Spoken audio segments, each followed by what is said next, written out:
All right, we are back. Welcome, everybody. I'm sorry for the late start, but we're here. That's what matters. How's everyone doing tonight?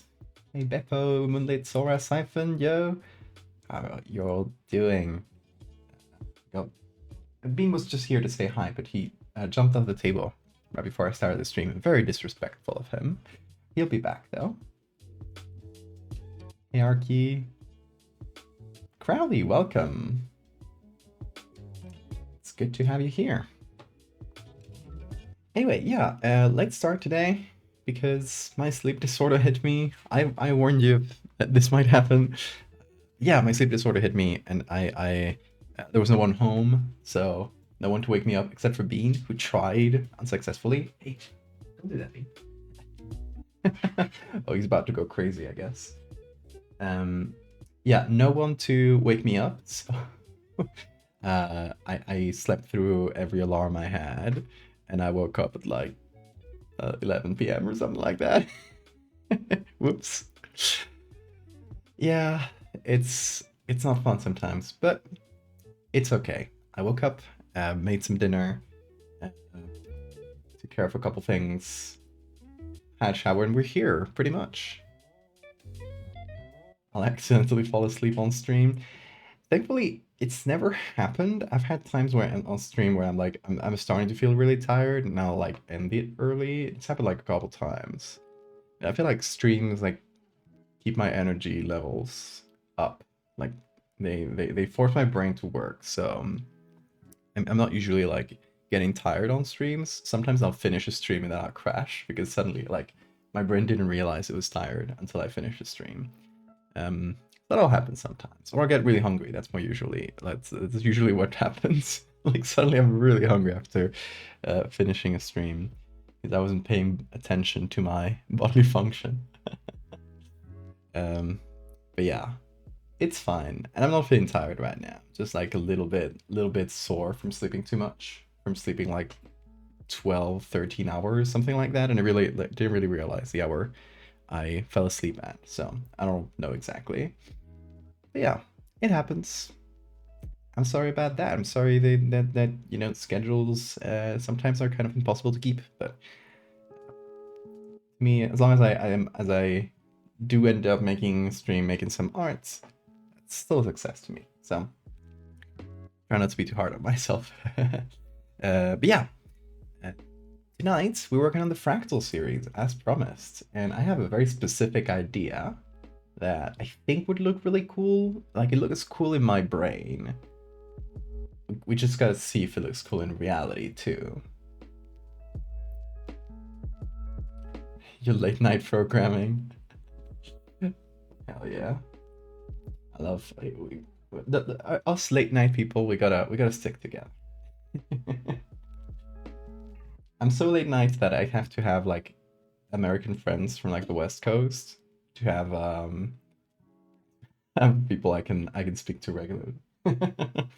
Thanks to the internet. I'm also like as I speak to you, I'm playing with Bean. He's he just woke up, so his energy levels are like crazy right now. Which, by the way, should we get Bean one of those like big spinning wheels? They're heck, and they're actually really expensive. But I think it would be really funny to have like there in the back a big wheel, and we can point the Bean camera at him running if we teach him to use it. I think that would be great. So I guess subscribe today, especially to the Patreon. Subscribe to the Patreon. If we get enough subscriptions, we'll get Bean a wheel.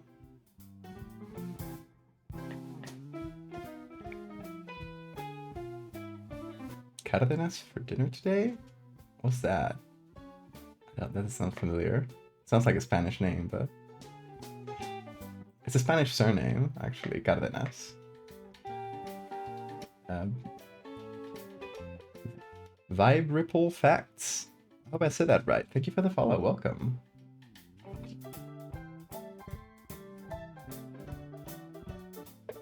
So, Bean, you want to say hi to chat? Hold on, let me grab him. Oh, he ran away. God damn it. Okay. So, should we start? Should we start with a little recap of the Fractal series? I want carnitas. Okay, yeah, that's the. It's like carnitas is a surname. I haven't heard of that as a dish. Carnitas, really delicious, good stuff. Okay. I want to hear y'all in chat. If anybody here is not familiar with the Fractal series, hasn't like read it in its entirety, or it's just like, it's been a long time and you don't really remember, let me know in chat and I can do a little recap of the Fractal series. Because I don't want anybody like missing out on the story. Because sometimes I feel like I tend to like skip if I feel like people already know the story, I'll like skip on it a little bit. So yeah, let me know in chat if you're like new to these streams, new to my art in general, you're not really familiar with Fractal series. Yeah, let me know. But yeah, today's idea specifically relates to this person. Hold on, let me open up the main screen. This earlier in the Fractal series, we've seen this person with the multiple arms. And now later on in the timeline of the series, I want to kind of circle back on them and see how they're doing. And in general, that's what we're going to do for this upcoming part of the Fractal series. We're going to take different people that we've seen throughout the series, like this person with the eyes, and we're going to see how that evolved to sort of show that this person, and if you don't know the story, this person was blind. They were given fractal juice. You to join the fractal communion. Welcome, brother or sister. Welcome, sibling, to the fractal communion. So this person was given fractal juice. That's how we call it. It's called Hausdorff D 1.5 or 2.5. Sorry, which is the substance that causes this whole mess, right? They apply it to themselves on their eye, and they get cured of blindness because new eyes start growing. Everything that this substance touches starts like multiplying and dividing in a fractal pattern.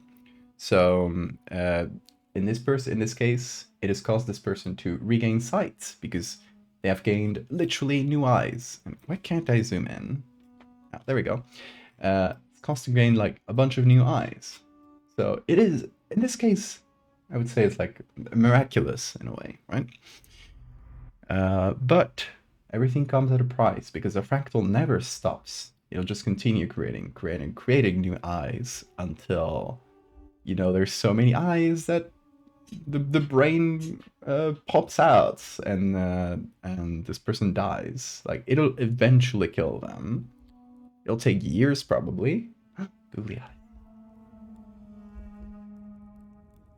You can zoom in forever. You made fractal propaganda?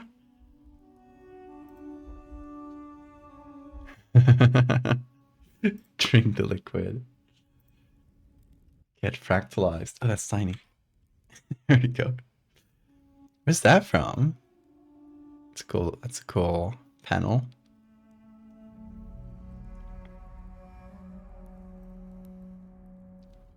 Will this person just fully turn into eyes one day? No, it would just keep going until the person dies of, natural results of the fractalization. So you can imagine if like more eyes and eyes and eyes start growing on your skull, it'll eventually, start taking space where the brain should be. And if you increase pressure inside the cranial cavity, so where your brain is, the brain can't go elsewhere because it's like in this cage. So eventually, what will happen is called a herniation, where part of your brain, kind of, the root parts of the brain, which are like highly important to like basic functions such as breathing, will be pushed out of the hole where your spine goes, and just like, you know, they're pushed out where they shouldn't be and get, you know, kind of crushed, and that'll kill you. Herniation, brain herniation is like pretty much like instant death if it happens. So I assume this is how this specific person would die, brain herniation. For example, the arms person, this person, and we can assume they probably have like other parts of their body fractalized, but like the first one that gets going, in this case the arms or the eyes for the other one, will be like the one that takes precedence over the other, right? Right? What are you doing, Bean? He's going crazy. I don't know if you saw him like back there. He's trying to climb on. Don't do that. So I assume the arms person, it would be like a circulation thing. Like at some point, you have so much body mass in your arms that there's not enough like blood to get going. So you'll start getting like circulatory problems. You know, your heart will give out eventually because your heart can only pump so much blood. You can create more blood to fill all these new arteries, new veins, right? But eventually the pressure of all this, like your heart can only like get so much stronger. It can't grow that much. So your heart will eventually give out if you have like this ridiculous amount of like volume in your blood. So I think that's how this person would die. Obviously, it's all speculation, medical speculation. Hey, Camp, how you doing?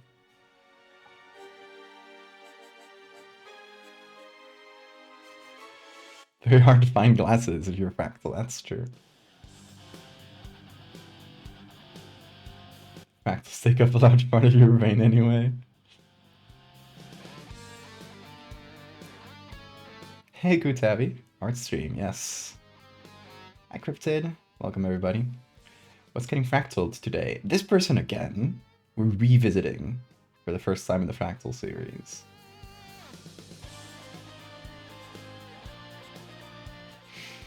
So, I guess let's do like a short recap of the Fractal series. Again, just let me know in chat if you're kind of new to the Fractal series or don't remember it very much. Let me know and I'll do like a more complete recap. Otherwise, I'll assume you guys more or less know what I'm talking about. So, let's go to the Fractals. If you want to just peruse my art in a way that's way better than social media, you should check out my website, by the way. I post all my art there. It's in chronological order, so you can see all the recent arts, or you can scroll down and go to previous pages until you get to like really old art if you want to just see old stuff. And if you go to collections, you can see a bunch of little curated collections based on different things. Or if you click here, you get Megalomorph and Fractal, my main series. Your partner needs a recap? Sounds good. Hi, Sora's partner.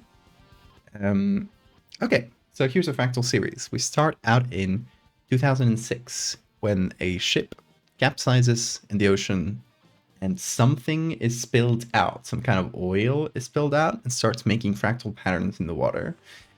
At first, it just seems like a weird one-off occurrence slash small-scale ecological disaster, because the first thing we start seeing is the fish start mutating in weird ways and start growing in patterns that are kind of reminiscent of fractals.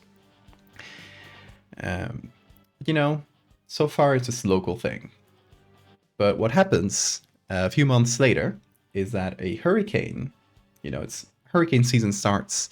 There's a hurricane that heads over to the east coast of the United States, and it picks up some of the water that had that fractal, and the hurricane itself starts getting like these fractal patterns. So with it, it carries all this this like strange substance that's causing it, and like pulverizes it in the air essentially, which starts showing up at first just a little, but it starts showing up in different animals. We start seeing it in plants and like fast, you know, things that grow fast. you start seeing it much earlier. Hey, Ricochet. So you can see, like, you know, this flower starts growing in fractal patterns. There's little behaviors that start changing, like birds start flocking in fractal patterns, even though they're not fractal themselves. You get spiders creating fractal spider webs. So it's not only altering the physical form of things, but it's also altering their behaviors to create more fractals.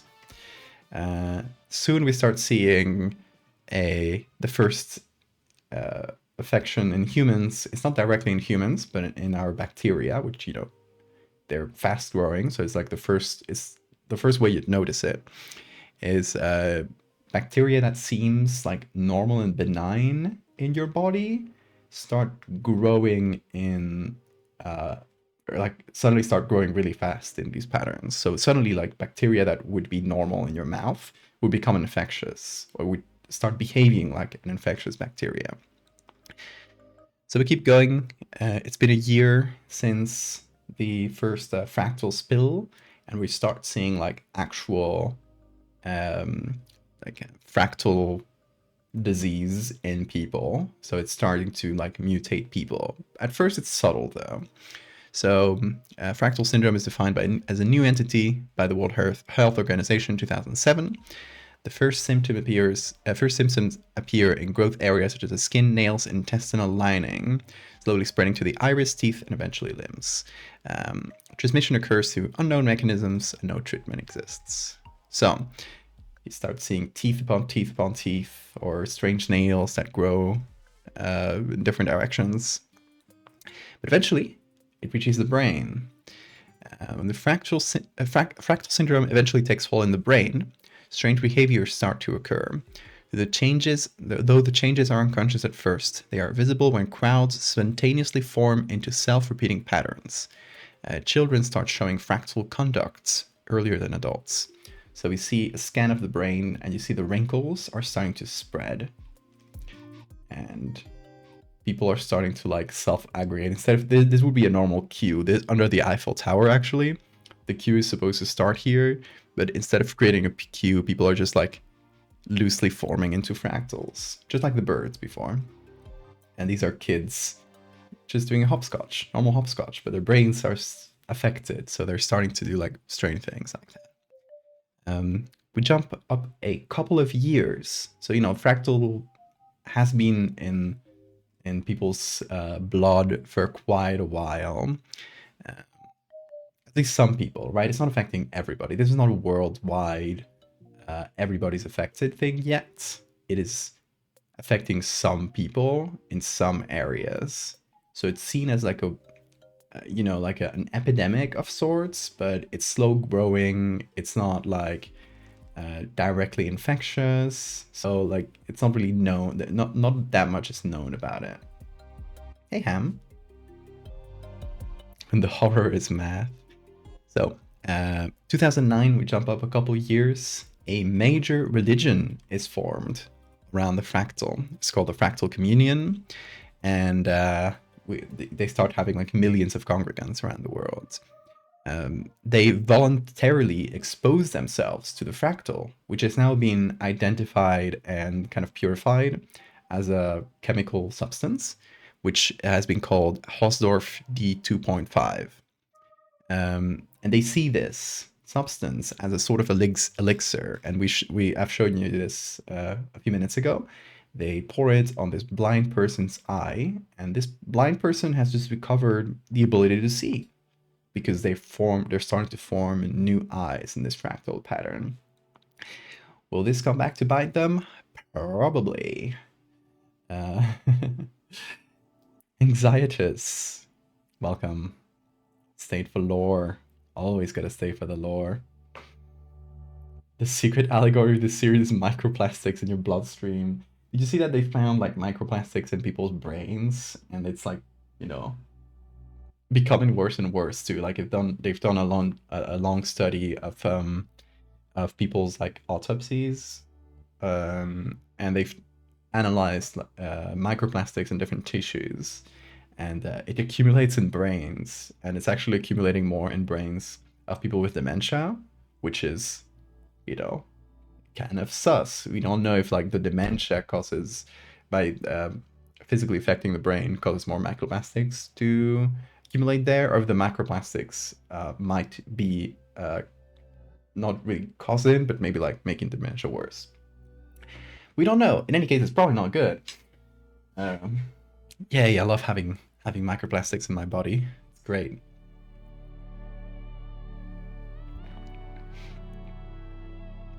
He'll eventually stay for Bean. I hope so. Where's Bean? Hey, oh, he just meowed at me. Hello. He's still playing around, so he's gonna be like running around the whole place. We'll wait for him to calm down a bit before he says hi. Hey, Duck, you made it. You're here. Okay. We got the Fractal Communion, this strange religion that forms around fractals. They all congregate around like huge fractal statues. We jump a couple of years forward once again. We're in 2011 in this timeline. It is July 23rd. It is exactly the anniversary of the fractal spill. Hausdorff T2.5, the fractal, is released as vapor over major cities in synchronized attacks. The attacks are planned by a radical religious collective known as the Branch. So we don't only have like this established religion, but there's been like an offshoot of this religion, which has taken to essentially like they've jumped from, oh, we're voluntarily exposing ourselves to the fractal for like religious enlightenment and like curing diseases and that sort of thing, to, oh, we need to have everybody affected by the fractal. We need to have everybody be like us and enlightened in this way. So they all get together and they release this chemical as in the air over a bunch of major cities. So it like pools up in the atmosphere, and when it rains, everybody gets like everything gets covered in the fractal juice. So we can see it in this puddle right here, which we're gonna see more about this person in a bit, because we're about to continue this person's specific fractalization. So this is a member of the Branch collective, sort of celebrating.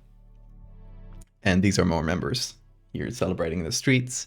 They're like letting the fractal gas spread around, and they say they have like baptism for everyone, and they have a symbol, which is a Vitruvian man with a bunch of fractal arms and legs. And here we have a city, I think that's Toronto, right? Being sprayed with the fractal.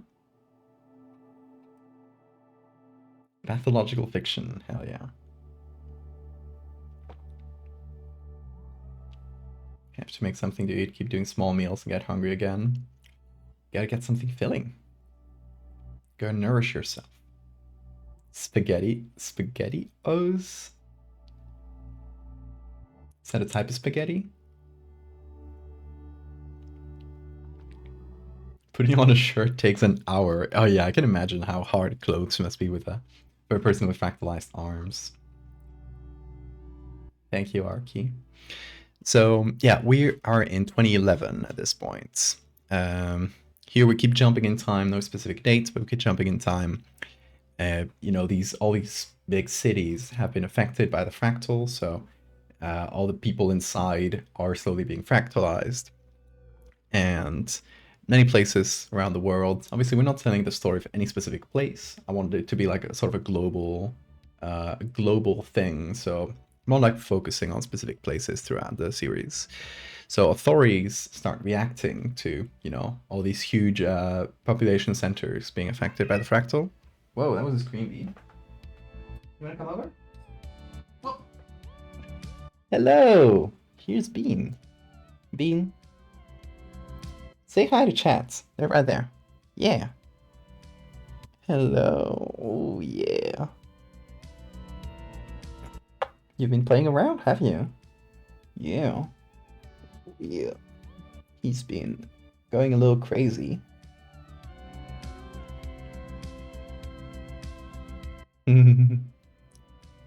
Are you gonna chill now? Are you gonna relax? Will we get bean cam? Oh, he's purring. All hail Devin, rey del mundo. Rey del mundo.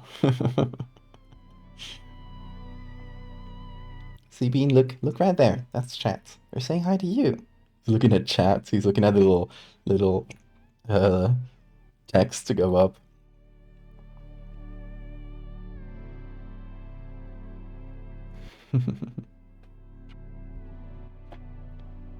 Oh yeah. Bean hit the gritty. I don't think he can. You can do a little. You can do a little dance. Do do do do do do do do do do do do do. Boom. Okay, that was enough. Good bean. Good bean.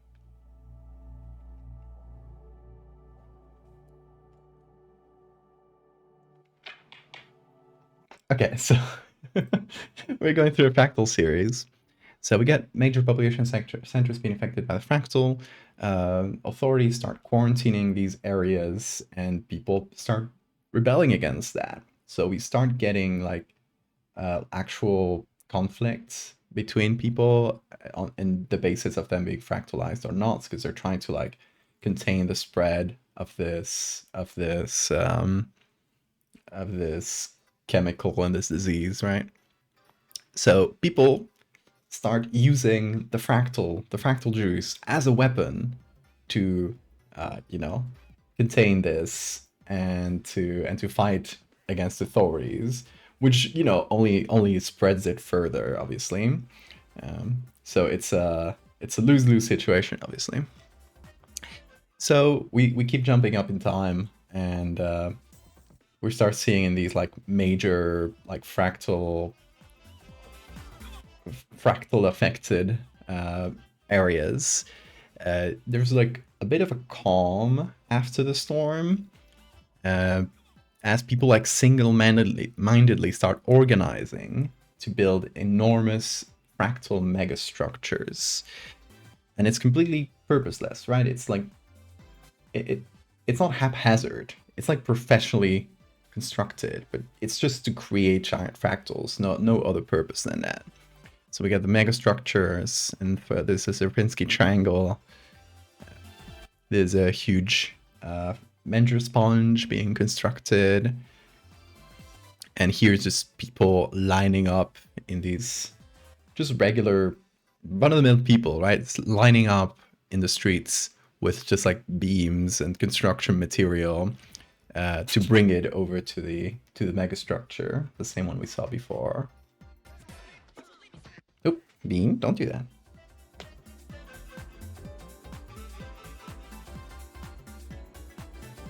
So that's what we are in the Fractal series. We are people building megastructures. Now, for the next part, the idea I have is... wanna go to your bed, Bean? Oh, you're so full of hair. Oh my god. Let me get some of that off you. Otherwise, it's just gonna go into my nose and mouth.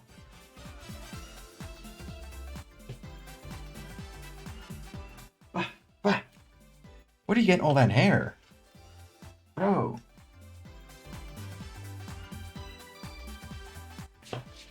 Full of it. Full of hair. Fractal. It's fractalizing. Bean, you wanna come over here? You wanna come over? Yeah.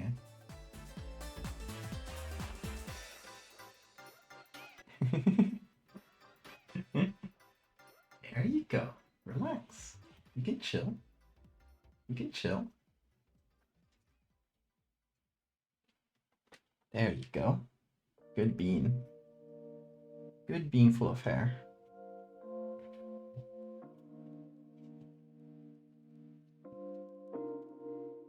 The fractal building workers get health benefits? Nope. Bunch of people probably die building these. It's not safe. Feel like Doogie today? I'm sorry to hear, Maxwell. Thanks for coming in, though. Okay, so we're here. We are at people building fractal megastructures. For the next part of the series, what I wanted to do is to take some of the people that we've been seeing throughout and kind of like circle back on them and see how they're doing after years of the fractal syndrome spreading and multiplying their different body parts. So in this case, I want this the multi-arm person or a multi-arm person. It's not like, I don't know. I don't think it's gonna be like specifically clear if it's the same person as the original, but you know, we're seeing like these types of fractalizations continue. So I want to have this one, which I did get started on, but I want to redo it because I wasn't really happy with it. And let me see, where's Fractal? I have this one, which is the eye evolution, but I don't like how it came out. I want to redo this. I want to change the face, but that's the idea, right? Like it keeps spreading in this like circular pattern and taking over most of their face. The arm person, hey Michi. That's what we're gonna make today, and I think for the third one we're gonna do. Where's the browser here? I think we're gonna do teeth. So it's gonna be like so many teeth that it's just like fused. It's a big block in their mouth. I don't know exactly how I'm gonna do that, but that's the general idea. How I make the fractals? Different programs. For like more 2D ones, I've tended to use a Photoshop plugin called Fractus. I've also used, it's a free plugin. If you look up Fractus, like fractal, but finish in US, you look at that up, you look Fractus Photoshop plugin, you should be able to find a link to that. I've also used, God, what's the name? I think I gotta note it down somewhere below. Yeah, I've used Mandelbob. It always comes back to why too many body parts for you. I think this is your favorite variation of body horror. Might be. I've used Mandelbob 3D, and I've also used one called, I got 4 different 3D fractal programs. Fragmentarium, Mandelbob 3D, and Mandelbobler, and Apophysis. So different ones I've used for different purposes. Anyway, let's go into Photoshop, shall we? So here's our empty documents. I want to throw in.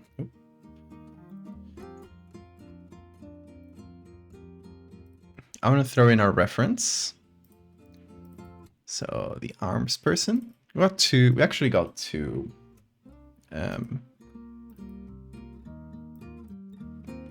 Fractalized arm people. This one from the riots and this one from the puddle, which are kind of like opposites of each other, right? And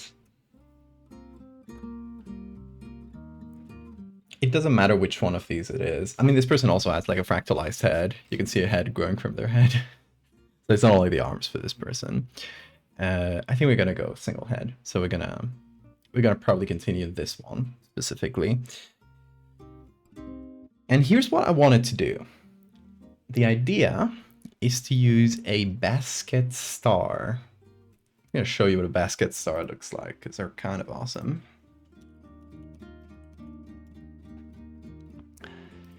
They are one of the most fractal animals that we can find in nature. Look like this at the simplest, but they get really complex. And I thought it would be pretty cool to do this as arms. This, something like that, right? We gotta find images of basket stars first. Feeble, if that's how you pronounce it. Welcome and thanks for catching up this stream. And Beauty, hey, how are you doing? It's good to see you here. Thanks for the follow. Okay, yeah, basket stars. Really weird creatures, aren't they? I think that they're in the like in the starfish family, but you know, kind of cousins of starfish. What's that, Bean? They're out of the camera. Kitty, his name is Bean. He's chilling right next to me. Okay, we're gonna go to iNaturalist. And we're gonna see how many pictures of basket stars we can find there. Because I don't know how rare they are, but I hope they're like shallow. They exist in the shallow areas of the sea so that we can have pictures that divers took. Okay, let's see basket stars as a family. Yes, as an order. And search for only 2. Oh, but this one's really fucking good. Okay. Only 2 usable images from an iNaturalist, but that one fucking rocks.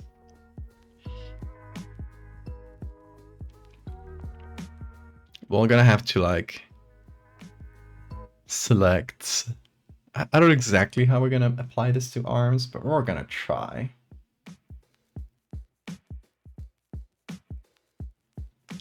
Octopus Lady on YouTube. Yeah, Octopus Lady is a really good channel. How do you spell their name? Bean with a B. Like coffee bean. Like frijol. Frijolito. Frijol a lot.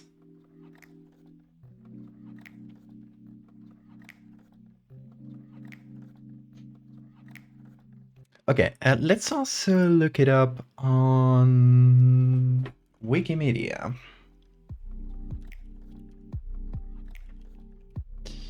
See if we got anything. Oh, we got baskets. That's not a basket star. Come on, mate. We got this one. We got this one. Really low quality. Yeah. This one could be used for texture if you want to just fill in some texture, but it's not like a main photo. And we got a lot of basketball images, I guess. Ooh. I thought it was the end, but that's a good one. Omnipresent Pony, welcome. Thank you so much.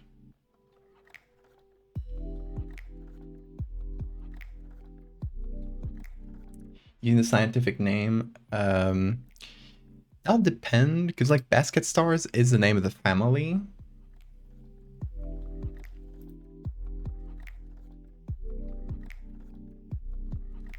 So we're more likely to find basket stars. Oh, that one's cool. Oh, that one looks more like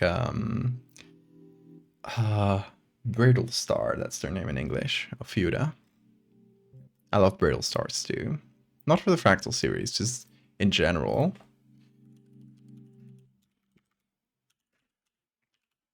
Because they look like evil starfish. And the same way that starfish move very slowly with like tiny little things under their, like tiny little feet under them.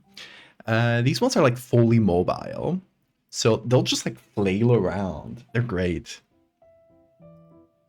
They really look like evil starfish. Oh, that one has an eye photoshopped on it. They're great. Look, they walk. They literally just walk around like that. Weird beings. And those are related to basket stars. I think actually basket stars might be within the brittle star family. I could be wrong though. Yeah, they're within brittle stars.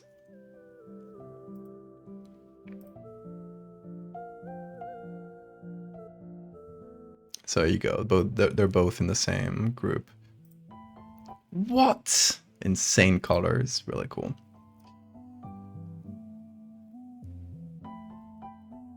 I wonder if I... Okay, let's see the subclasses. This one's still brittle stars. Infraclass. This one still has a bit of everything. Seeing if I get lucky with other pictures of basket stars or similar looking things, but it mostly seems to be brittle stars here.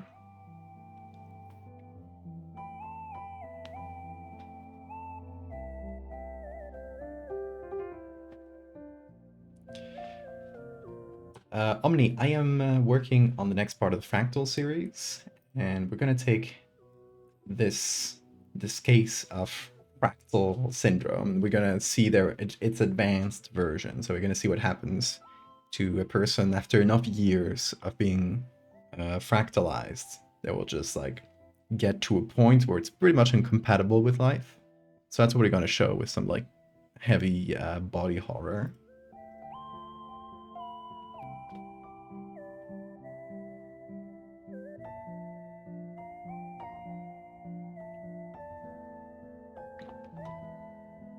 Do the fractals only affect living things? No. Okay. Let's see, lore. The fractal affects everything it touches. So like water, the air, etc. But it will only change and mutate things at the rate at which they can change. So, for example, a fractal affecting a cloud, since clouds are constantly moving, would instantly fractalize it. A fractal infecting or affecting I don't know, an insect which grows pretty fast would, you know, fractalize that insect as it grows like really, really quickly. Affecting a human, it would take years because humans take years to grow. So it can't just like you can't just pop a new arm like this. It has to grow at the rates at which an arm would grow naturally. So it would take years for the fractal to reach a stage, even if it like slightly accelerates, you know, your body's growth. It would still take years to get like severely affected. And for something that changes very slowly, it would take centuries. It would take, I don't know, millions of years. For example, for like geological things, a new mountain to form. If the mountain has absorbed this like fractal juice, it will fractalize over, you know, hundreds of thousands of years at the rate at which a mountain would erode. So that's how it affects things. So that's why you can see that the hurricane pretty much instantly forms into a fractal, while, you know, the butterfly slowly develops a fractal wing.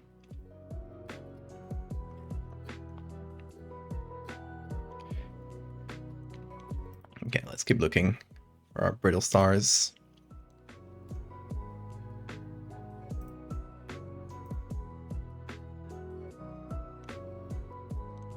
And for context here, the brittle star will become this person's arm. Not the basket star, that's their correct name. So this one's not very fractal, but these ones are. So we got this one and these four. I think this one's still my favorite. It's also kind of smooth, which will make it translating that into skin a lot easier.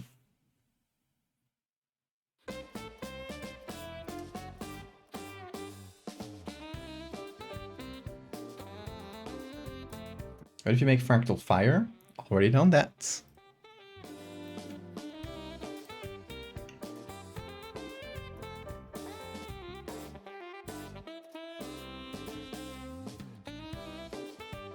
You can see an animal become fractalized. Already got that. Here. It's a flock of birds. That's more like the behavior. You got the spider being fractalized. They're out there. And obviously the first part is a fish.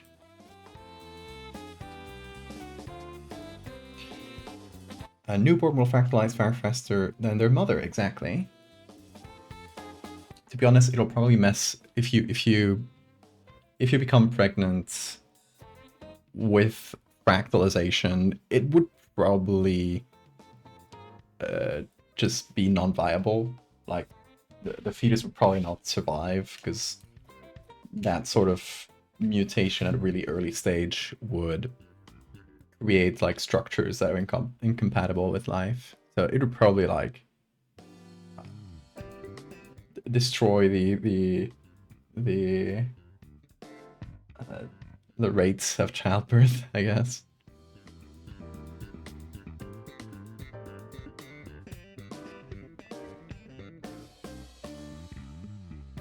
Doing chill watercolor swatches while you ruin virtual people's lives. Hell yeah. Also, check this out.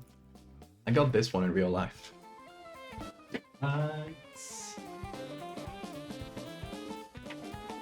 Here.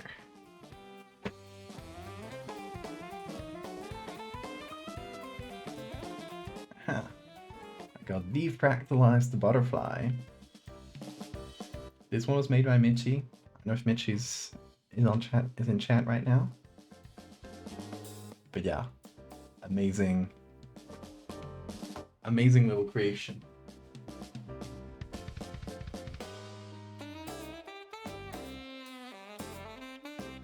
And it's back there.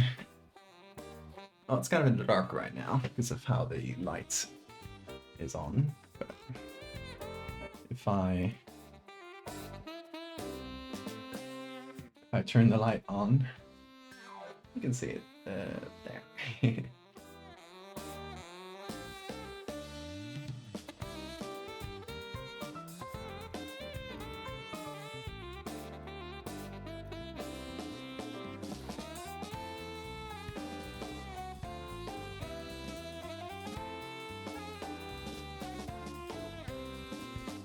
Fractalized molecules. I mean, that's literally what it does. Like micro scale, what the fractal juice does is basically like pull the molecules around it into a different dimension. Fractal dimension. So it turns them from 3D into 2.5D. That's why it's called Hausdorff 2.5.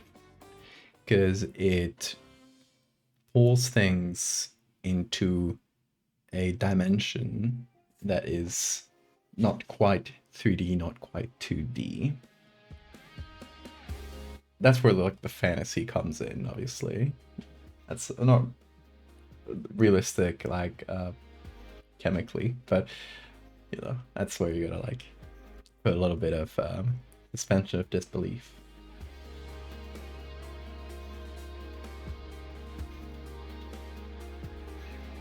I have watched the Mandelbrot TED Talk, yes. Yeah, because it's something that he said in that TED Talk, and for those that don't know, Benoit Mandelbrot is the father of fractals. Like he he created the mathematical concept of fractals, and you know, obviously the Mandelbrot set, which is the most well-known fractal, the Bowlby one, is the first like one of the first like described fractals. And well, there were other mathematicians, but he was like the one who kind of set the study of fractals in stone. And he did this really interesting TED Talk where he like just talks about some applications of his work over the years and stuff. But something that really stuck with me and that goes into this series is how he mentions that things in real life have a sort of a fractal dimension, if you measure their fractal dimension, you'll see that things made by humans, like stuff like buildings or the objects we create, tend to be like really, flat and straight and simple, and thus don't have a lot of like fractal dimension, while natural things like trees and mountains, they, if you not analyze them through this lens, they are much more fractal than whatever humans create. So that was something that kind of went into this series, the fact that the fractal itself is kind of like nature taking revenge, I guess. It's not, the fractal is not conscious or anything. It's just a force of nature, but it is in a way like, no, it affects nature a lot less than it affects humans, because nature is already pretty fractal, so nature can adapt while humans can't. And that's how we get an apocalypse, but it's an apocalypse only for humans, not for nature. Anyway, thanks for the safe reminder, although we have only this so far.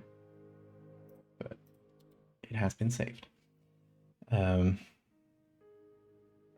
But I do have this. I'm gonna spoil the rest of the Fractal series. If you don't want to be spoiled of it, then tune off the stream for like a couple minutes. But here's what's gonna happen. Because I do have some images that I can show you. I've been working on the Fractal series kind of in the background, picking away at it for a long time. So if you haven't seen any updates in a long time, it's because I've done a lot of images. It's all fully written out, but I just got to do like the accompanying images to sort of finish it. Hey Anna. So we continue from the last part where people start building these fractal megastructures. Then we continue on to what we're making right now, which is like the end point of the fractal body horror, which we see like what's happening to people and how they're obviously going to die from it. Then we witness the collapse of civilization, as like all of these people that are becoming fractal are just dying in massive numbers, and that's just, civilizational collapse. So we get this image that I made some time ago of the fractal skull. It's next to this little stream that's all fractal, shimmery and stuff, and it has a little flower growing from it. So again, that same theme of like nature surviving. And after the collapse of civilization, we're gonna do an enormous time jump. So we're gonna time jump like like millions of years into the future. And we're gonna see Earth after humans. Earth has like survived, life has survived, just we haven't. So I have done these fractal mountains. I did mention before, mountains would get fractal after we become fractal after a long time. So we're starting to see like weird patterns in the mountains as they erode in different ways. Trees are still trees. They're already fractal. There's not much you can change about pine trees. And we finally, this is the end of the series. We have started it with a fucked up fish that looks kind of sad. Millions of years into the future, we get these beautiful fractal fish. They're just here swimming under the pond. We can't see them fully, but we can see that they have the same like mandelbrot shape and a bunch of fins and stuff, but they've just evolved around it. They've adapted. The lily pads are also fractals, and life has continued. Humans were not at all necessary to the continuation of life on Earth. That's how I finished. It's kind of like a little sandwich of fishes. That's spoilers for the rest of the series, so you get to see it first. Anyway, let me catch up with the chat. I've been yapping too much.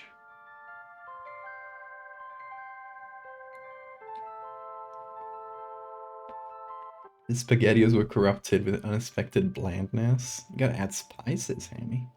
Spice them up.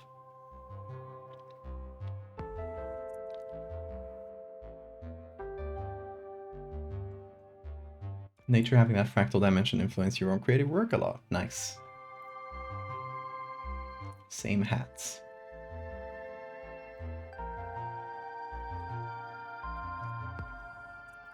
Nature always find a way to come back. It always had. Exactly.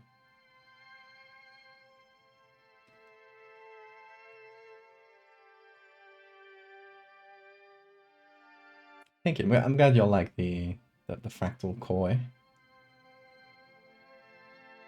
Gonna hold out to live on fractal Earth. And I'm not gonna say like all of humanity has died. Maybe some people have survived, at least for some time. Um, I'm not gonna like I don't think I'm gonna close that. Like I'm not gonna specifically say everybody has died, just like society has collapsed completely. Uh, maybe some humans have survived and adapted in the same way that animals have. We're not gonna show that. We're gonna leave that open-ended. I think that's better. We definitely get like an apocalypse happening, but you know, you could imagine some people might have survived it.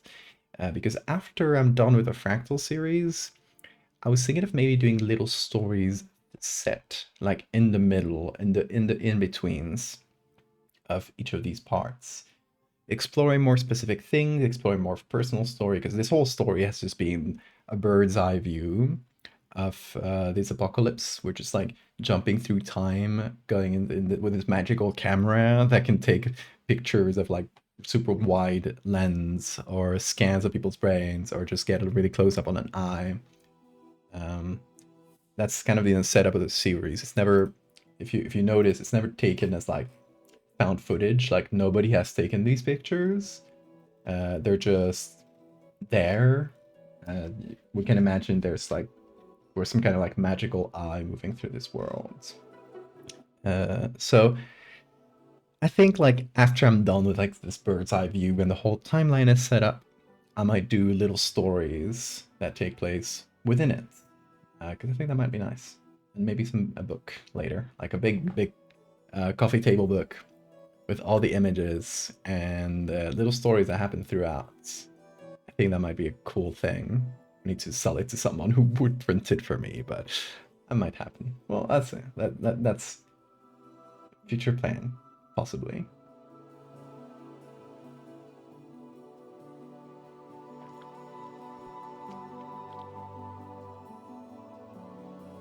Boiling actual macaroni, gonna pair it with meatballs. That sounds great. Can the fractals expand beyond Earth?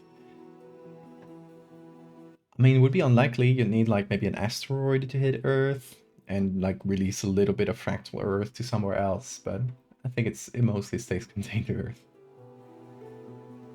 Because it's like a physical thing, it's like a substance. So it would be affected by gravity, it can't just escape Earth.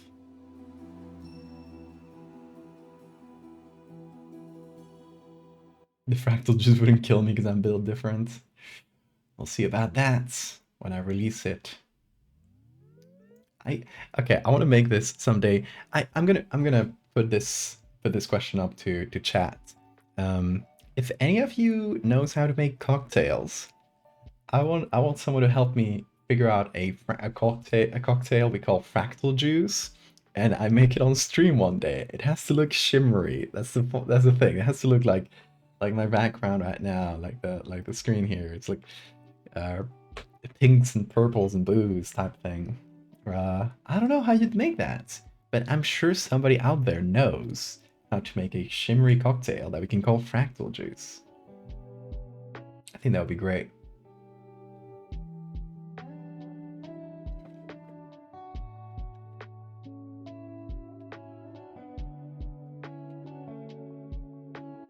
Does a fractal infection have a tangible form? If it's on interact with something to infect it. It's like a substance. It's a substance that sort of like multiplies itself by pulling like all the molecules around it.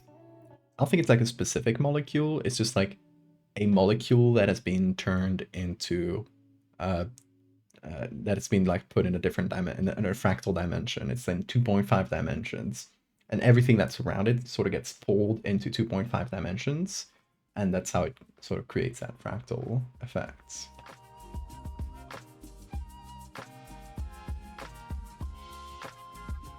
You make a Fractal book, I buy it immediately. I gotta take screenshots of this and send it to a publisher. Because the problem is like fully like a book that's all images and it's all in color and printed in high quality and large and hardcover, which is how the ideal version of this would take. Like this, I think that's the best way this series could exist. It's really expensive to print that, turns out, so publishers don't want to take risks. Your hubs knows about alcohol, I can ask him for ideas. Please do. We can workshop a Fractal cocktail.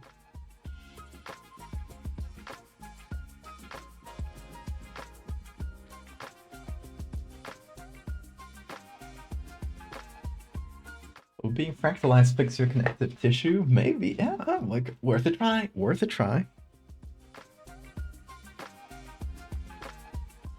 I mean, there is edible glitter. Definitely should go into the fractal juice cocktail.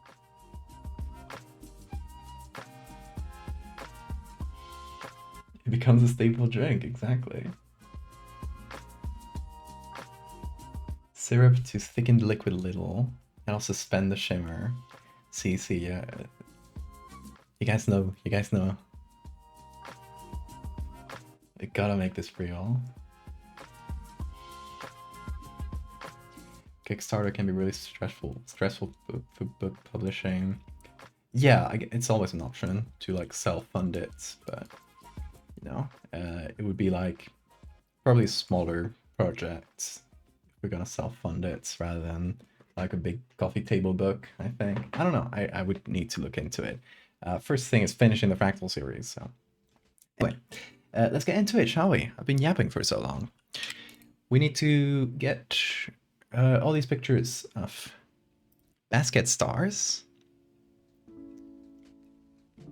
I'm gonna get this one too. Might be good for textures, who knows? Okay. Gonna download the biggest version possible. It's decently big. Should be good enough. Basket star 1. And this should be basket star 2.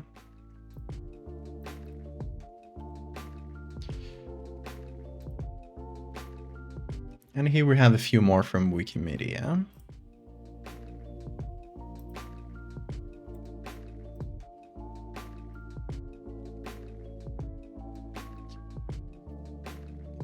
This one's not very big, but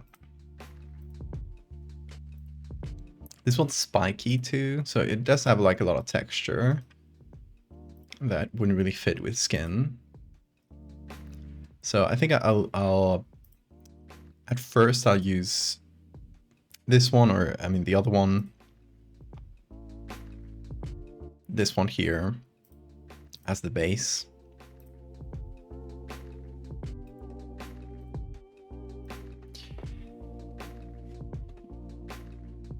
Would fractalization fix your back pain? I mean, worth a try. Maybe you grow more spines. Would that make it hurt more? I don't know.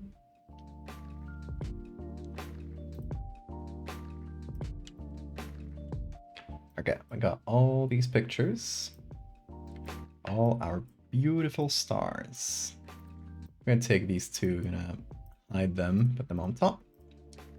And this is gonna be our main one, I think. Just has a really simple texture that can work out as skin, I think. We gotta remove the fingers and stuff. We're gonna have to like select different bits. So we'll see how we specifically handle it. But just like thinking of this as arms upon arms upon arms is pretty cool. Now we need a person.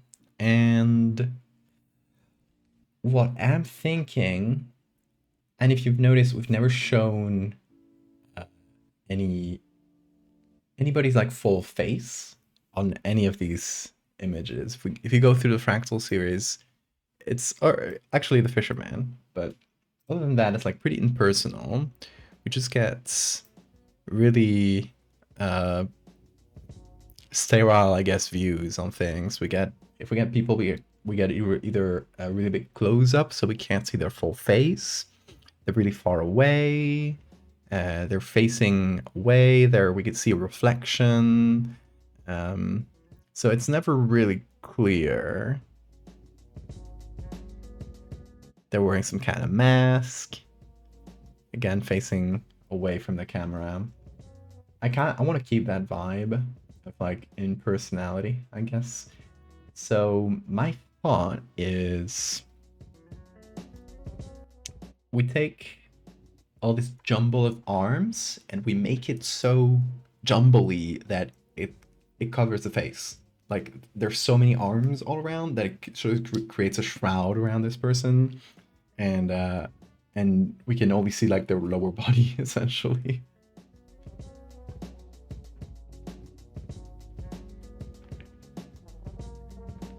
Offshoot that follows a scientist studying this. All the tech experiments and failed projects in a recent research facility would be cool.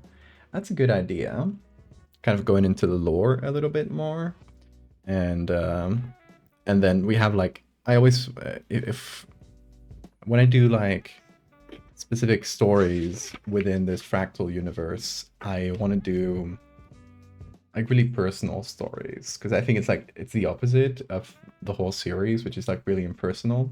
So I think it would make like really good contrast to just turn that into little shorts, personal stories about like a character that's has to like live and navigate in this horrible world. So scientists studying it, like a group of scientists, and there's an outbreak, and they, they have to face that they're becoming fractalized. I think that would be pretty cool. Actually, I'm gonna start a little note here, my notepad, for like fractal stories. So just noted down some possible ideas.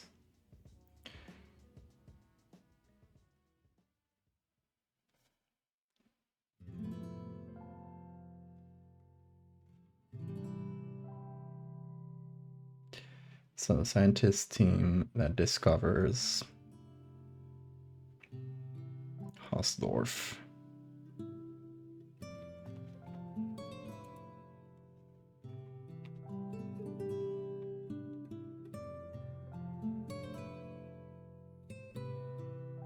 Oh, my incredibly skinny and bony torso.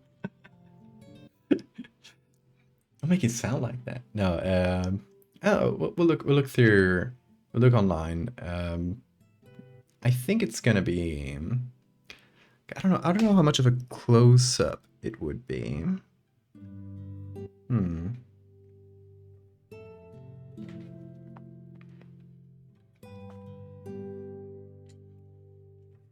Because it could be something like this, where we get a full body shot. Obviously, this one's backwards, but something like this, full body, and we get the arms, and it's kind of a similar setup to this one.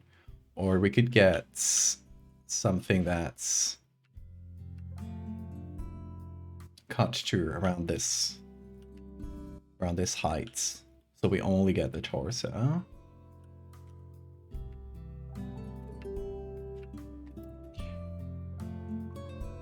I think the hard thing here is that we're gonna have to.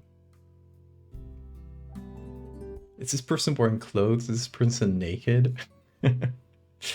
If they're wearing clothes, we gotta figure out how clothes are worn around arms, which might be a mess.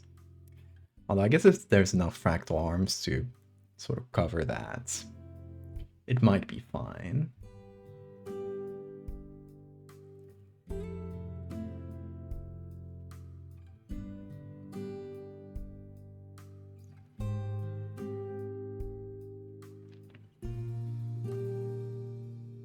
This one fractal story from Melvinus Therapy. That does not sound familiar. like a weird messed up angel in a way, but not as graceful. Just like really awful looking.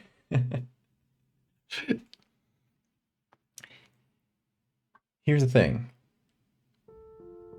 I want to look for photos of like people's backs. But do you remember what happened last time I did this? If you don't, if you're new here, let me tell you. I was making this image, right? This is a spine barnacle. It's a barnacle that attaches to your spine and starts controlling your movements. And I wanted to find a picture for this. What ended up being this. What happened is I was looking through images on screen and a picture popped up, which I can't show you because this would happen again. A picture popped up of a lady just getting a massage, and she had like, you could see her armpit from the back, and some bots saw that and thought it was a vagina. So I got banned from Twitch. I still got a strike on my account, I think. Yeah, and then I tried to appeal the ban, and Twitch said nope. We think it's legitimate ban. Like, what the fuck? So I assume no person actually looked at it until I went to Twitter and started complaining, which it shouldn't fucking be like that.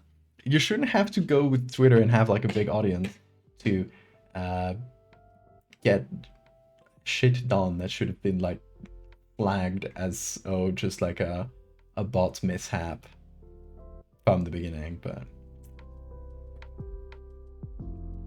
the armpit coochie. Yeah, I love when they do this. Okay. He's scrapping his little nose. The armpit strike. Yeah, so I think I might just do this off screen. Like, I'll take this plugin, which I use to find images, and I'll put it on the screen on the left, which is a little bit lame, but I'm not risking this thing happening again because I know that image is still around, and I know it appears if you look for back. So, yeah, that's fun. The bot did have a thing for armpits, yes.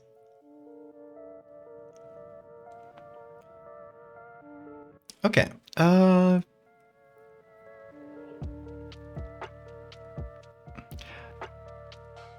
there's a good one that's black and white. That's annoying.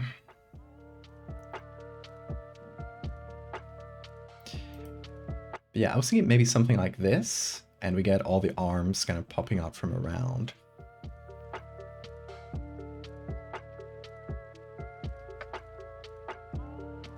But it's black and white. So let's see if we find something similar in color.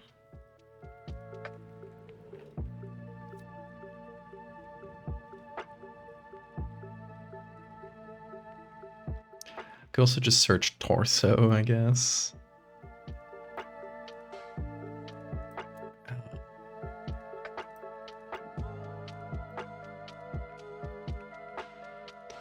Hold on, gotta make it thinner, smaller, like this. There we go. That's better.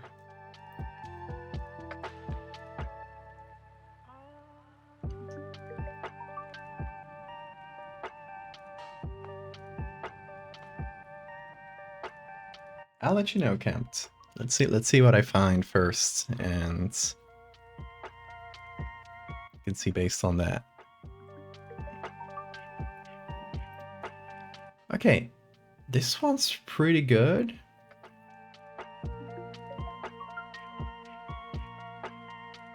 We already have like the base arm, but we can use that as sort of like trunk to start adding all the fractalizations around it. So I think that might be good.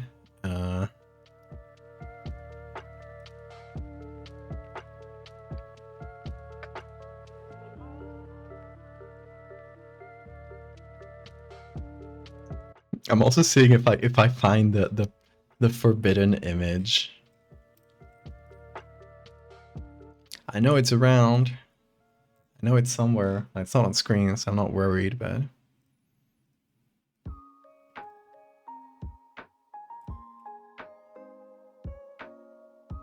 Clean background too. Yeah, that's one of the reasons.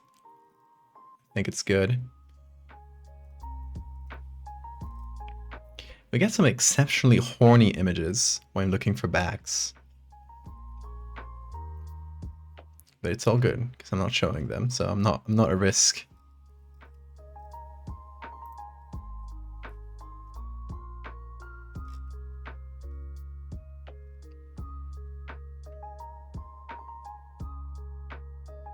Like, no full nudity or anything, but we do get a lot of S's in this search. A lot of suggestively peaking S's.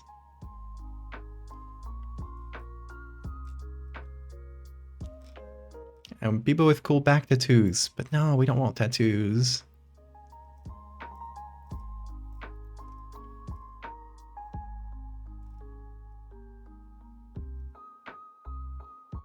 Okay, you know what? Just looking at the images we got that I can't show you, unfortunately, but just looking at the images we got, I think this one might be one of the best, to be honest. So let's see what we can do with it. Let's just give it a try, and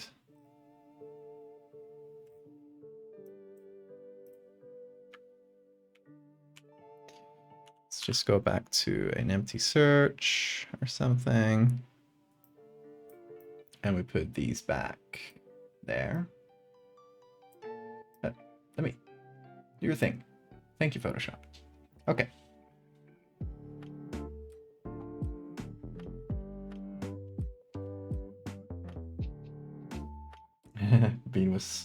Bean likes to have a little shower from time to time. He's a really clean cat. We picked him off the street and he was perfectly clean. Like, we gave him a safety shower, but he was still like perfectly groomed. Incredible.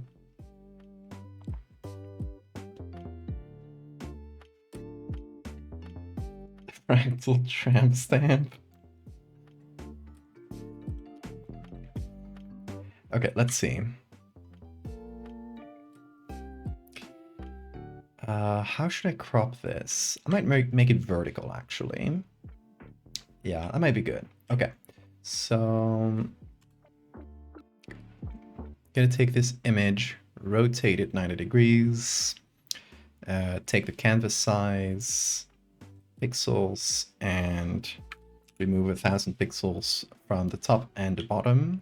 So it's vertical, but not like too narrow, too thin.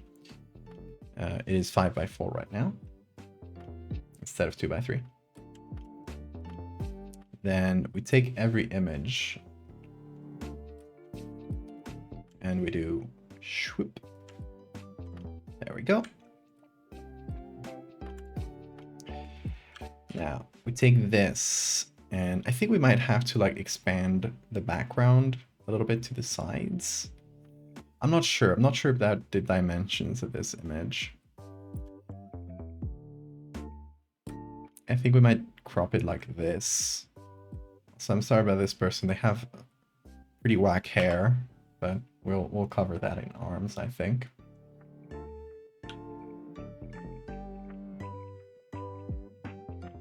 Delicious bowl of pasta and meatballs.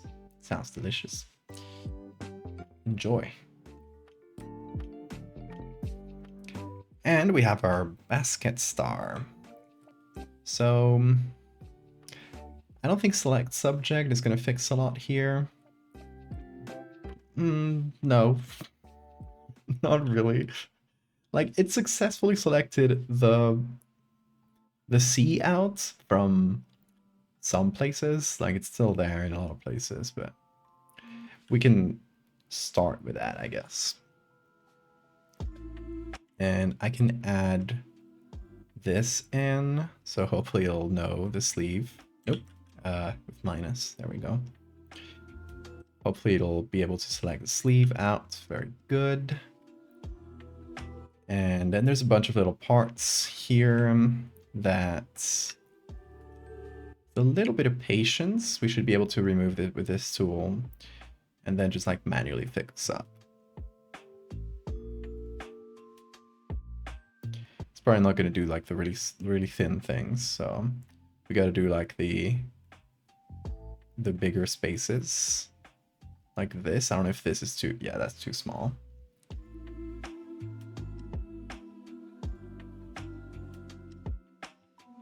It's better.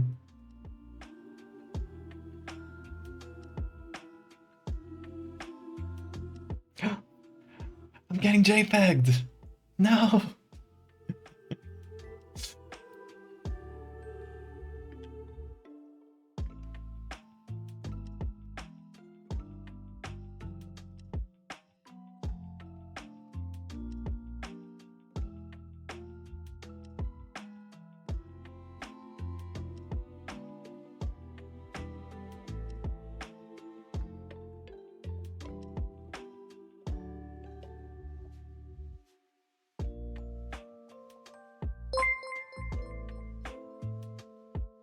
If we cannot fractal the ball, we shall peg him instead.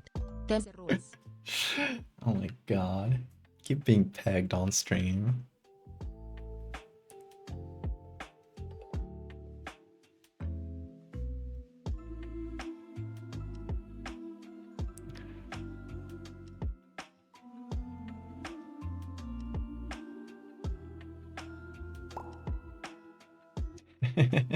And googly eyes. It destroyed my selection. Hold on. Let's keep the selection and add the googly eye in a second. Let's see this.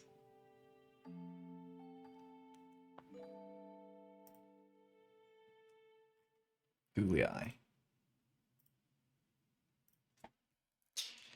Okay. The googly eye is gonna go on the back of this person's head. Their new face now.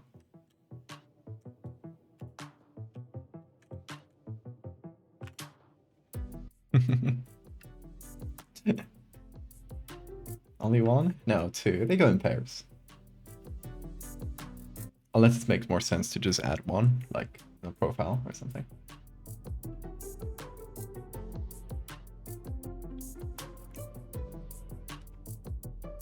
If enough of us pay for googly eyes, we can fractalize them too. Pegging is allowed, but not armpits, unfortunately. Let's switch rules. Oh. I guess the googly is also applied to the basket star. Do 2 for 1. Recursive split ends on your hair. Also, hi, Laz.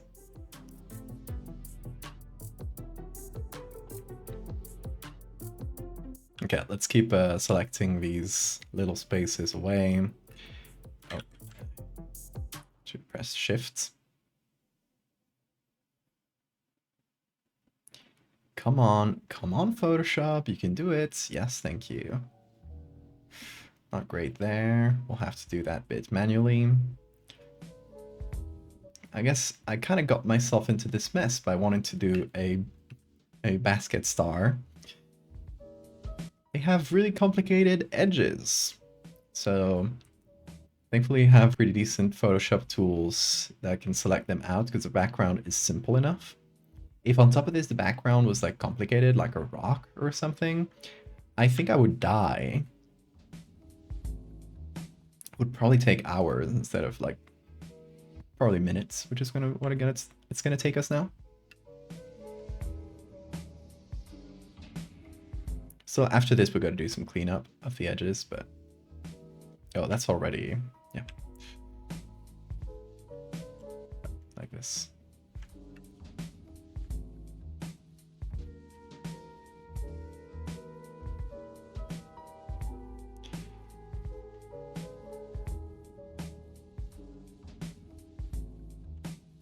Nope, no luck there.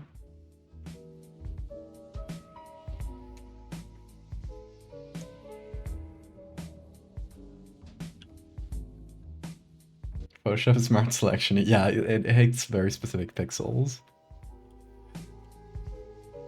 It's interesting how that works. If I wasn't planning to save up for turning off Photoshop altogether, I'd be aiming for this selection tool next. I mean, if you killed this selection during this specific stream, I'd be mad. There's other selection tools we could use here, to be honest. This one's just a little bit faster and tends to be a bit more accurate. So there's less fixing to do. I've been saying this, but there's like one of the few good applications of machine learning. Save us time from selecting. From the era before Photoshop started trying to push generative AI down everyone's throats. Yeah.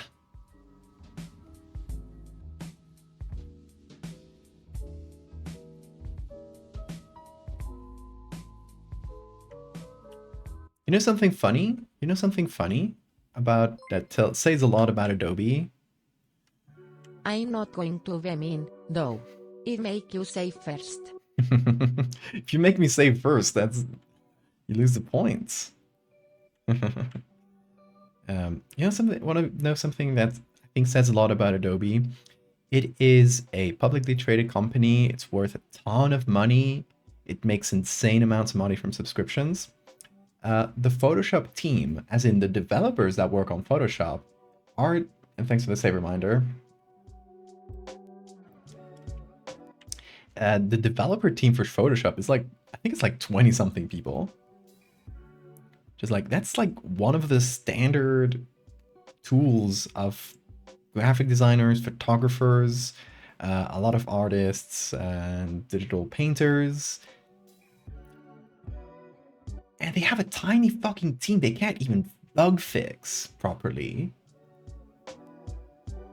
So when I direct hate towards Adobe, it's not towards the Photoshop team. I think they're doing great with the tools they're given. The company kind of sucks though.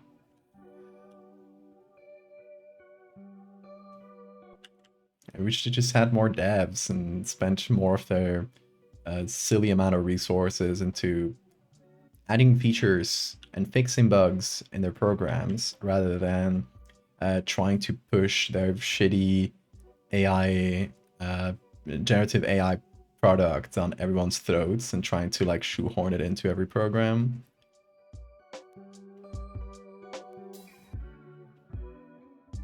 Oop, what was that? Yeah.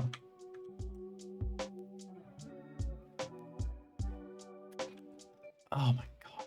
Why did it do that?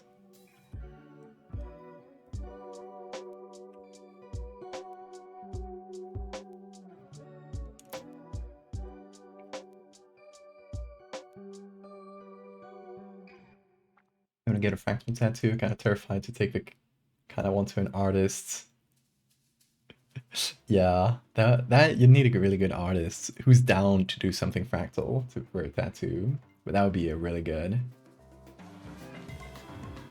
tattoo to get. The goat, hi, welcome.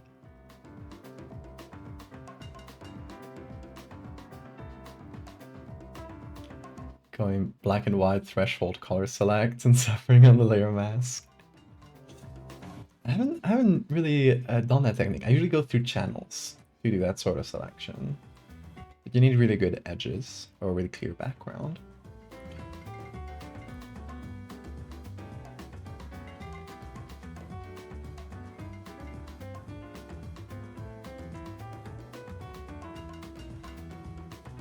They're going to advocate for piracy. Well, I'll tell you something funny.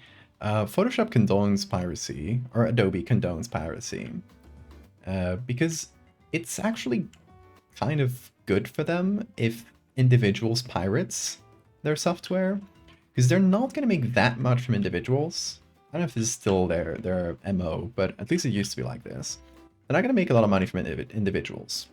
So they kind of like turn a blind eye to people pirating, because that means that young people who are just starting off with graphic design, with any artistic pursuit, they will pirate their programs and they will get used to they're programs. So when they go to a company to work and use those skills that they've built up, they will want to use the same program. So they will still want to use Adobe, and that forces companies to pay Adobe subscriptions, which is where they make most of their money.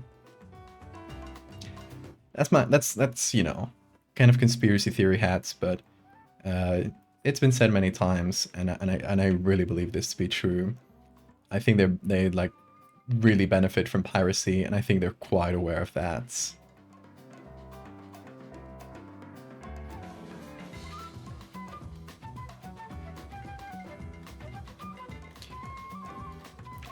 That said, honestly, if you want to get a program that's like Photoshop and you're just like learning, so you don't mind like the program being slightly different and stuff, and you just want a program to learn on, get Affinity. Affinity is a one-time purchase. Maybe there'll be more purchases in the future for upgrading. They don't have any generative AI bullshit at the moment, and they have like most of the features that Photoshop has.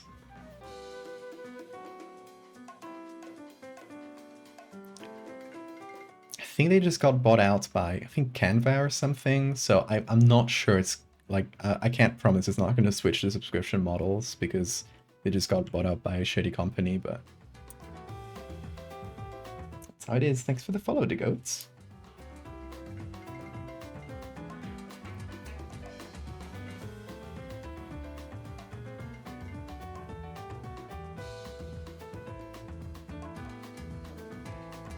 Have I heard of Noski? No, what's it about? So let me take this off. Getting warm in this room.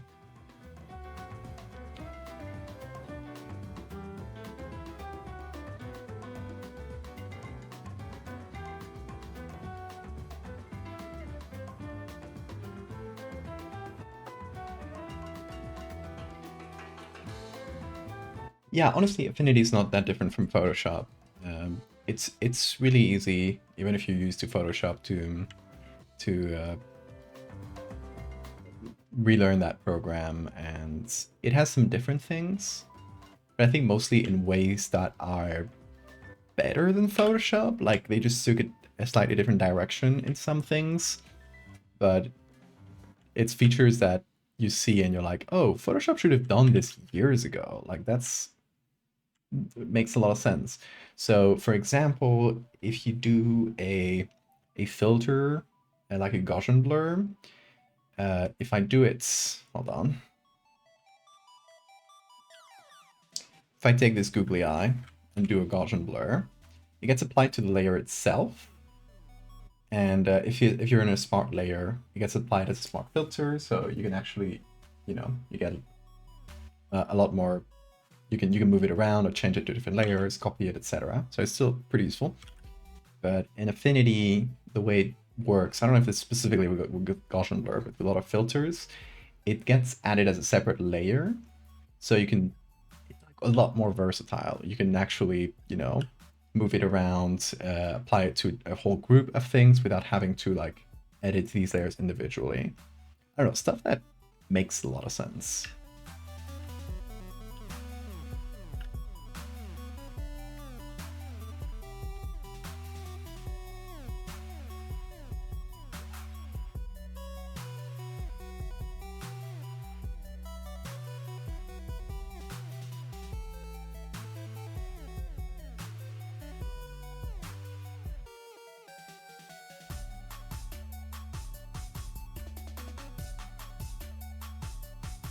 So it's good. It's good that Photoshop has competition, serious competition.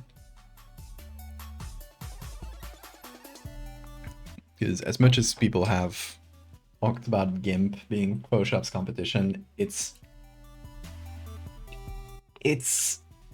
bad in the way that some open source programs are bad. It's just kind of a mess. It has bad UI, and it feels like, it feels open source in the way that a bunch of people contributed to it, but without like any direction. So it's not like a Blender or OBS, where it's like clearly like a really good program, one of the best in its specific sector or use case, but it's like a well-made program because it has like a lot more direction and resources behind it. GIMP is not good in that way, unfortunately. As much as I would like GIMP to be good and a powerful Photoshop alternative, it's just very clunky.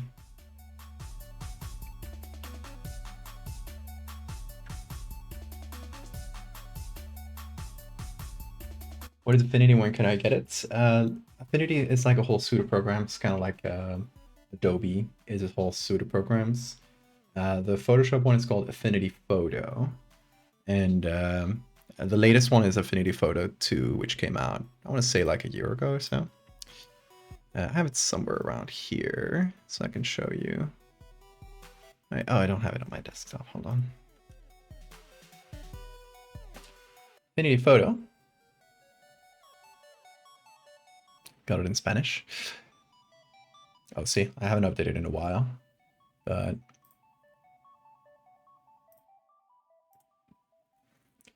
that's what it looks like.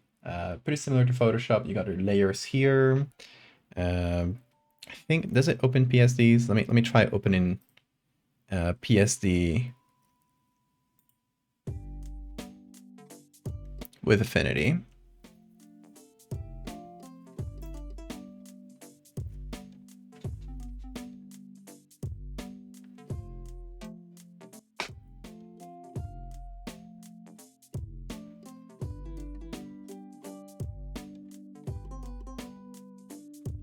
Is it? There it is. Yeah, okay, so there's a lot of stuff that, it's photoshopped. It's from Photoshop, so it's incompatible. But just to show you what a program would look like, being, really similar in terms of what it looks like. You'll recognize a lot of these things, so you can, like, layer effects are here, pretty similar. Shadows, bevels, etc. are here, and here are your edit layers. I gotta change this to English if I ever use it on stream, but let's say that black and white layer, similar. It's all the same as Photoshop.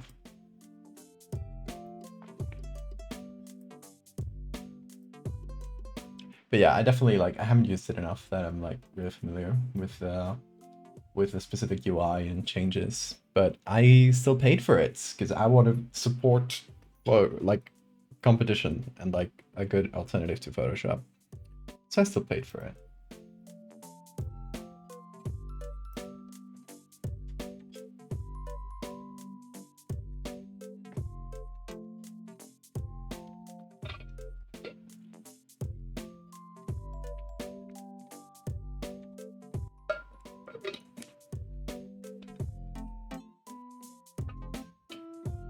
We've tried changing to GIMP, Affinity, and even Photop. Unfortunately, it's used to Photoshop. I really can't.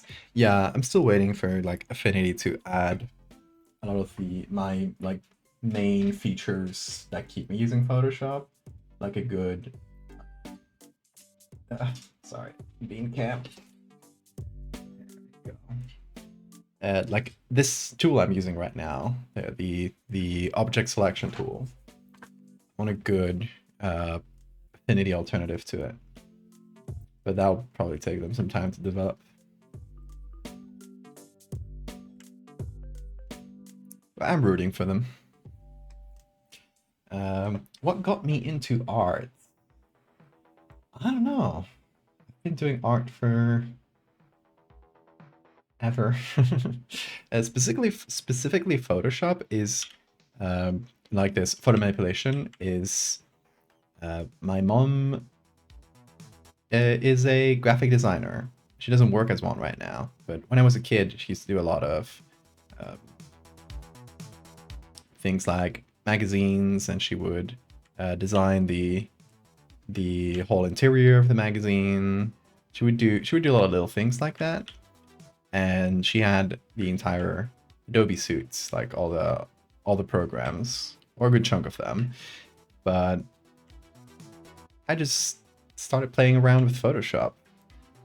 And that's how I learned a lot of what it does. And I mostly just learned on my own, just like messing around with it and doing stuff. And then for a few years, I tried doing more traditional art and just the digital arts because I really like doing Photoshop edits, but you know, I kind of had this mentality of it's not real art, right?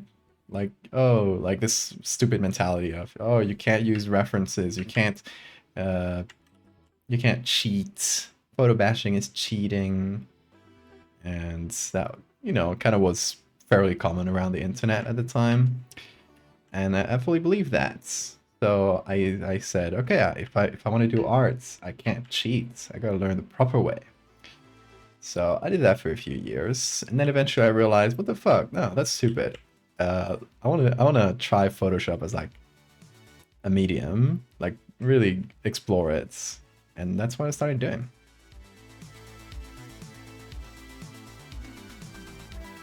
I do not know if that answers your question.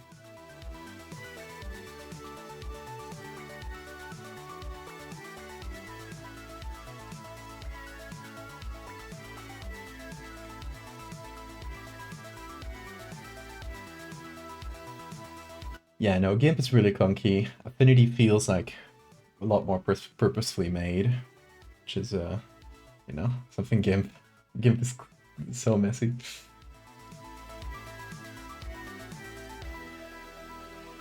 Yeah, the edit layers in Affinity are, I think, its main points of competition with Photoshop.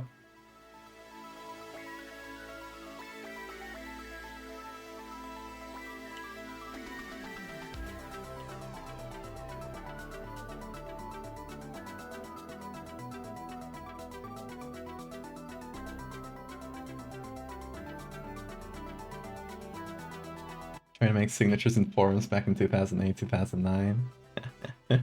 Same, same. One of the first things I made in Photoshop was my profile pic for Spore, which is also part of, I guess, my art backstory, to be honest. As a kid, I played a lot of Spore, a lot of it. Like thousands of creatures and stuff. Mostly the creators, right? And I really enjoy just making little creatures. And I found this little community of kids my age from Spain, and we didn't even use forums or anything. We straight up just communicated through Spore, because when you made a creature or a building, etc., you could comment. Other people could comment on it. So we would use the comments as the comment sections of our latest creatures as a sort of chat room, which is really funny. And yeah, made some friends through that, and then, you know, a bunch of creative kids around that time. We eventually made accounts on DeviantArt, and that's where we started communicating, like, other than Spore was the first place. And a lot of them were making their own arts and learning different mediums and stuff. I was like, oh, I'm gonna do Photoshop. That'll be my thing. And it became my thing. And that's how I learned. By being a cringy kid on DeviantArt. And making some art that is still being stolen to this day, which is really funny. Have you ever seen that picture of Napoleon on a dinosaur? That is me. That is me as a cringy, like, 13-year-old or 14-year-old.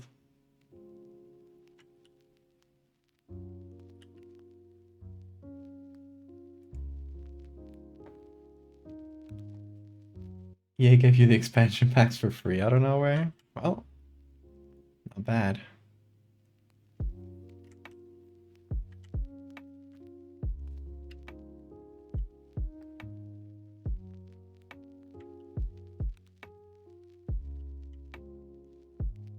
would really be nice if they did something with Spore in the modern age. Like you could get those creature creators just very souped up with some more modern technology. It would be great. But I have replayed Spore recently on stream. So if you go back through if you go to the videos tab under my Twitch channel and look for the gaming ones, which should be there if you scroll down a little. Yeah, look through them. I have some Spore videos. I did a full playthrough of the main game of Spore and then created a bunch of creatures as well. Which to me was also always the most interesting part. I think I only played through the actual game like once or twice. But I played the creature creators for years. That was my shit. And you could break them in very fun ways. Now, obviously with mods, you can do a lot more. And you don't have as many limits. So like the number of parts you can use or how you can place them, but back in the day I didn't know about mods. So I just played with standard suite of tools. Napoleon just did that sometimes.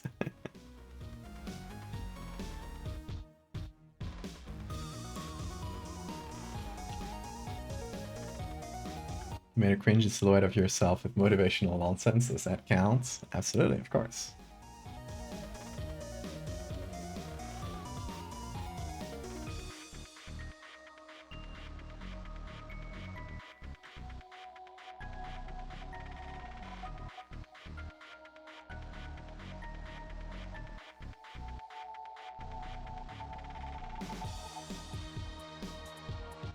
Do you guys want to see my Napoleon? I'm sure a lot of you know it already, but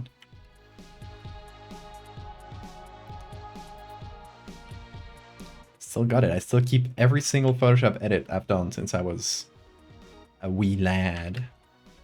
I've kept it from computer to computer. I keep an archive of every single piece of art I've done. I always keep it updated.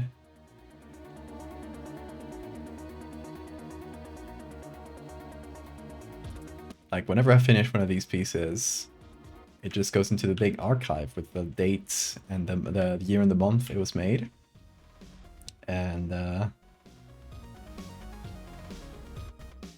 yeah, they're perfectly ordered. You can just look through them. As a writer, cringe is the ultimate enemy.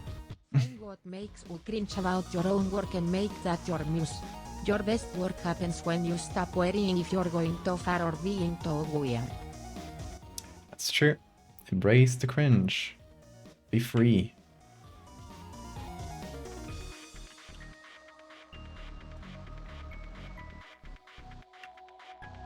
So many tentacles. I'm just going manually with a lasso right now, because most of these are like too small for the object selection to actually care about. Like maybe this one works, yeah.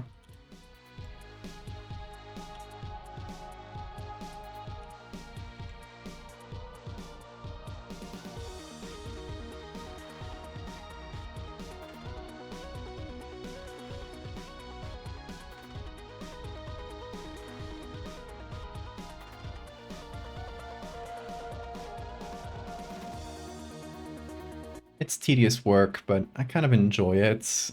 You kind of get into the zone. It's like, you know, popping bubble wrap, just doing all these tiny little selections. And you know that eventually it'll look good, so.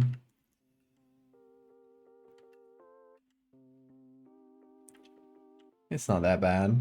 I used to do this a lot more, like back in the days before tools like object selection, which saves so much work when you'd have to manually select everything or use, you know, the automatic selection tools were really, really clunky, so you couldn't use them most of the time. So you just have to like trace around the entire silhouette of everything every single time. That was a mess. Nowadays, you press a button, it gives you like a rough start, and then you fix that up, but it takes like, I don't know, like 10 or 20% of what it would have taken otherwise.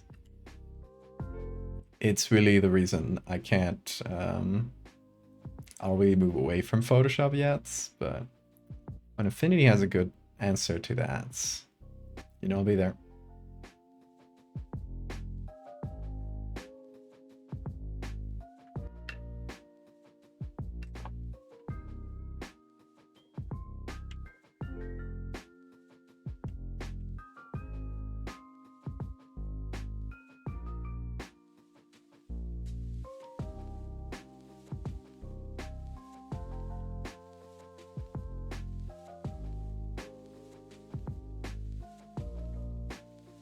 I should probably have like a really strong color behind it. Like, oh, green is probably going to contrast pretty well. There we go.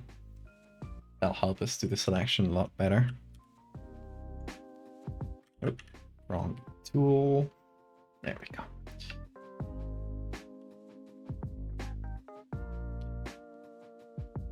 Let me try the hair tool, actually. It might work for these little... Actually, yeah. Since it's a simple background, it should at least fix it up. Save us a little time.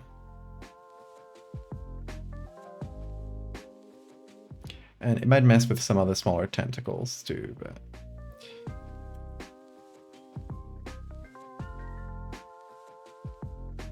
it's worth a try.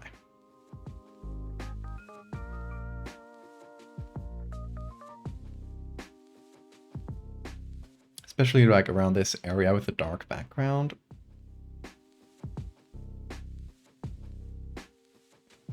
Because that'll select out really easily. Probably not as much in areas with the lighter background.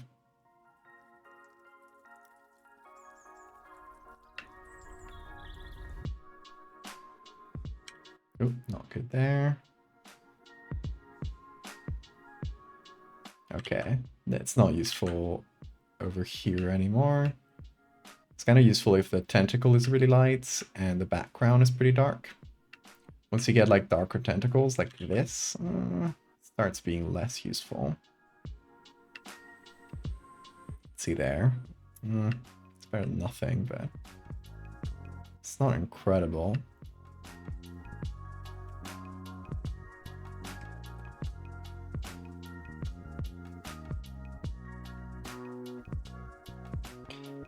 Start writing your first draft of a novel. You're 10 years in the making. Nice. You keep trying to make a cover for it instead.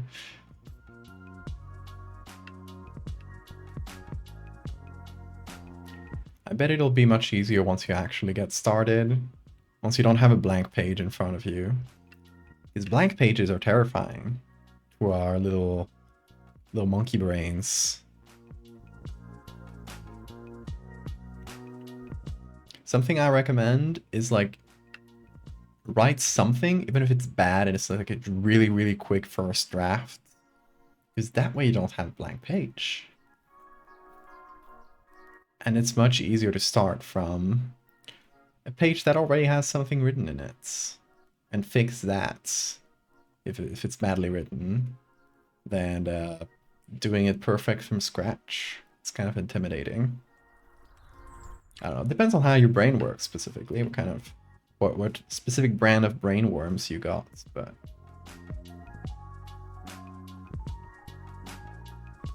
it is a good tip for a certain type of people. If you're a bit like me.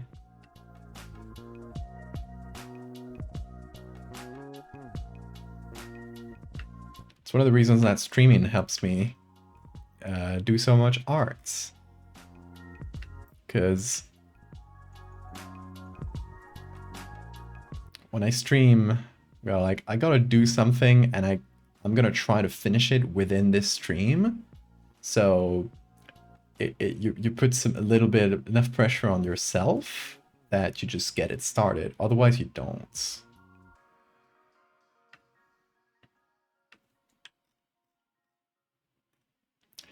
Okay. We got a pretty good selection so far. I'm gonna shift the edge inwards to fix up some of the wonkier edges, add some contrast and a little bit of smoothing. Should reduce some texture. And actually, no, that smoothing kind of sucked in some areas, in some corners.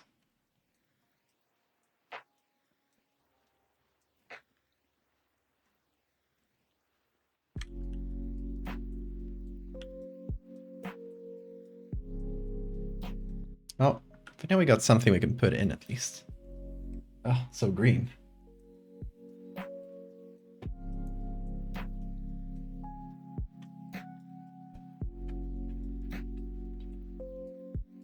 And thanks for the save reminder, I missed it.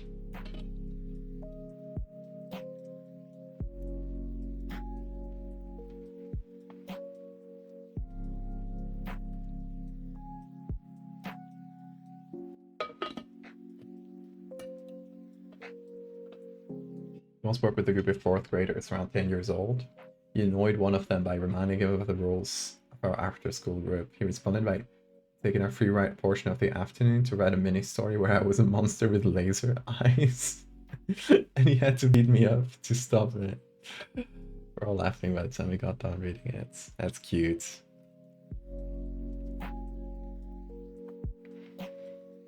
That kid just learned how to vent to frustration through art, which is a really healthy thing.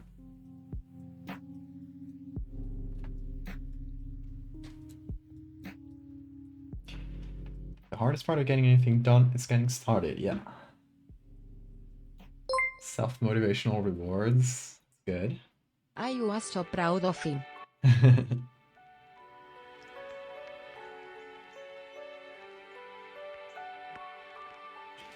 Well, planned horror story, you've got cooking, you got several plots. Plus named planned already. We just don't have the time to execute it. It's the hardest bit. The blank canvas. It's the curse.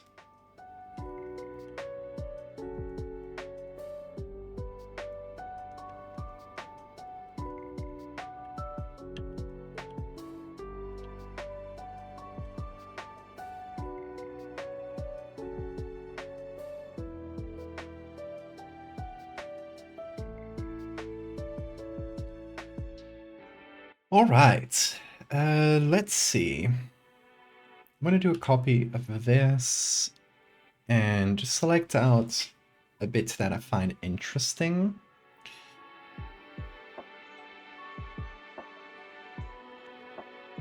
How about we take this, or no, this, and I guess we gotta find like where it ends.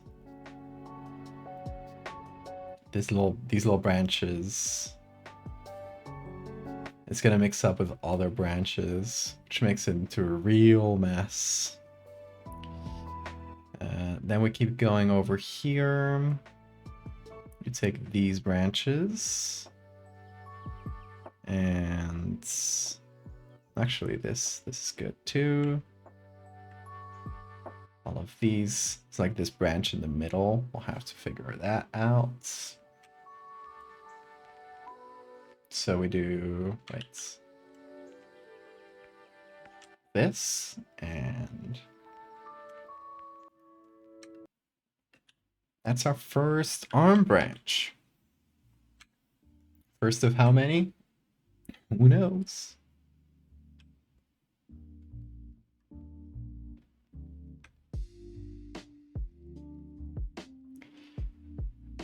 But yeah, now I want to figure out how this branches away from the arm. What kind of shape does it do?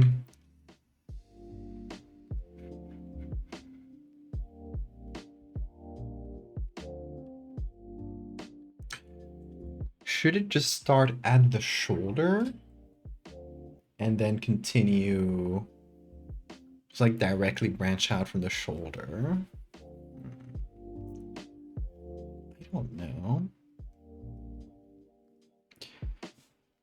let's see. How does it work on the puddle person? Two different ways, actually. This arm branches in two really early, and this one a bit later.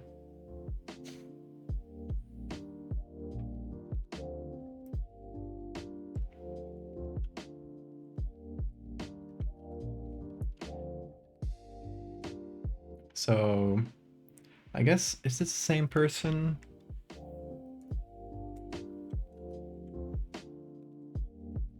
Wait, did I flip it? What's the original? Getting confused now.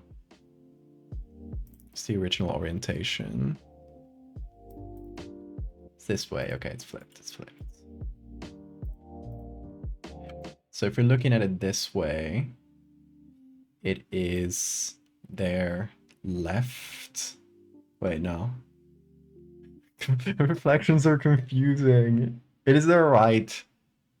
Because we're seeing it, it's not like reflected sideways, it's reflected upside down. So it is their right arm that transforms into two really early at the shoulder. That was hard. That was hard. Reflections are difficult sometimes for my puny brain.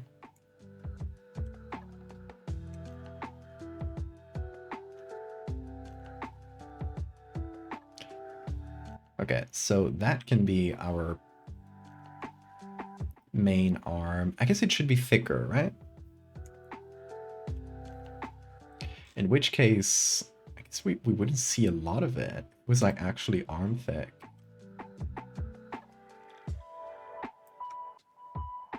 We'd kind of just get this.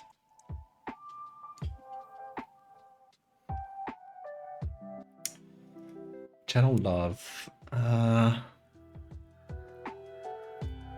I want us to see more branches in this image, you know? How much smaller can we make this? Not much.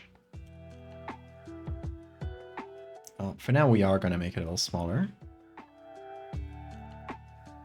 If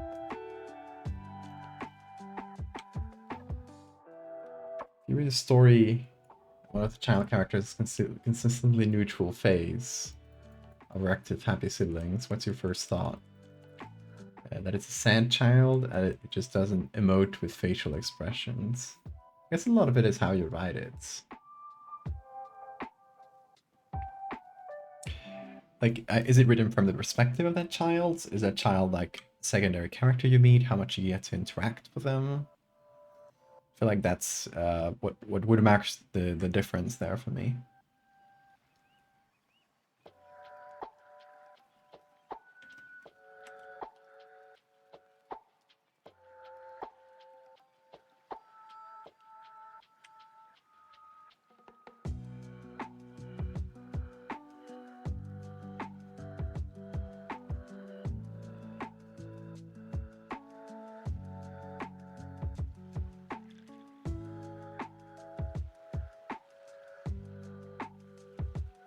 What if I mixed this with the real arm?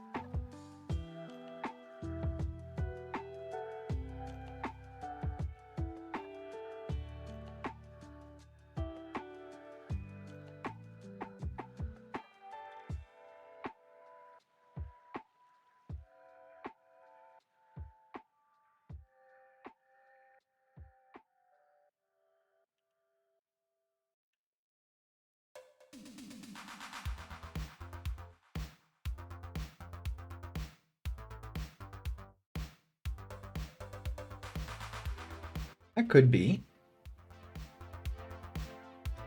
I need to find a new edge for all of this, but since it's already gonna be mixed up with all the branching bits from the other arm, I think we're pretty good.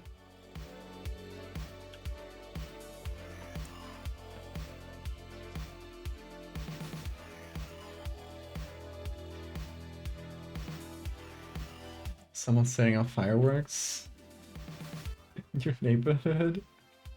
I don't know. Are they having a party?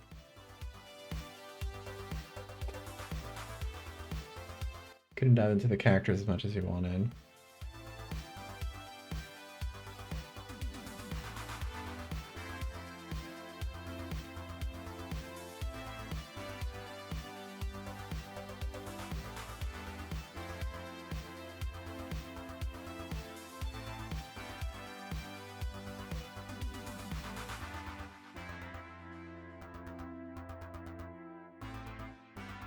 Okay, let's do some color first of all. I'm gonna desaturate this. I'm gonna bring it a little bit more towards the reds and the pinks.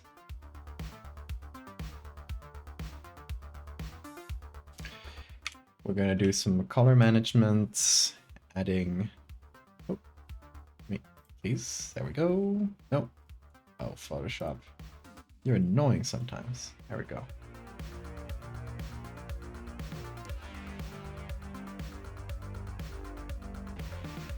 Okay, so we're adding a color layer to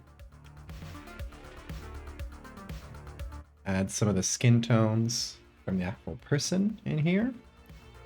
And we're also going to need some soft light to recreate the shadow according to the lighting of this image. So most of these should be in shadow, to be honest.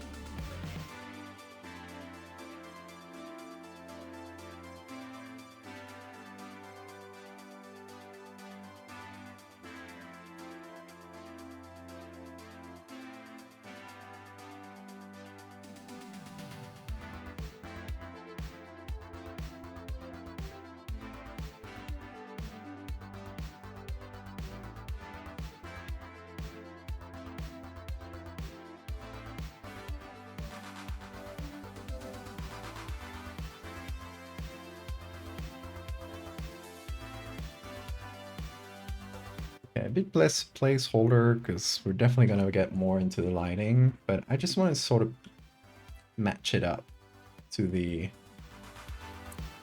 actual arm and the actual body that we have so that we can see what's going on. See if it looks good. Oop. Don't hide it. There we go. Be normal, Photoshop. Thank you.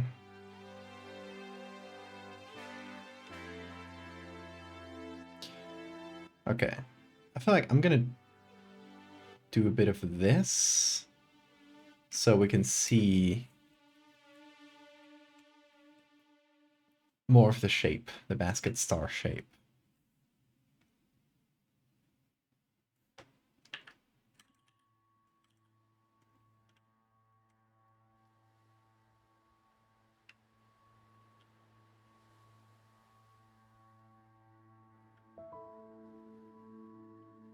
Okay.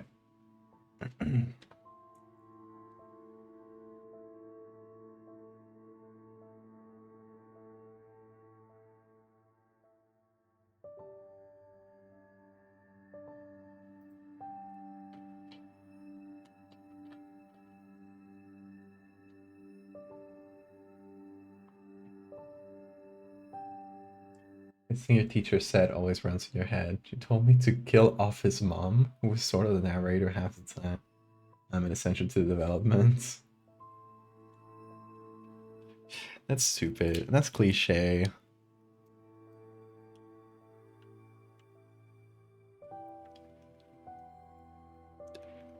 I disagree with that, teacher.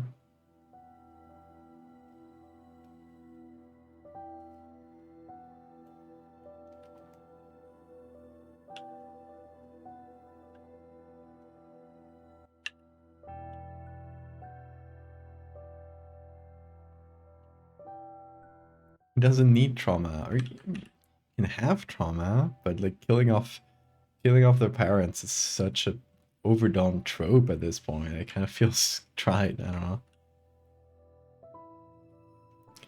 Where is this tentacle coming from? And other mysteries of this insane layer. I mean, I got myself into that. I got myself into using a basket star, so I'm seeing it through.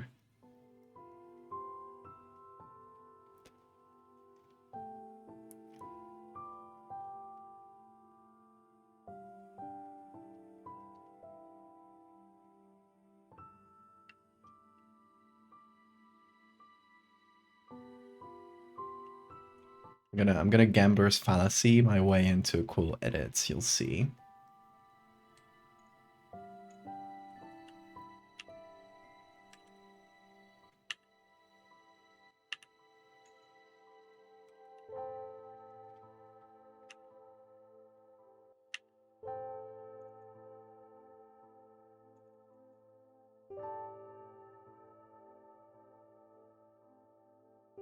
So like the other option for this would just be to manually add 1 million arms and make them into a crazy shape, but I don't know if that's like even doable. Maybe on a 3D program where you just like model a bunch of arms and create a ball with them. And that wouldn't feel as organic. So like taking from nature, using an already fractally thing from nature would probably look better in general.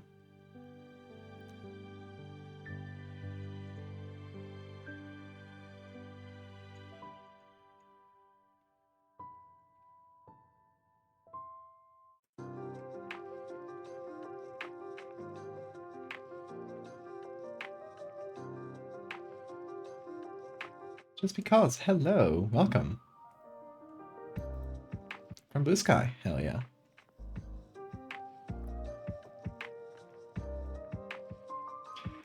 Happy to see people like coming over from streams on Blue Sky. Because it goes to tell you that something as simple as announcing I'm doing a stream, it performs like horribly over on Twitter. And that's because, you know, Twitter and like other socials, they don't want you to like point outside of them. They want people to spend the maximum amount of time in that social media. But Blue Sky doesn't care about that because it's not built with that interest. So you can just post links and people will see them. It's kind of revolutionary.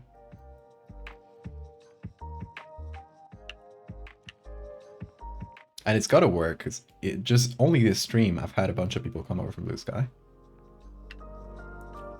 You fully JPEG'd me. No. Look at what you've done to me.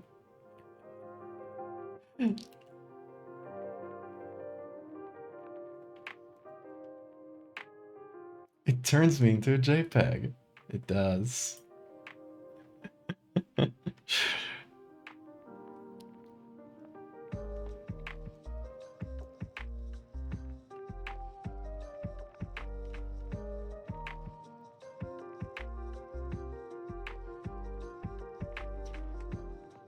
You pegged me suddenly and completely.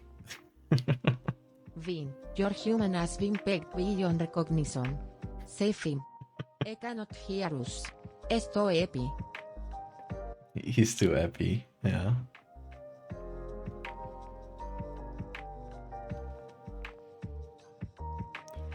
I am beyond saving. And if he wants to help me, he would have to come into the frame, and he would get JPEG'd as well. I wouldn't want to wish that on a beautiful little kitty.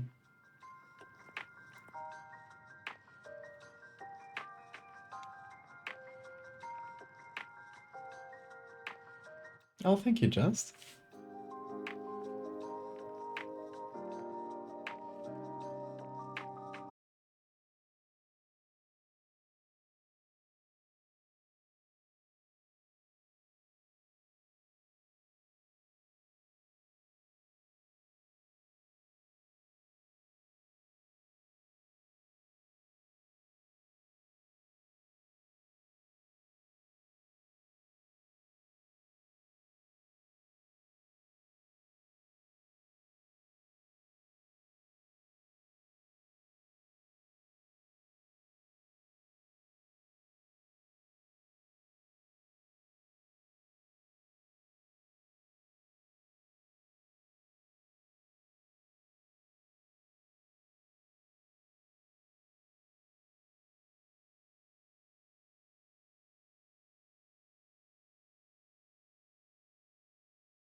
Make sure you get your JPEG shots.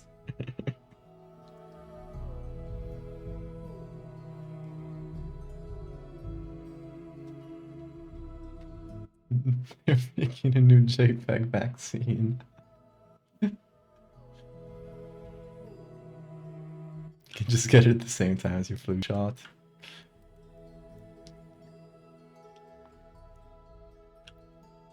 Oh, I gotta get it before next stream. I can't trust you guys with the JPEG button.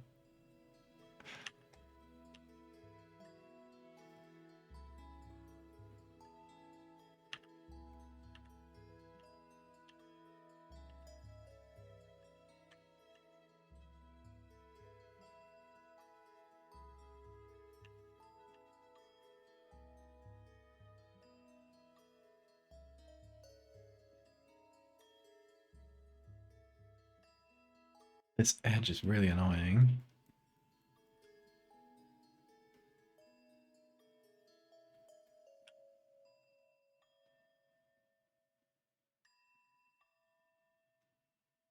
Something I'm gonna have to figure out is in the smaller tentacles, because the bigger ones are alright, but the smaller tentacles have a much more noticeable texture.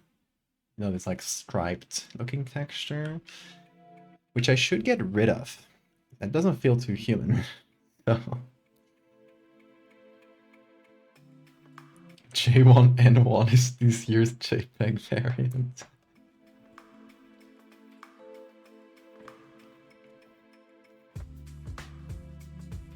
You see this picture of what I presume is a coral? No, that is a basket star. They look like this. They're like starfish adjacent beings.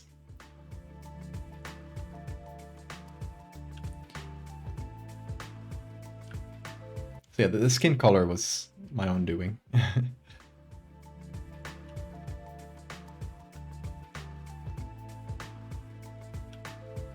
And also, oh, there's a bit of background that's kind of leaching there.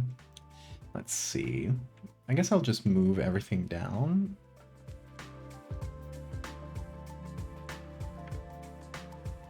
To fit this on the background. And I don't know, I want to cover some of the face of the googlies. I want to cover some of the face in, or the head, sorry, in tentacles as well. So I'll have to see how I do that. I also want to remove their little ponytail thingy. I don't know how to call that.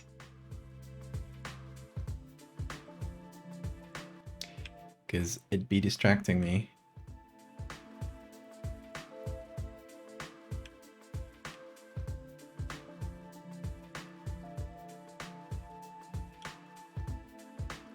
It's better.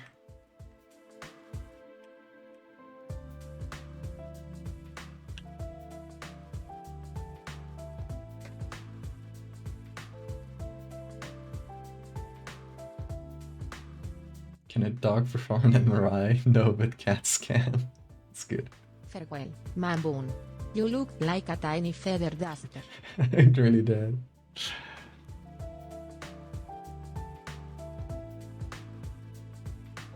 And as you guys are very well know, when I remove something in Photoshop, it also gets removed in real life. So that person just lost their bun.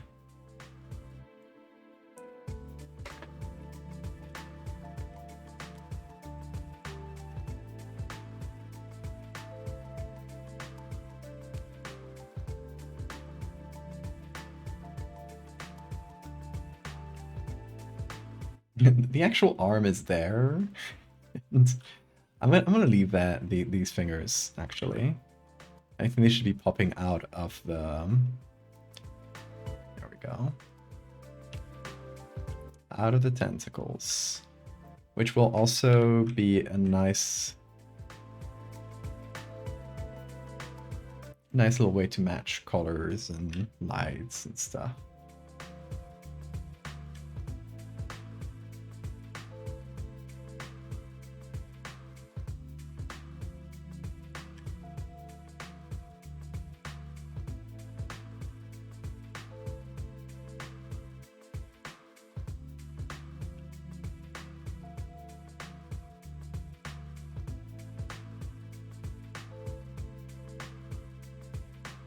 We need some warmer colors as well. Just like the tip of the hand here.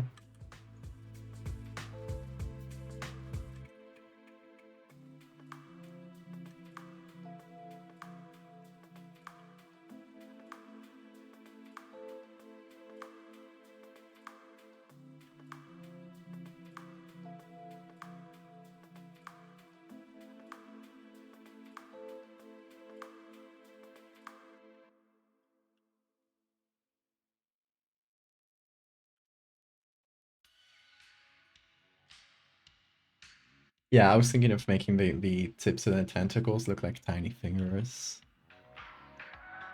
But I'll do that at the end once I have everything like sort of set up and I'm happy with everything's position.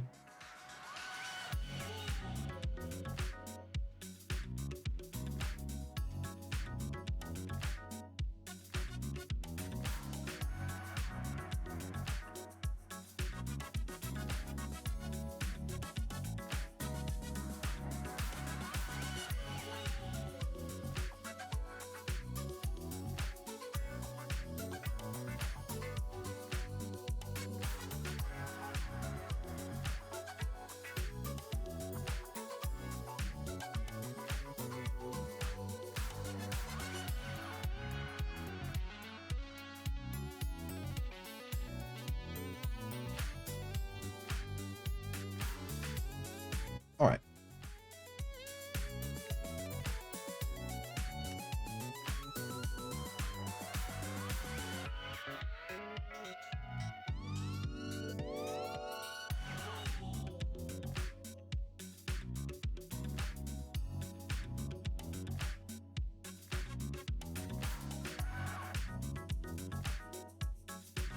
You need to do like a thin little shadow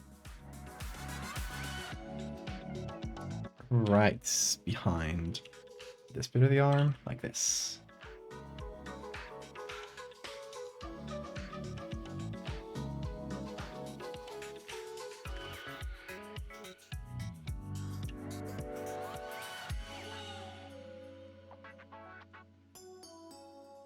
Okay.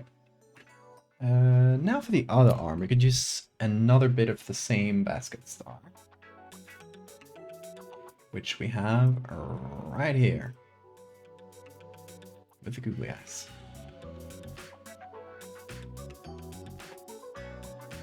Oh, see you, Just. Thanks for popping in.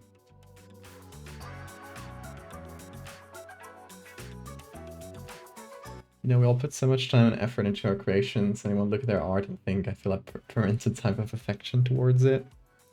I guess so, in a way. Yeah, I would say so.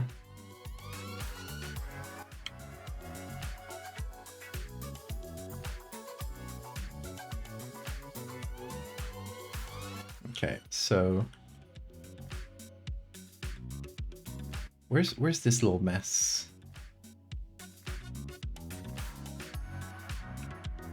It should be can't find it.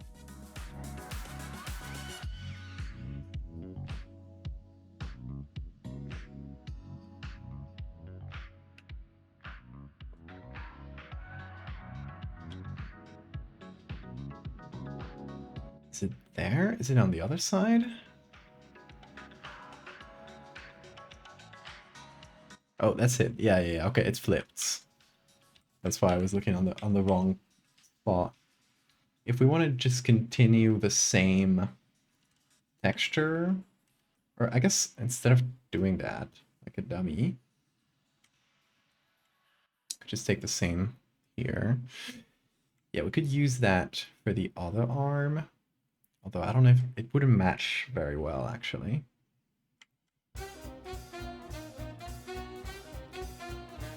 So let's try to figure out a good size and a good spot to start branching off the next arm.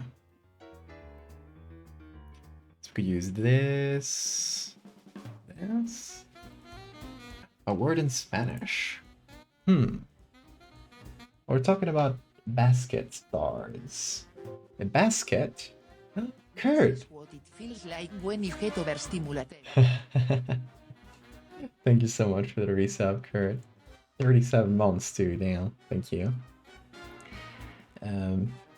Basket in Spanish is una cesta or un cesto. It can be said in both ways.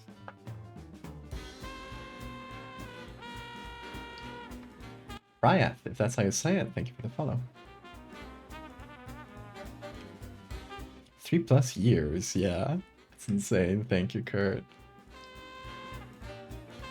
You up to 32? Nice. Time sure goes, doesn't it?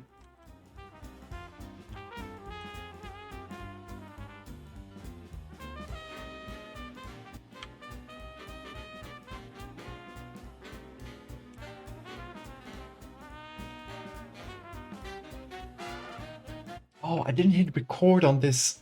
Oh my god, I keep forgetting to hit record on the edits I'm doing. I wanna get a nice time lapse, but I gotta remember to hit record at the start. I wish it just did it automatically, but it doesn't.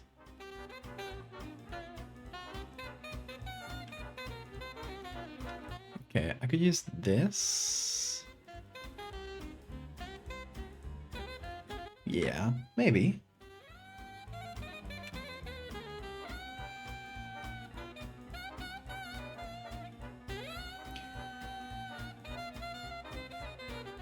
So we're gonna add the same saturation. We're gonna put it in a group and do the same thing. We're gonna do color and soft light and a normal layer. This order, and now let's just choose where it goes.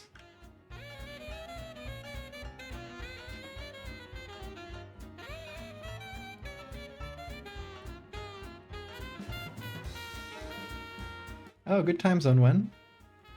And good shower.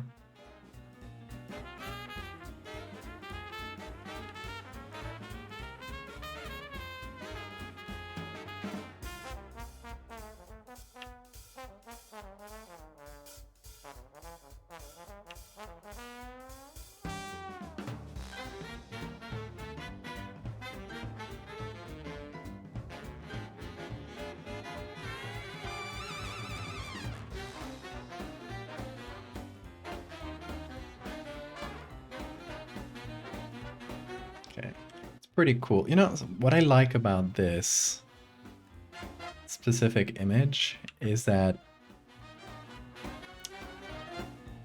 we don't get to see the full thing. We just have to imagine how horrible and annoying it must be to live with that. You can only guess. Okay, I'm gonna add a second basket star right underneath. And right underneath, please. There we go. And, oh no. There we go. That's better.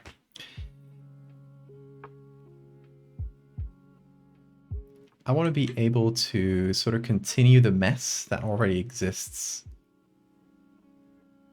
here, this little ball, and blend it together. That should be good. So we can blend the situation here in both arms.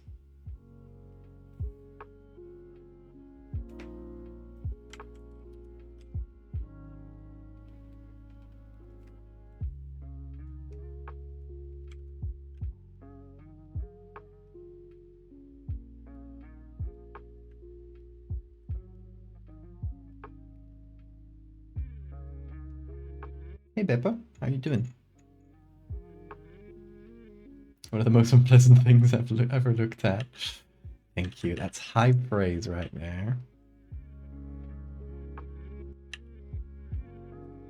You know how to treat a horror artist.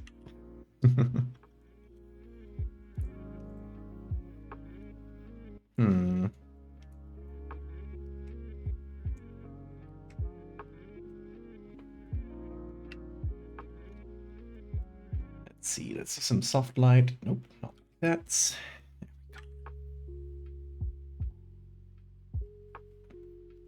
The actual arm is mostly in the shadow, so I'm gonna add some levels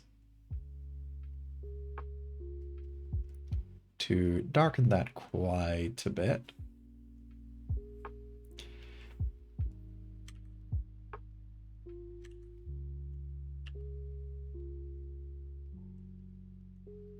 Then we can add some soft light on top.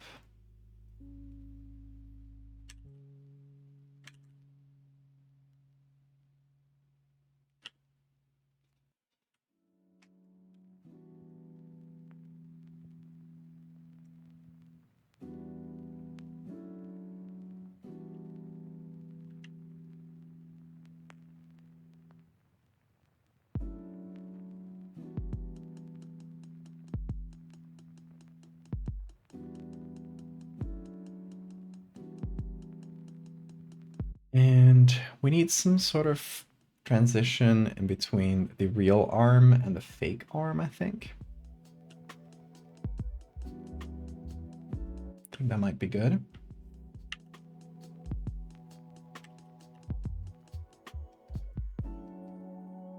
So maybe yet another basket star.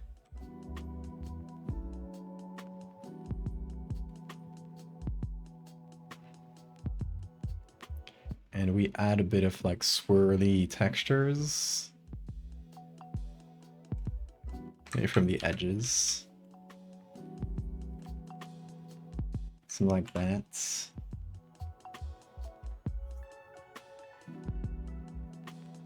Horror artists get compliments like this is disgusting. I love it. I love to get those compliments.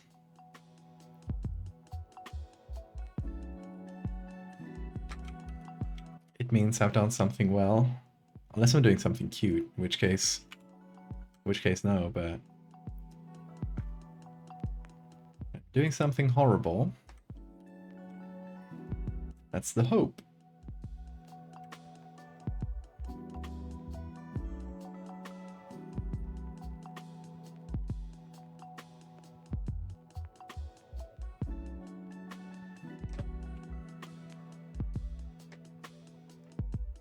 Let's see this.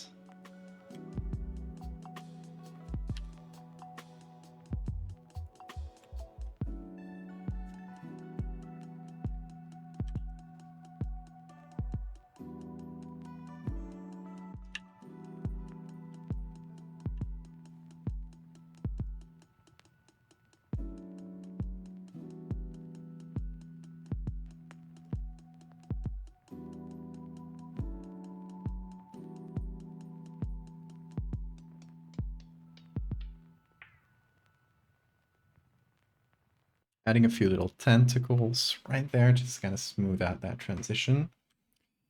And we darken that. There we go.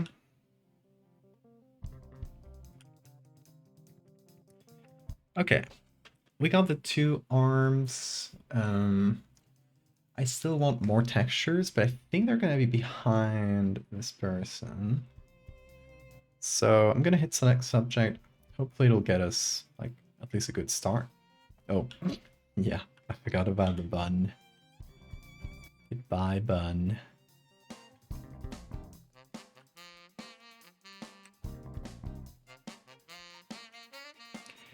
Okay, and I'll use that to essentially create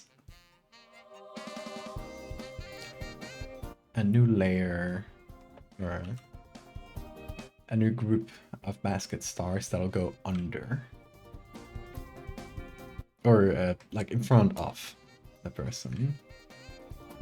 So it feels like it just keeps going, you know? It keeps wrapping around and around and around.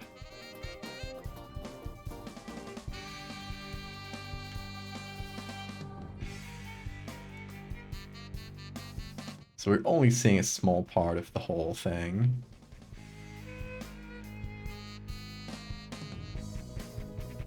And I want some of it to go over the head, too.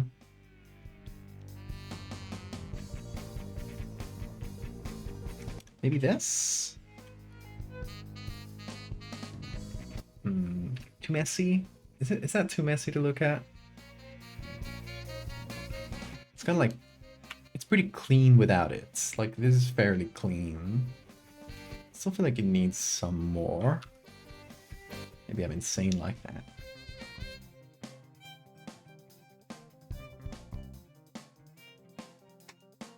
You disgusting freak, you sicko! Keep it up! That's what you should all tell me. Imagine having to clean every nook and cranny. Yeah. An infinity pool.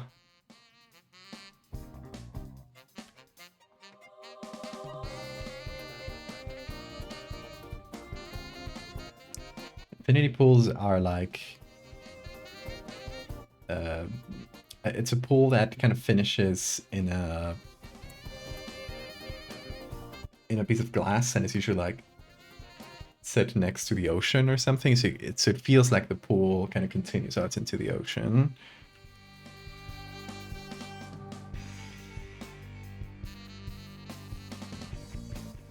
Like... well, like this one goes over a city. You know, the idea is that it kind of like ends abruptly. I don't know. Very, very Instagrammable type thing. You should 360-degree one. I'd be scared to be there. Like, if a glass cracks, you're like out into the city. Nope. Not for me.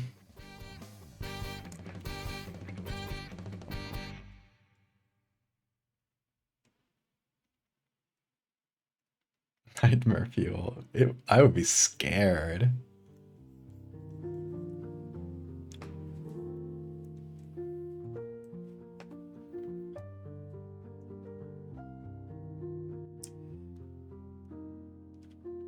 It's not bad. Definitely need to fix up a lot of these edges. Which I kind of fucked with accidentally before.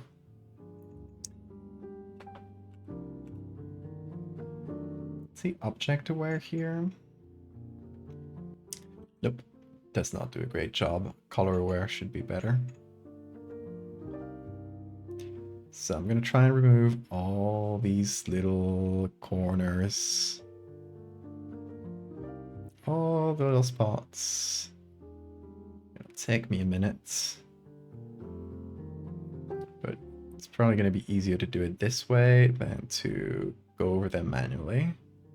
And I might have to do this in like a couple of other spots that I've seen already, but for now let's just see if it works with this tool. Like once I remove this overlay.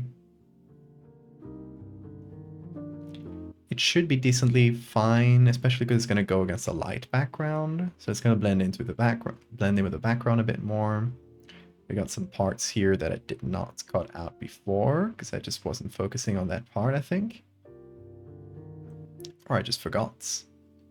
Could be either. Ooh, big yawn bean.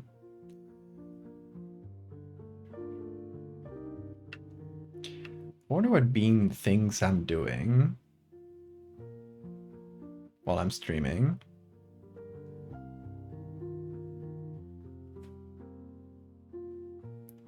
Does he think I'm talking to him? Well, I am Bean.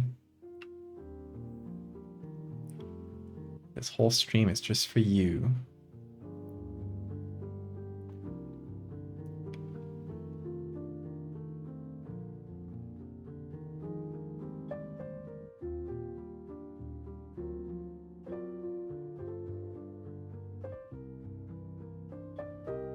I'm giving Bean a very warped perception of the world by exposing him to all this photoshopped material.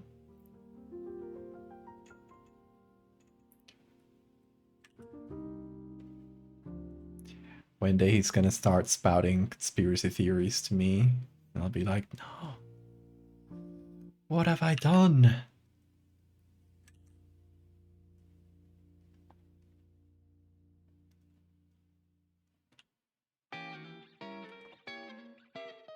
You're just idling at this moment.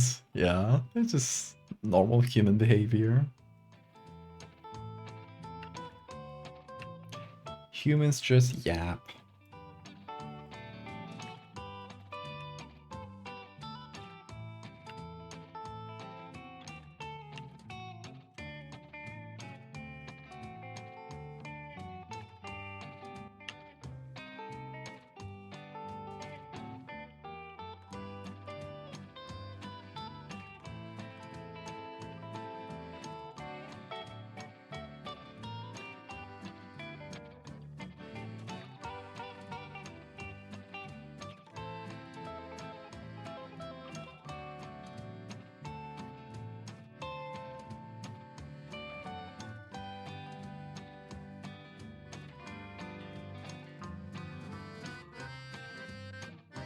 Okay, I'm also gonna let the tentacles go over this tough affair.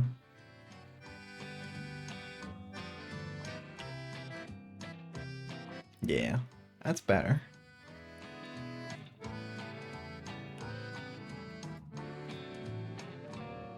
Need to know your Sonic OC self-insert? I am not into Sonic at all. I can't even tell you. I only know Sonic OCs as a thing that existed on DeviantArt at the same time I used it. I've not watched the movies either, so played some of the old games. That's it. That's all my entire exposure to Sonic right there.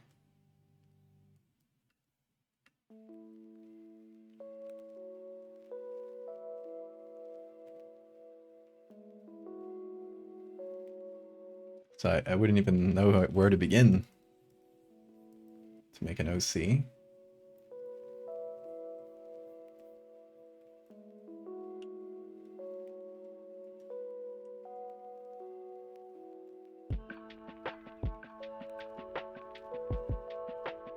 What's up, Bean? Are you lounging?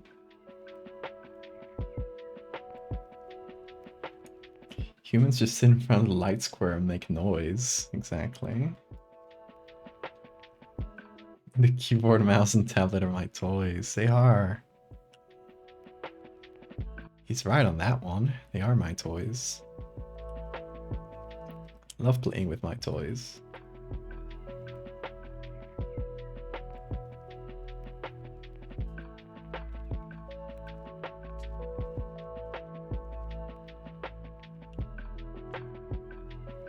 Oh, hi, Bean. Are you up? Up and about?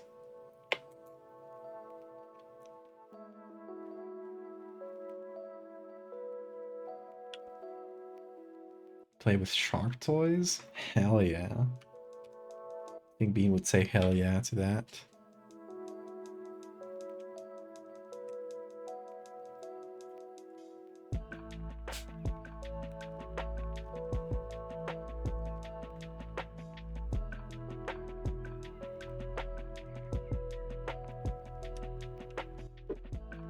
See you, Bean. See you later.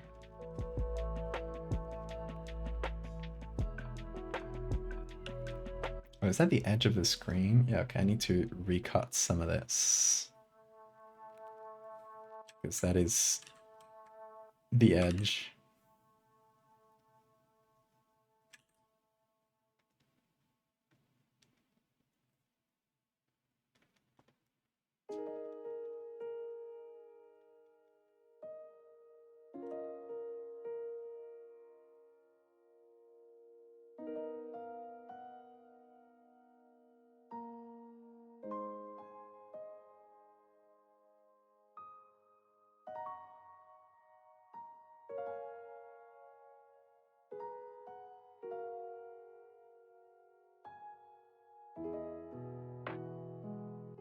There's lots of little edges here. It's the worst.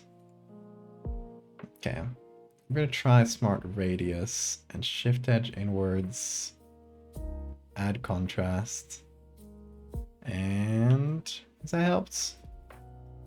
Actually don't know. Bean? No, you don't play with the plants. You don't play with the fake plants. You're gonna break them.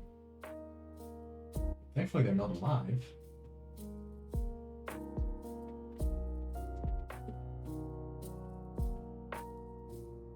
He's scratching on his scratch toy, and he keeps like bringing it with him. I put my foot on it so he can comfortably scratch.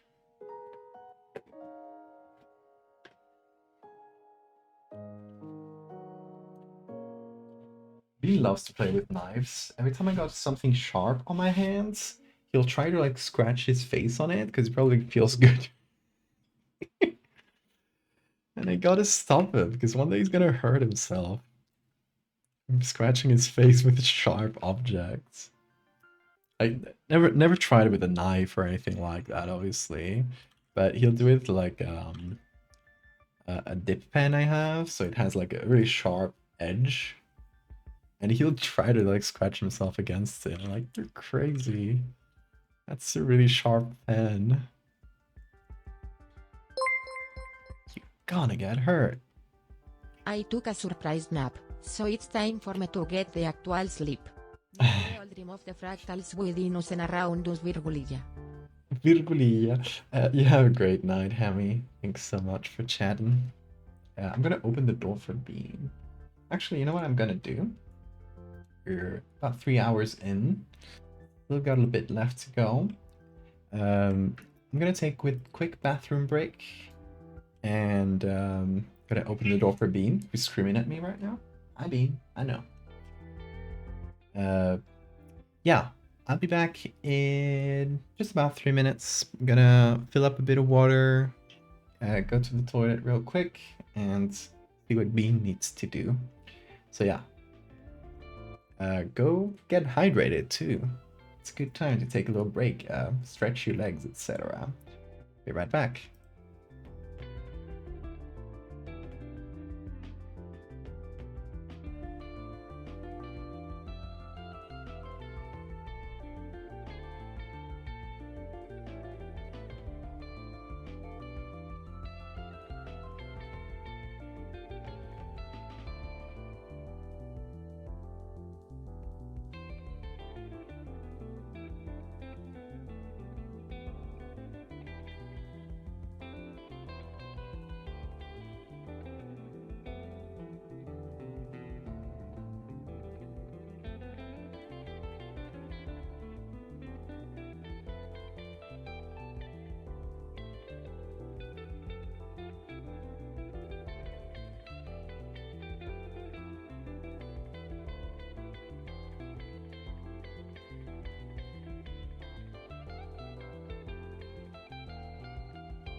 Alright, we're back. Hope you didn't miss me too much. Or Bean, he's right here.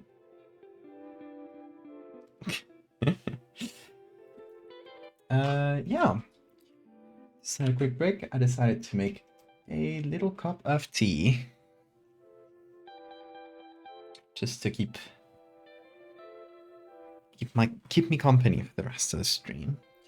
But yeah, we are back here. If you just joined us during the break, we are making a new part of the Fractal series where we're revisiting people that we've seen throughout the series with different levels of fractalization, and we're going to be showing essentially like we're going to be checking up on them later in time to show the how the fractalization has progressed.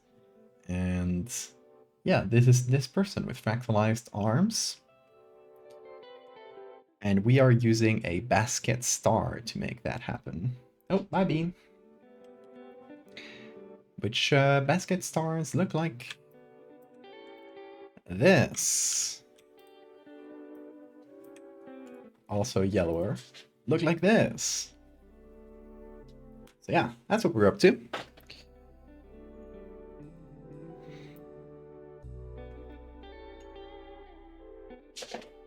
There we go.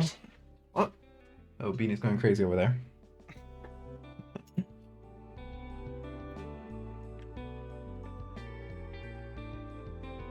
Anyway, yeah, we're just putting up all these tentacles all around the person and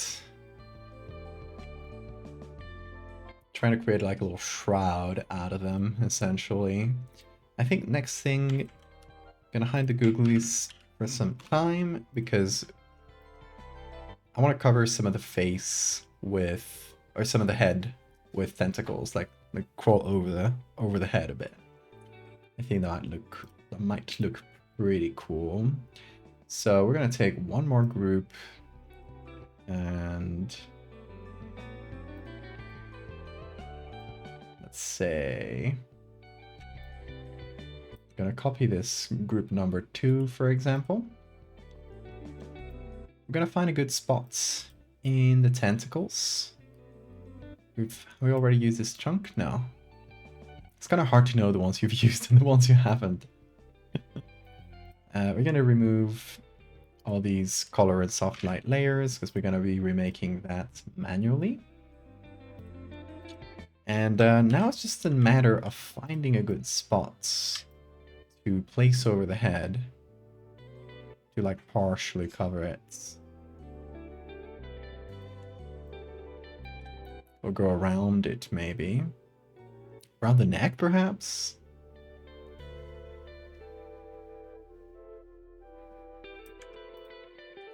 Might be interesting.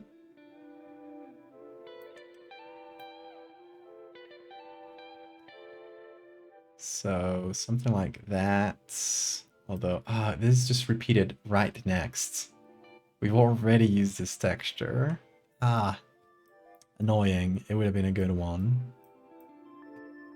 But, you know, you don't want to repeat the same texture twice in a row. What are you doing, Bean? Oh. He was searching for one of his favorite toys, the ball of tinfoil. Which is not much of a ball anymore, Bean. It's a bit flat. Let me crush it up into a ball. Will be a sec, Bean. He's waiting for me. He's just looking up at me. What are you doing with my ball? That's a bit better. Go get it. Yeah. He loves ball of tinfoil. An incredibly high-tech toy. It's really funny because we have tried buying actual, like, decently high-tech toys for him. Like, things with a motor that just, a little fish with a motor that just flaps around. And he's terrified of them. He doesn't want to use them. But then you get him a ball of tinfoil and he goes bananas over that. He loves it.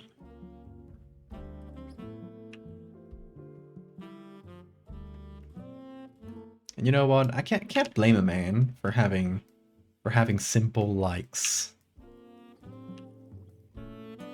It's enviable.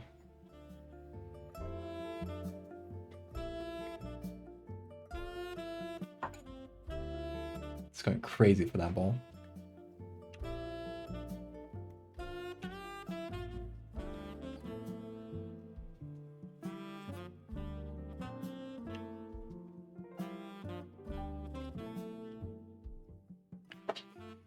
How about that? We partially cover the face of the head in this sort of texture. So I'm gonna do smart radius, which should get some of the corners. If we do this right.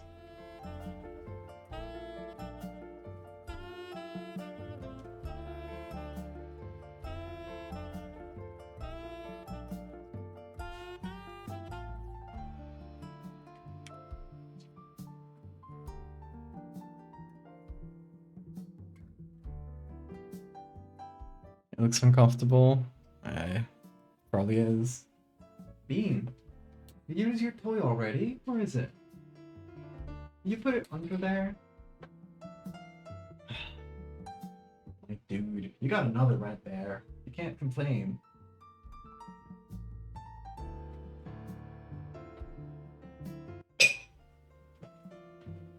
I'm fishing for Bean. I'm fishing for him. Yeah, I got him. Fishing with this.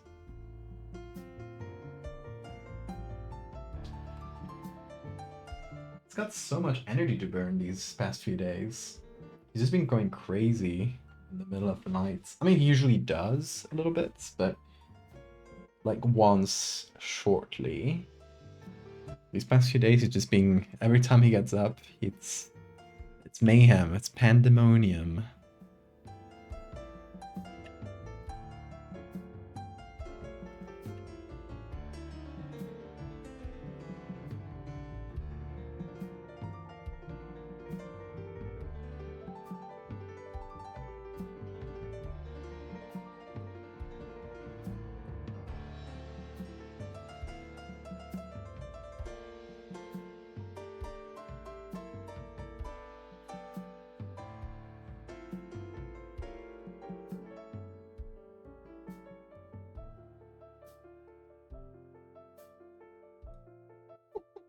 Bean, you stole it from me.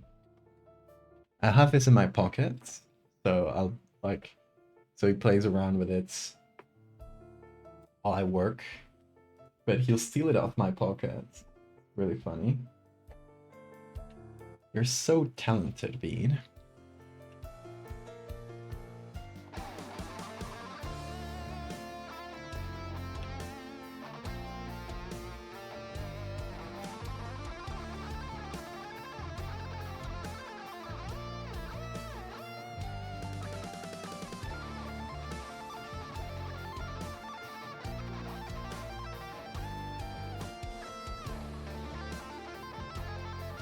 Okay, then we got all these little tiny little tentacles, which I don't know what to do with them.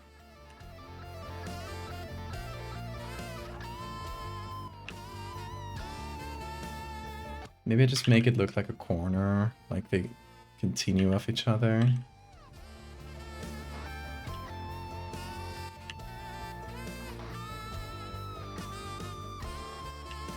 Or I just get rid of them.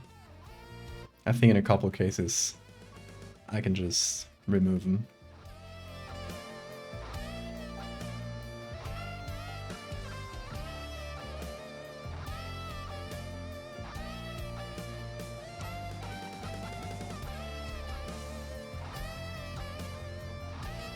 Like this.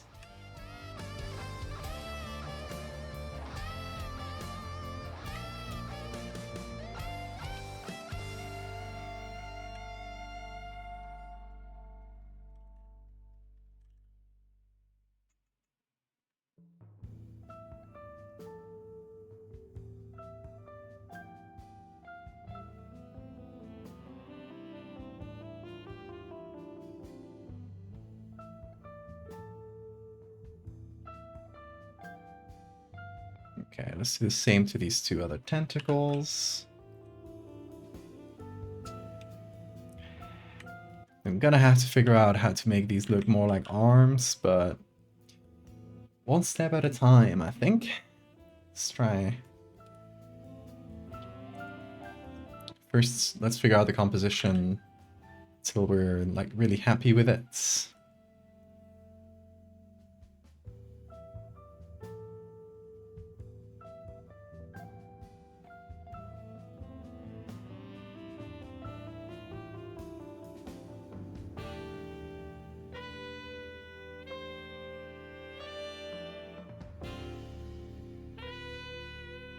Hello, Screamer. What's up, Bean? I got a fish for you. Yeah, I'm gonna get you.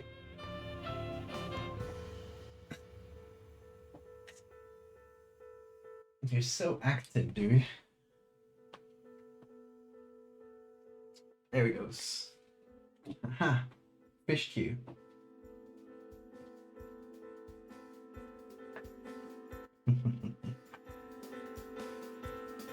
Okay, I'm gonna get out my tea bag, by the way. I forgot it there.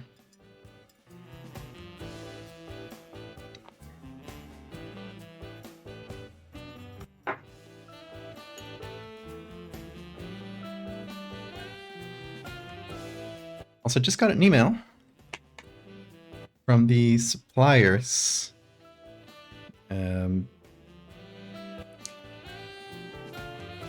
That the envelopes for the Patreon are ready and they'll be shipped soon, which I'm really excited about.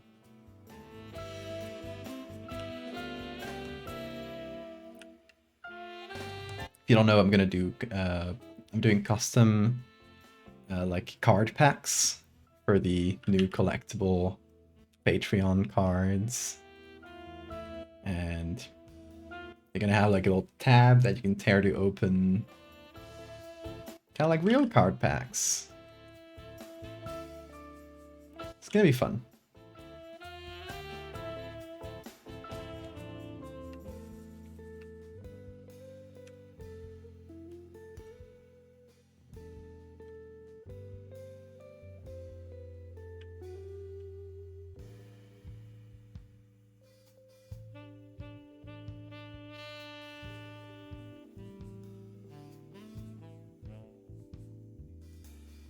Where are you hiding?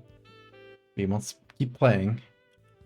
It's insatiable little beast.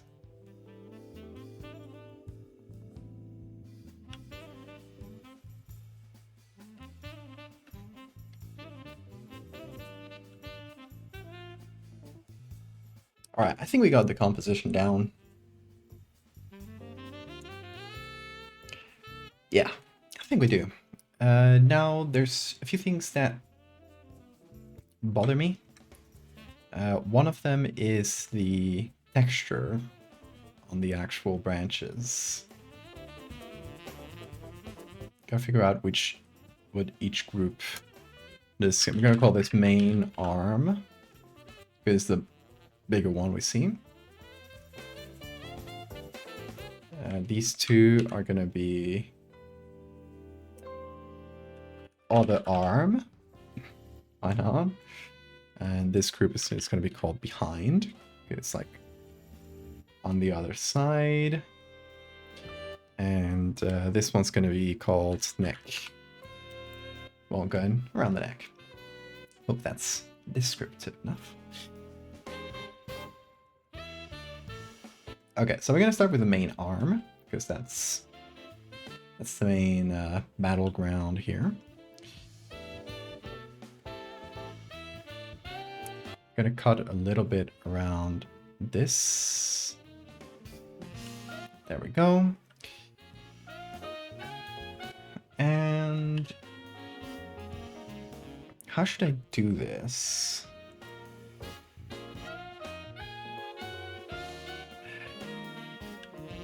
Thank you, Nuggets. Okay, I'm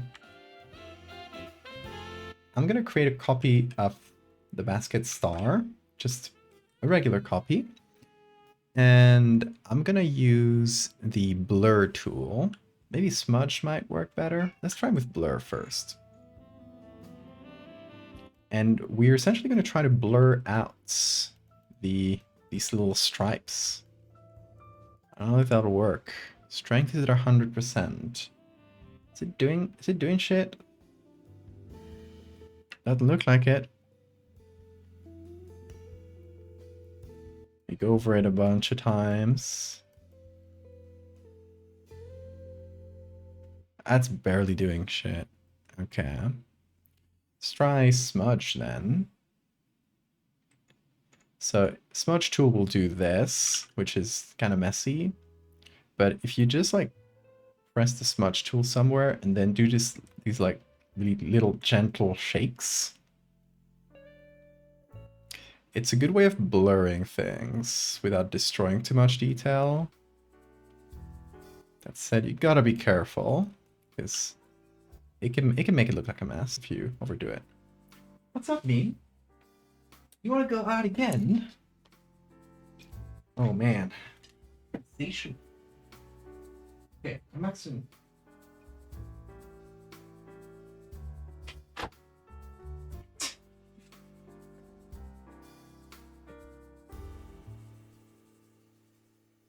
Himmelet.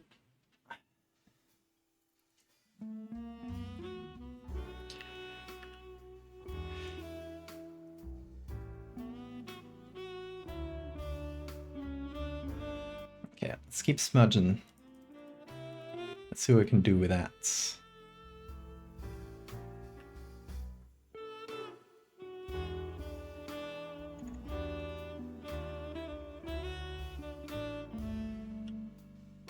Does it help? Yeah, it does. It's not perfect, but it hides a lot of that texture. I could also directly apply skin texture on top, but I would like a more procedural way of solving it. A way that, you know, I can just use all over instead of having to go like case by case, because it will take much longer. If it has to be done, I do it, but I didn't end up using. It is a basket star, which looks like this. That's the exact texture we used. Beautiful sea creature.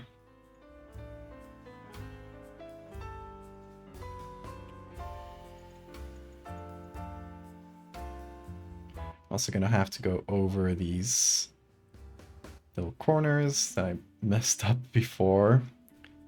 Kind of fumbled this in the selection because I decided to like smooth it, and the smooth kind of gets rid of the corners.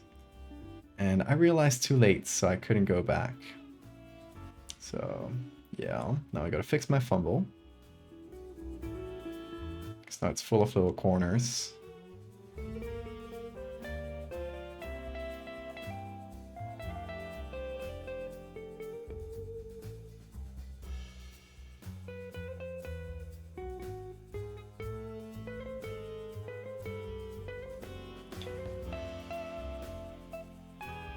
So yeah, I gotta remember not to smooth when I got this level of detail, all these tiny internal corners.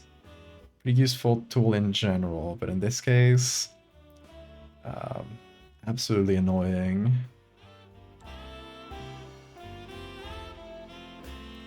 Thankfully, the hair tool seems to mostly get rid of them, despite losing a little bit of quality in the textures right next to it. I don't think it's gonna be noticeable, so I think we'll be fine.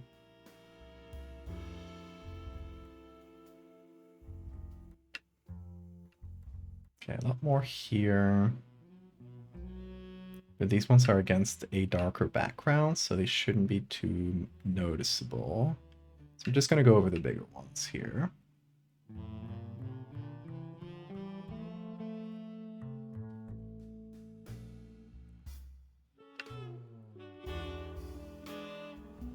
Going faster than Photoshop can process them. So I'm kind of just doing it blind.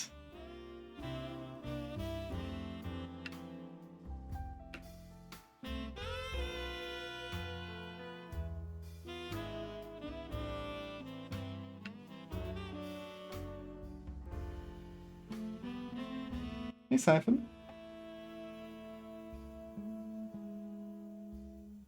That's okay.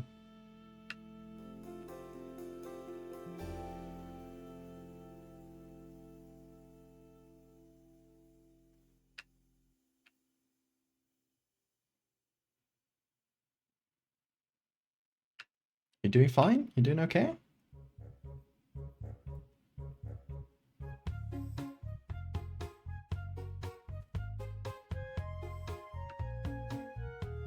Okay, good to hear.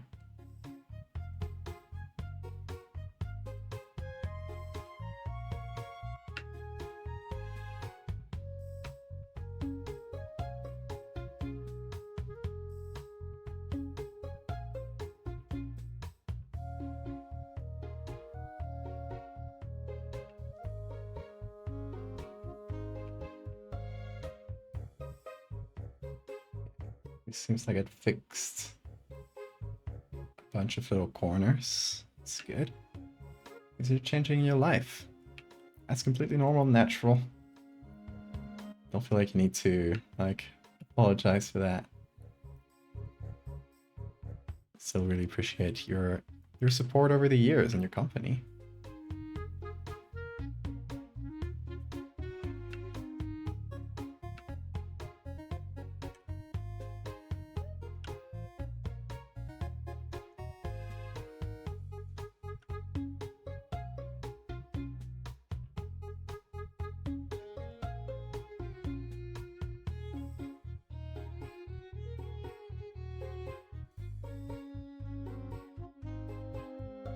Where's this edge?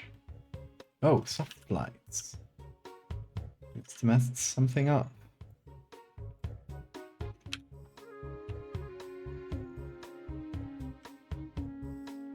Oh, there we go.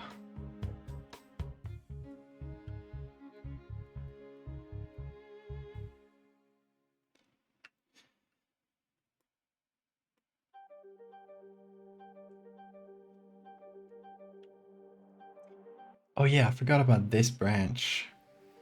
That I need to delete or at least somehow edit. This part here is very annoying.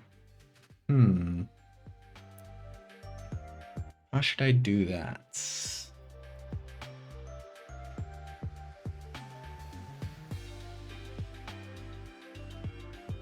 I mean, some of it can be just connecting it to the main arm, so all these little branches kind of get smoothed over. Then I'm gonna have to find some texture for this. Have an idea? We're going to take it or leave it? Of course. Let me know. What's your idea?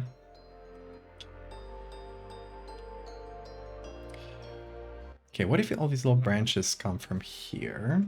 So it's just a little bit of clone stamp.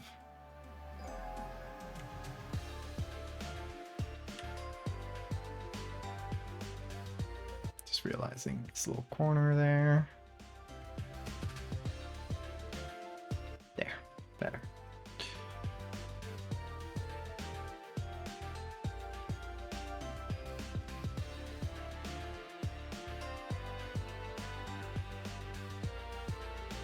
Then we're gonna call this one clone.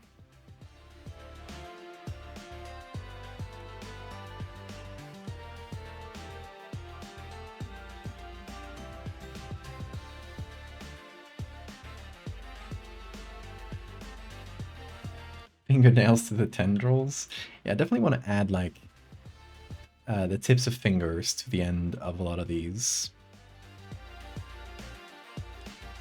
to make them a bit more arm-like. Yeah, I think like right after I'm done with like the texture on the main branches, I'll go to that. Also, let me get the bean. Where are you, the bean?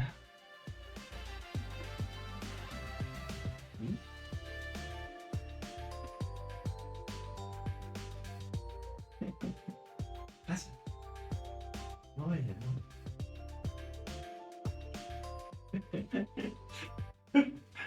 He wasn't in front of the door, but as soon as I called his name out in the corridor, I heard him just like jump from wherever he was and come in running and meowing. Like, I missed you!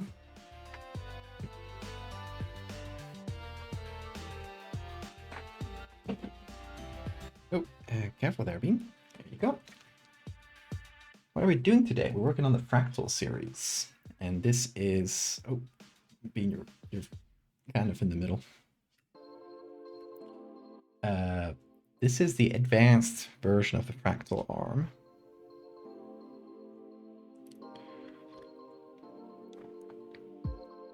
So it's an update on this one, essentially. Just like imagining what it would look like a few years into the future.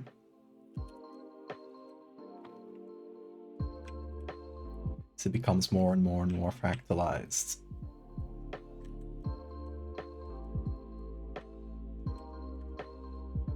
Hey Bean, careful. He loves pressing his big old face against the screen. And he moves it. Yeah, I should just use a skin texture for a lot of this instead of using tentacles. So that would probably smooth it better. And oh, careful, Bean. Whoa, whoa, whoa.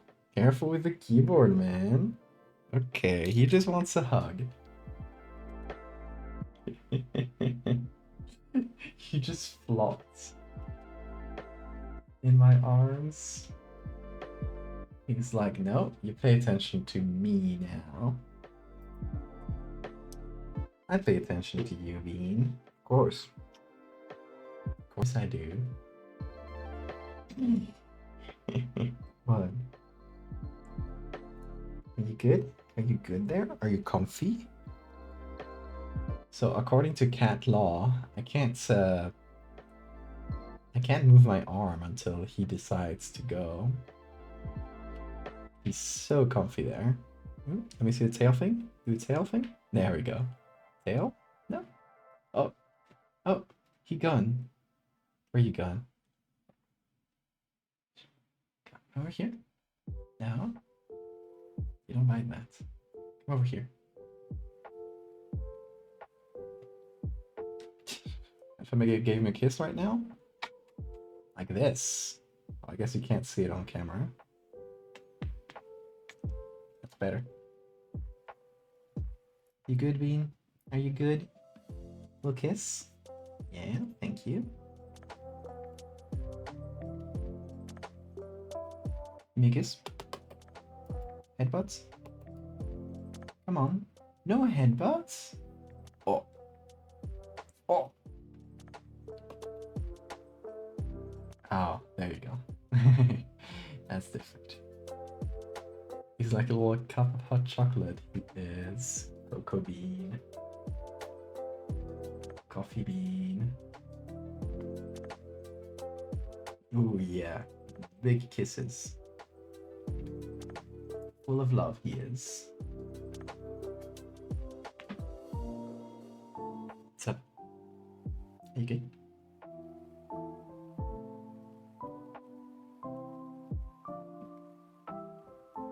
Hug? Little hug? Oh, you wanna jump up? Come over here. Toothbrush. He loves his dental hygiene. Thank you, Victoria. Thanks for chatting, for being here.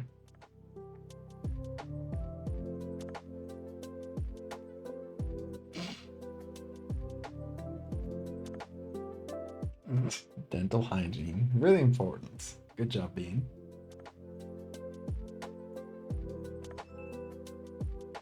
He's teaching chats.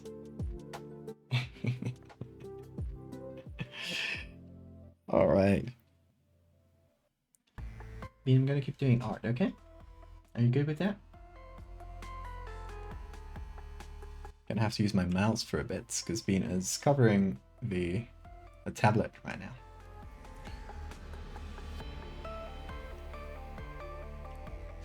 That's how it is, so can't really do anything about it. Right, Bean? Will you decide to move?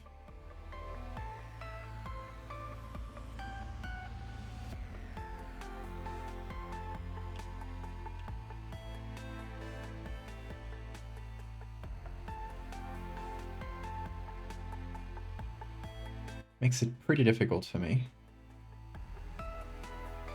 Because clone stamping is much better with a tablet rather than a mouse.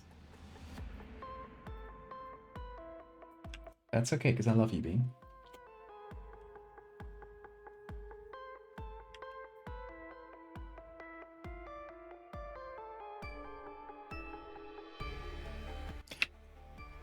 I'm actually thinking something different, maybe. Let me try something. I'm gonna take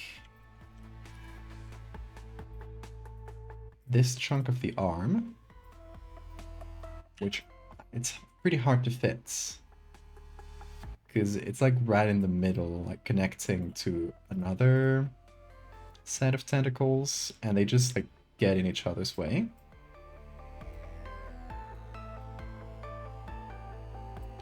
So it's kind of hard to do this with a mouse. Move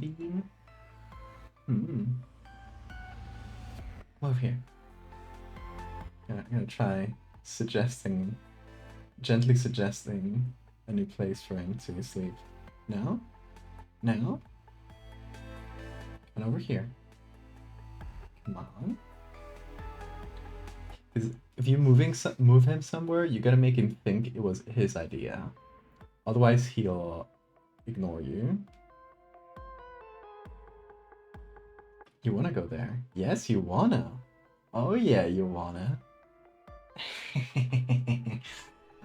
I made him think it was his idea. The master manipulator. Cat sliding, you.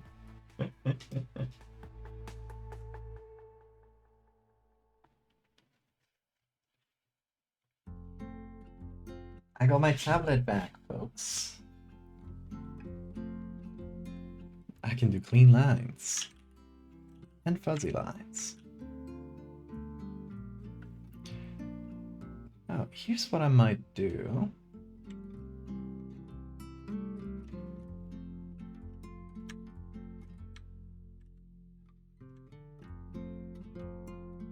While I'm doing this... Oh, wait. It's not part of the main arm. It's in the other arm. There we go.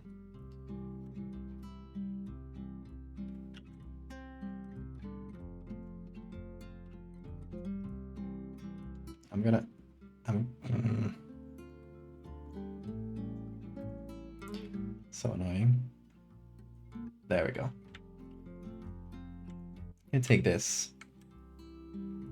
Gonna move it a little bit.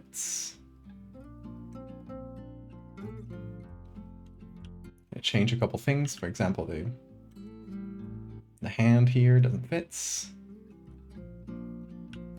That's better. Psycho streamer manipulates his pet into... It's not an undesirable location. It's literally a chill bed for him. It's a perfect location for a cat. Other tiny little hands at the end of the tendrils. I'm gonna make them more like finger-like. But right now they aren't quite. They will be. Okay, so I want to add more arm to put it right here. That's the idea.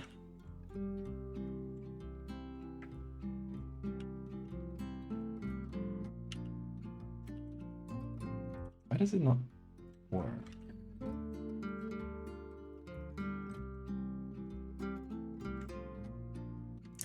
Oh, I messed up.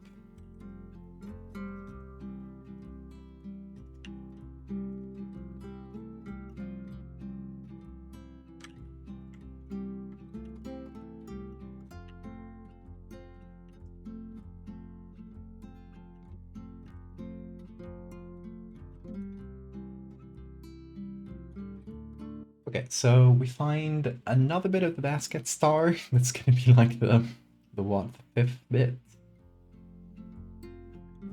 Something like that. Charnio, thank you for the follow.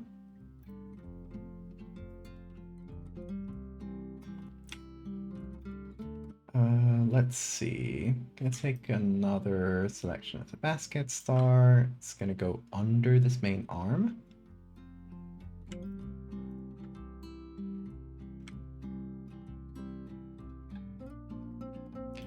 I'm gonna try to find like a cleaner branch that doesn't have that many like little tentacles over it. Just right now it's kind of messy, this one. So, I mean, this one we already use. What about this bit? Which is the part that goes right off screen after this, but we don't actually see it in this edit. So it wouldn't be repeating any texture. And I kind of want something that goes like this, maybe? Maybe the other way. So it sort of does that. I don't know, it feels kind of thin. I feel like it would need to be like a main branch, or feel like one at least.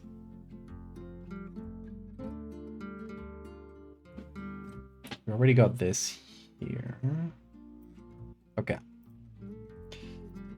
Let's try out, instead of using this half basket star, let's use the full one. And maybe we find a good branch there. Oh, this one. Pretty clean. Okay, see you, Siphon.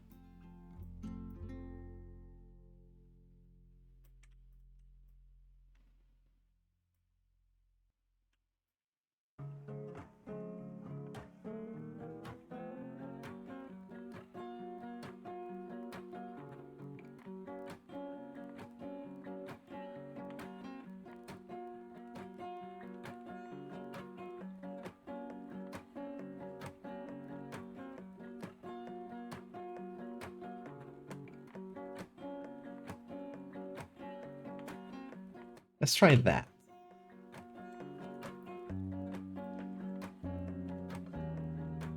So we do the same edits as the others.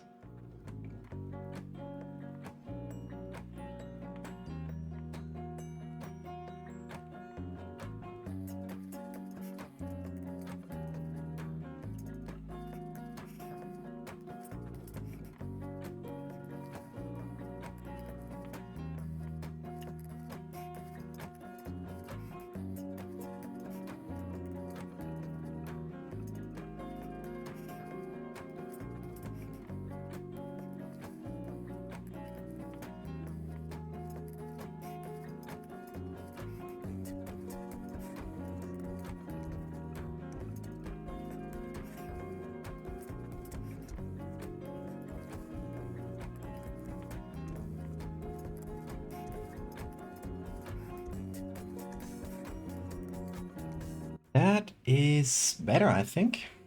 Oh, we're kind of running against the edge. Whoops. Okay, that's a problem. But the solution is just making it bigger. So we still use the same. We expand. Let me see. There we go. We expand it until Photoshop lets us. Thank you. Yeah. It's better. Remove the chunks we don't need. Now we're going to go into the selection and kind of fix it up.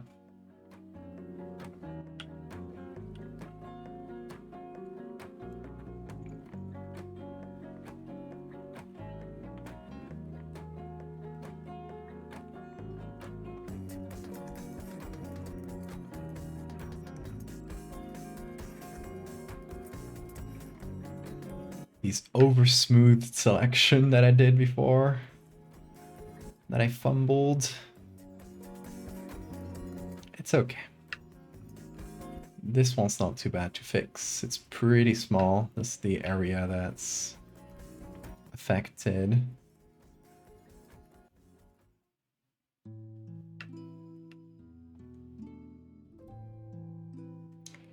Okay, that should more or less be it.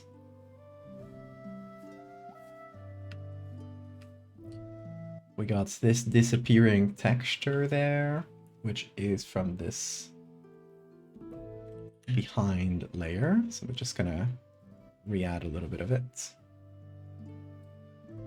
We're gonna clean up the selection a little bit by shifting the edge inwards. Hitting OK. Thank you.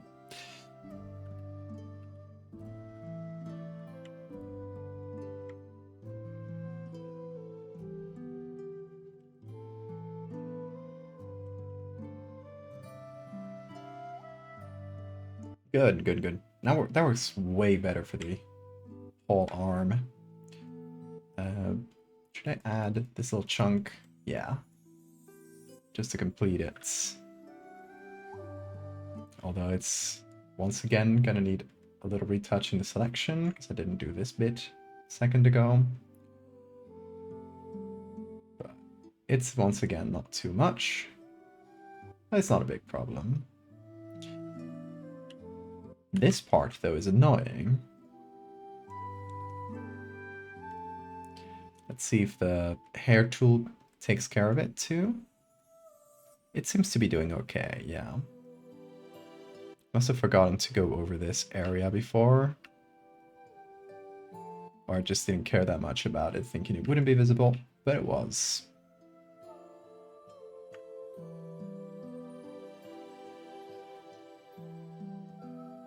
Yeah, that looks fine to be honest. Okay. Let's see. What's this part I just added? This one. Let's call this main arm 2. And we're going to do the same thing we did with the others, which is going to be light them up accordingly. And then color them approximately to the same level as the arm around it. And this seems to be a pretty smooth area too, so it's not, we're not going to have to do a lot with textures there. It's good.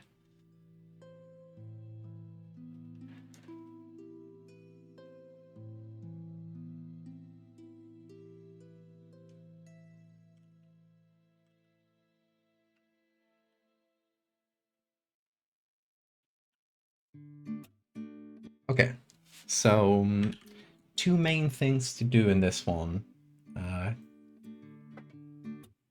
These two main things that we got left that I can currently think about is, oh, it wants to be a PSB. How big is this? Like, is this document? 3 gigs. Who made you that big? Probably all the basket stars, if I'm gonna be honest. But I don't want to get rid of them, so it's gonna be a PSB for now. Until the end. At the end, I'll try to like prune out all the layers we don't need. Yeah, PSB. It's gonna be right there in my desktop, and that's saving somewhere here for some reason. What is it? Oh, progress bar for saving appeared on another screen on the top, on the bottom right. That's insane. Do not know why I did that.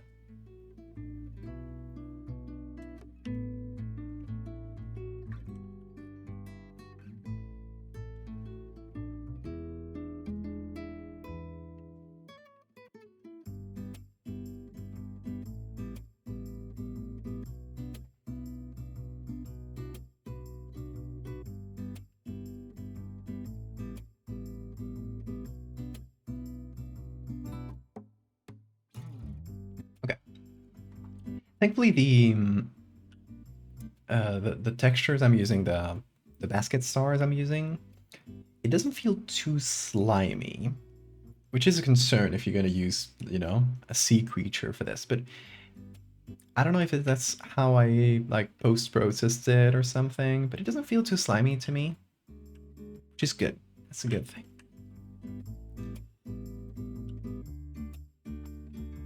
Sometimes you want slimy. In this case, I don't really want slimy. I want it to feel like regular skin.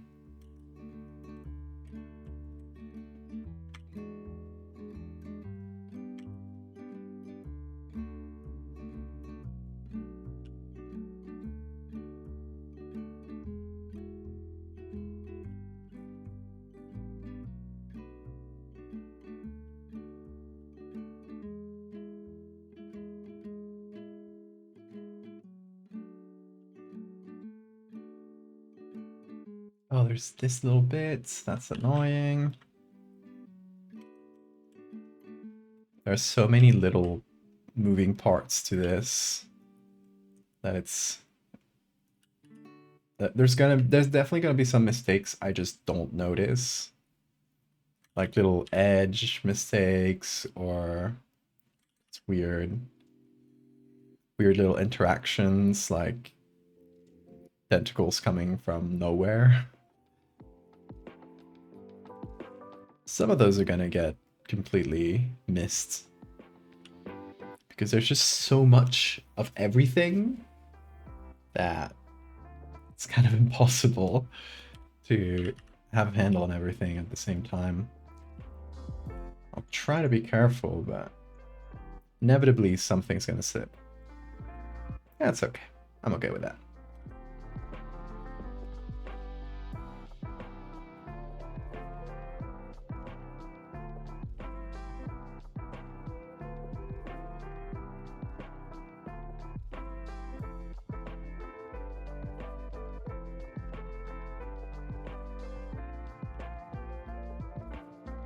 There's one little tendril here that's kind of nowhere.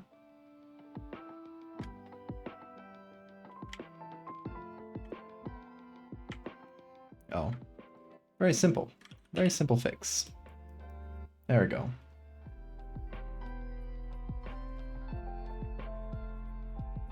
Same with these little edges. There's always some of these. My one little blunder.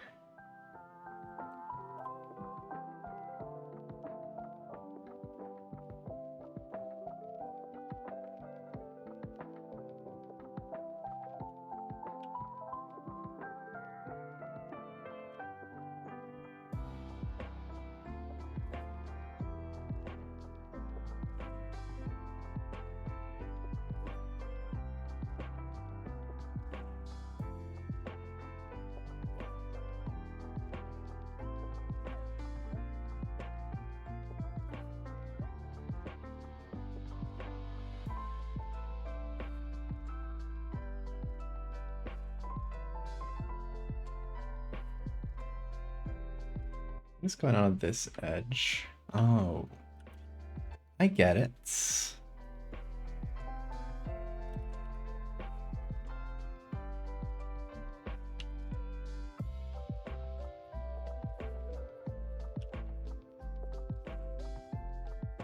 Okay.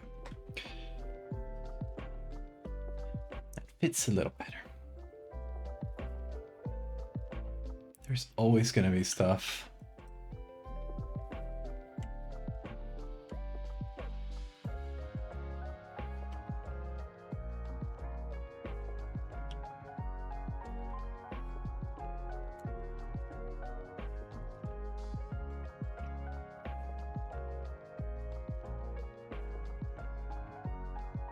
Okay, now I think for the texture, we're just gonna pick out like skin and try to apply it on top of the more textured bits. It's gonna be hard though, because we don't have that much skin. And doesn't seem to really do a lot. Let me try healing brush, can I get from current and below? Yes. So we get like a clear spot of skin. You know what? That kind of works, actually. All right. I mean, it's not perfect. Is the too much diffusion here?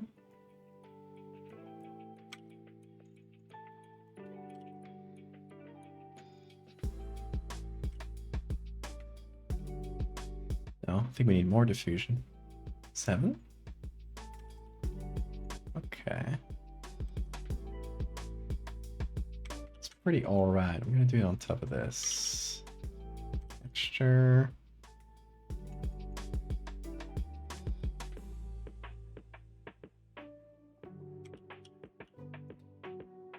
Okay, it's a pretty delicate thing.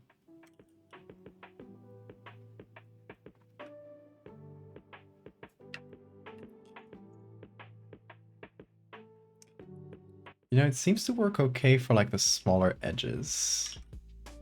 The smaller tentacles. Which are the most bothersome ones, texture-wise? So I think we're just gonna do like a little tour around the whole piece and try to find the most textured bits so that we can remove that.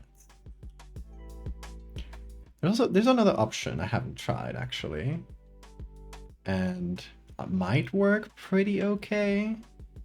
I'm not sure yet, but just like adding a Gaussian blur layer and putting that on top. I don't know. Let me do this. I'm gonna create another selection or another copy of the basket star, and I'm gonna blur that. How much? I don't know. Maybe like a pretty heavy blur and then a sharpen.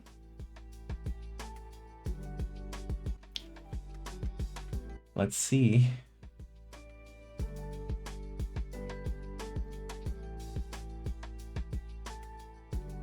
Does that get rid of the textures? So if I now apply this in the more textured areas, that's not bad. I really thought it would be worse. It's actually not bad at all. It makes things a little bit more blurry, but I think it's for the better. I hope it's for the better. We're also going to take a full group of every single arm, all of them. Now we can see the before and after really easily. Boop, boop. And just to give it more a texture that's closer to the base layer, we're going to add a noise layer to it. So, where's my grain? Here it is. Okay, do your thing. Why is it taking so long? I'm getting scared. Okay, it's there. I was scared for a second. Okay, so it's fairly similar to the grain in the rest of the image. It's obviously much bigger though, or much stronger, so just gonna add it softly like that. And that should help out with the texture quite a bit, I hope.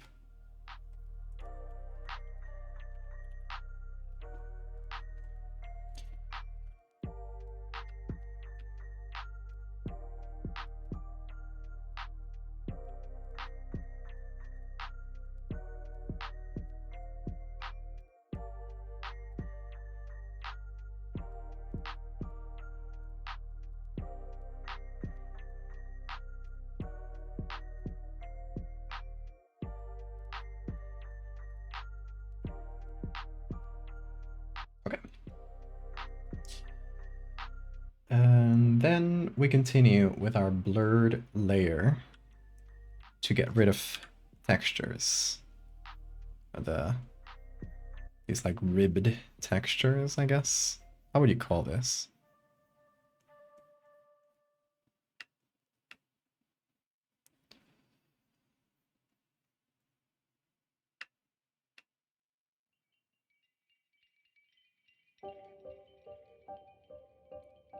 Like, it works decently well in these bundles, where there's a bunch of them.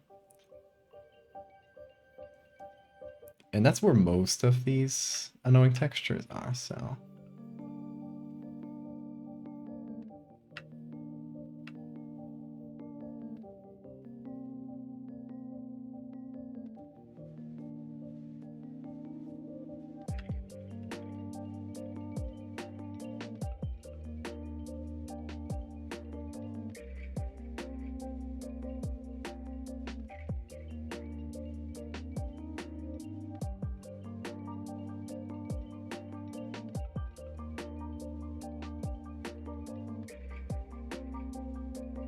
Oh, that's the other layer.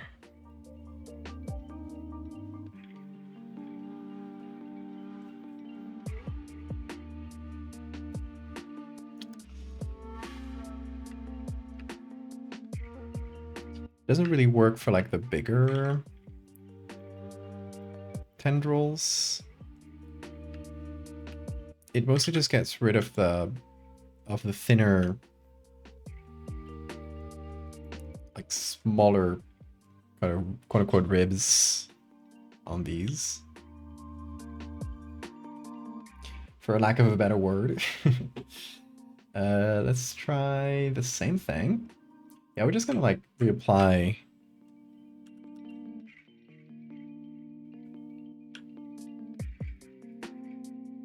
all of this. Yeah.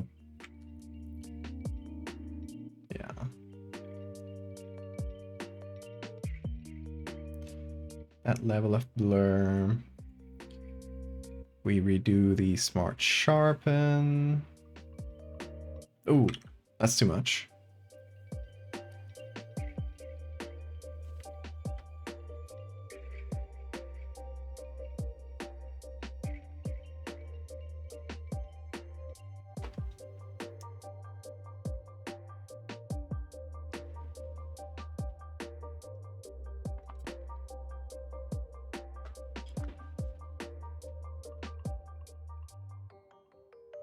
Does that help?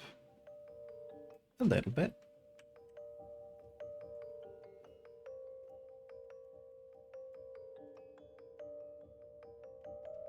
Yeah, that's a pretty good job.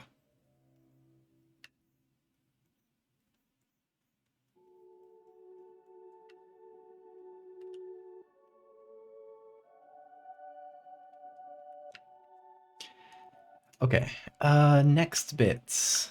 This one. That's in the behind group, and we do the same thing once again.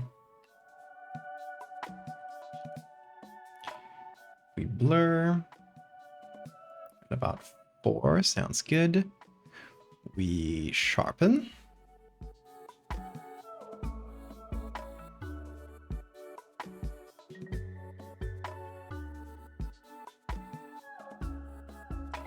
And we then apply that.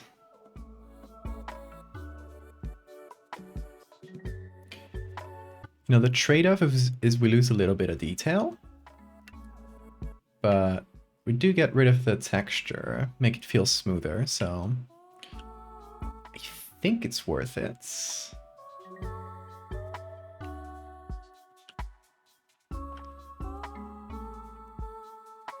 I hope so, at least. You guys let me know what you think of this so far. Love to hear your thoughts.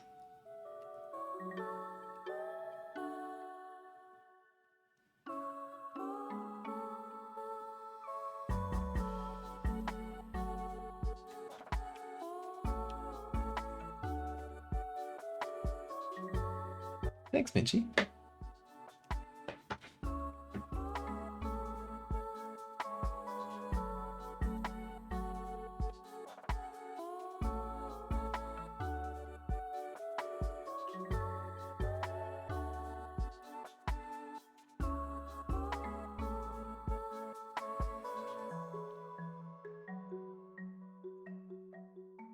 This is, who would have guessed that this would turn out to be a really complicated piece? You know, the one where I attach approximately 1 million tentacles to a person. Who would have guessed that?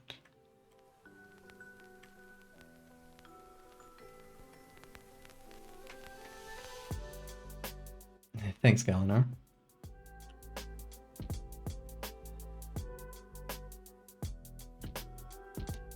Can you wiggle all the tiny little thingies? I would love to see that. I think that would look creepy as hell.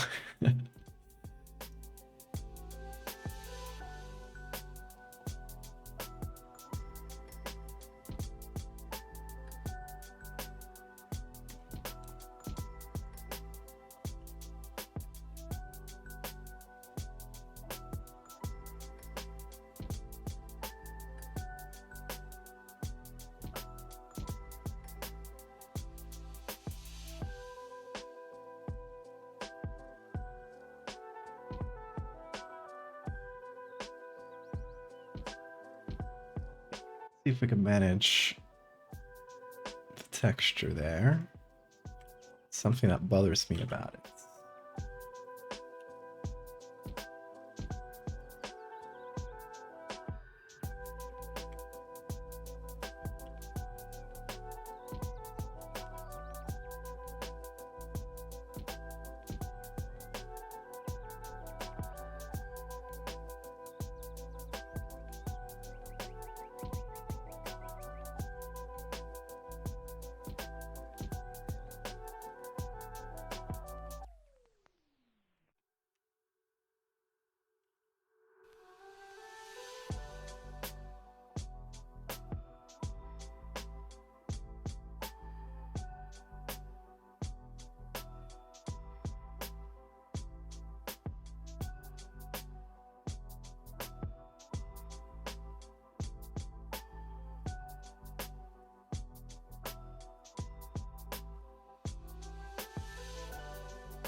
Again, this little bit of the arm is working better, I think.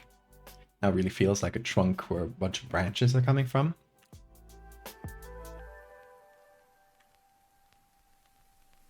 Now I'm wondering how dark to make this bit here. I think it should be darker. Because, you know, the ass here is pretty dark, honestly. So considering it's like around it, it should be a bit darker.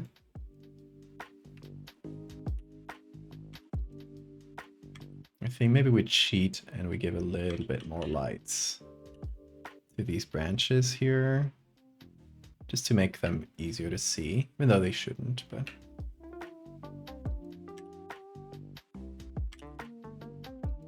But a bit of cheating is okay. It adds clarity to the image.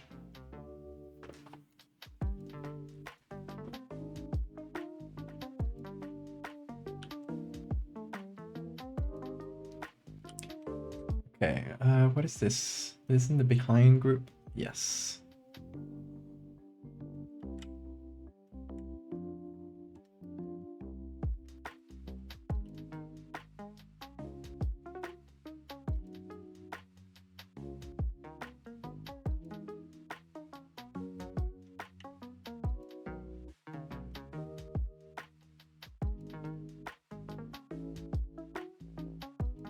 Some pretty weird edges right around here, which probably stem from my heavy use of the hair selection tool.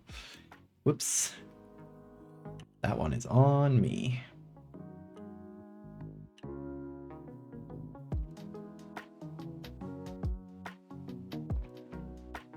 So just some little artifacts to remove. And I'm gonna be honest, a lot of this is probably gonna disappear in the final version once we start like blurring things together a little bit, etc. But you know.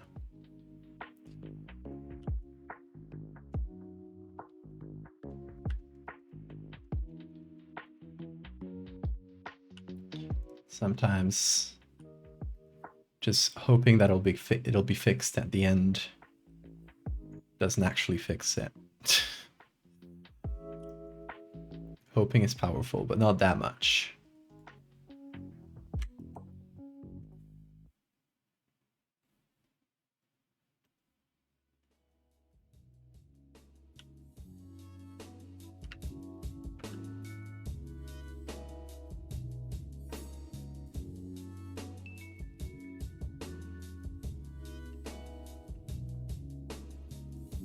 Okay.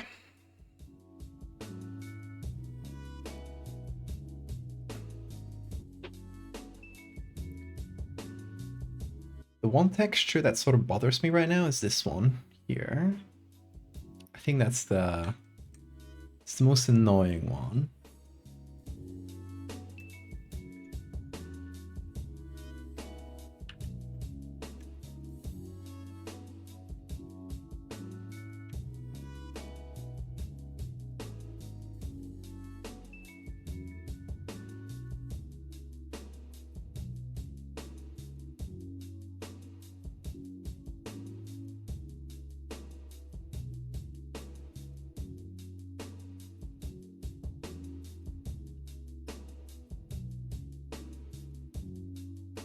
So I'm just gonna try to clone stamp it out or something.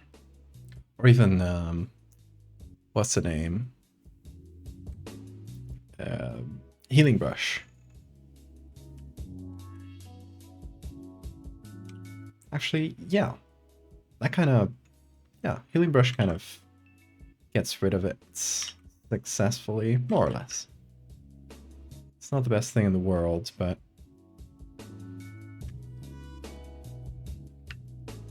it seems to patch it up.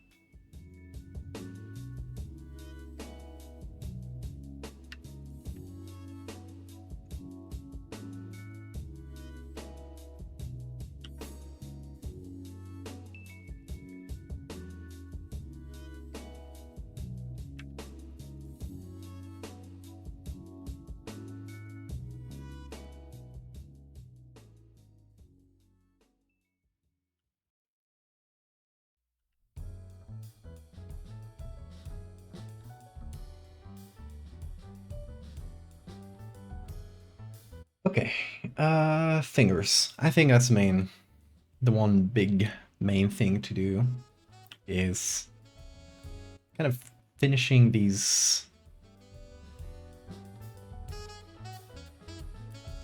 each of these little tendrils. Not each of them, but at least some of the bigger ones.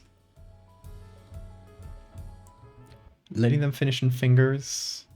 Although, are there any bigger ones actually? It's a good question.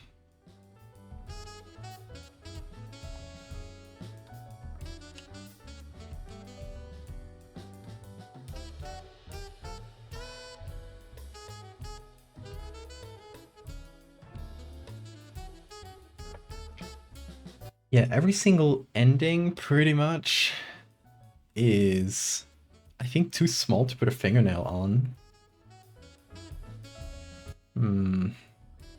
Should we maybe, instead of trying to like do the futile job of putting a fingernail on this on like 3 pixels, maybe we take some like extra fingers and we place them around so there's still like some more fully formed structures.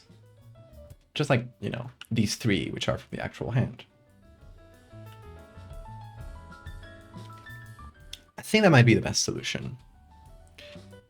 Let's see. First of all, since we already got an arm in our original photo,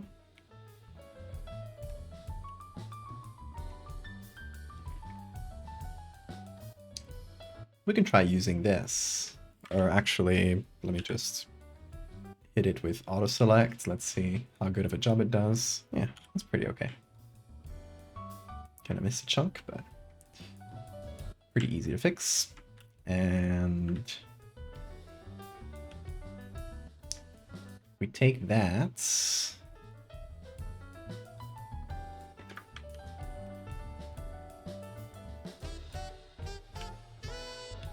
you know, maybe we take these two fingers, the first two. I'm gonna turn this into a layer. What if we take these two fingers, for example?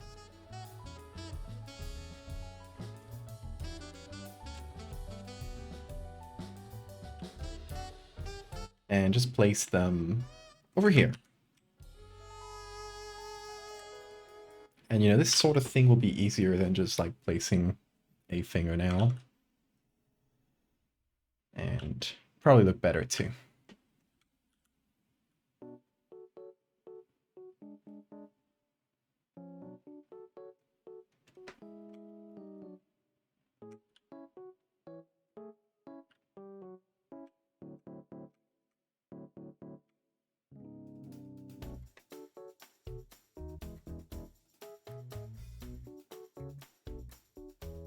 So yeah, little things like that, and hopefully by adding just a bunch of them around, and maybe some like tiny hands, baby hands, maybe baby hands could be something. It's too similar to this. Okay, let me do. Let's go here. Bump this up. Look for baby hand.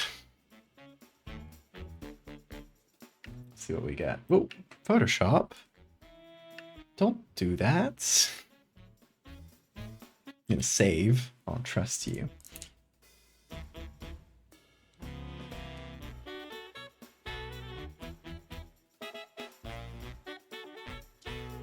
Tiny little fingers.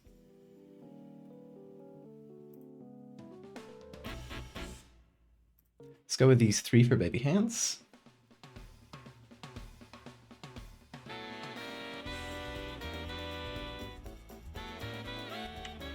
Give me all fingers, please. No, not that one. Good enough. Okay.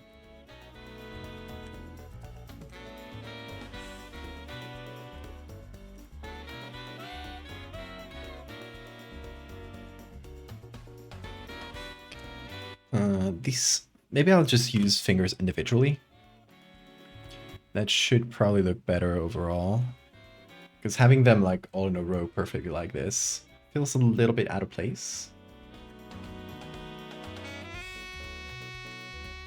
So we're going to separate this into individual dogs.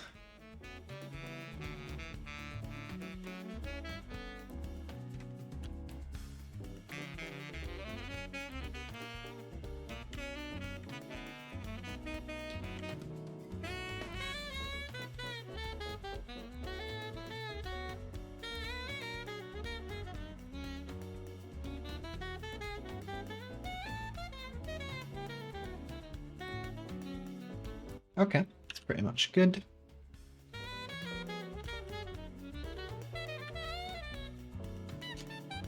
And now let's start placing them around.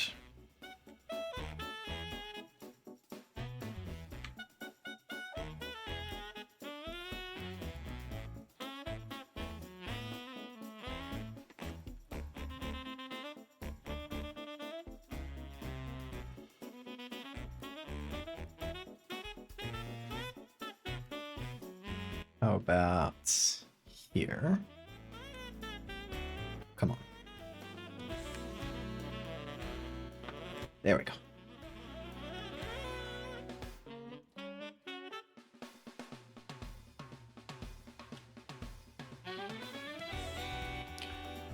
I think for now I'm just gonna place them and then we'll just edit the colors and everything at the end.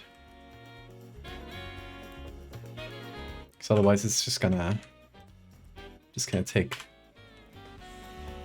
double the time.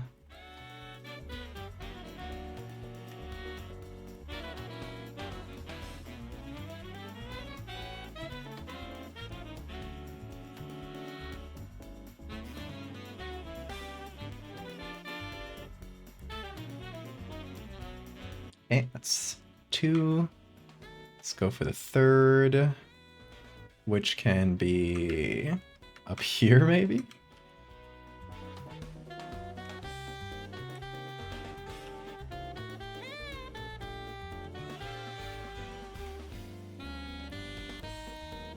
Or here.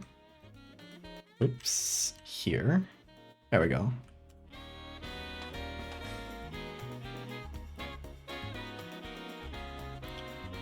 And we fix up that edge, really bad edge.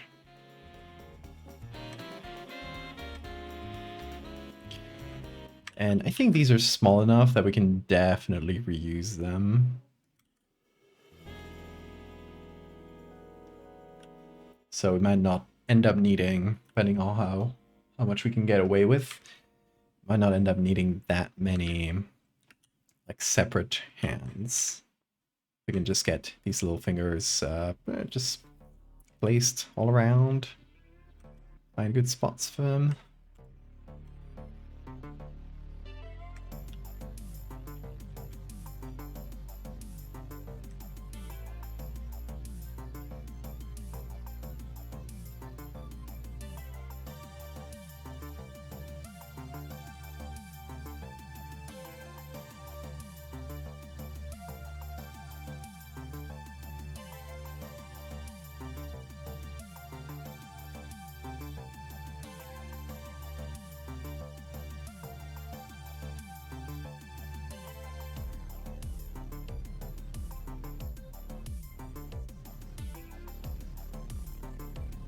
Okay.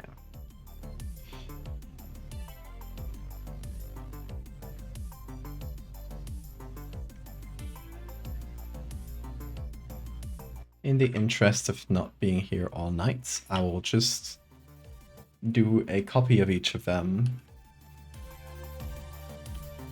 and place them around. I might do more copies later, but for now, one to get us started. Fill the world with fingers. Okay, we can take all of these, put them in a group, put up a hue saturation layer on them, desaturate, put up a levels layer to darken them a bit. But most of all, we're just going to manually retouch them. So for example, this one up here doesn't need to be dark, actually needs to be a bit brighter. Like so.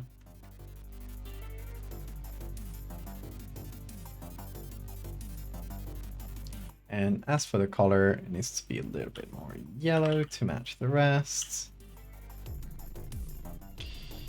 Where are my fingers? I'm losing them. There we go.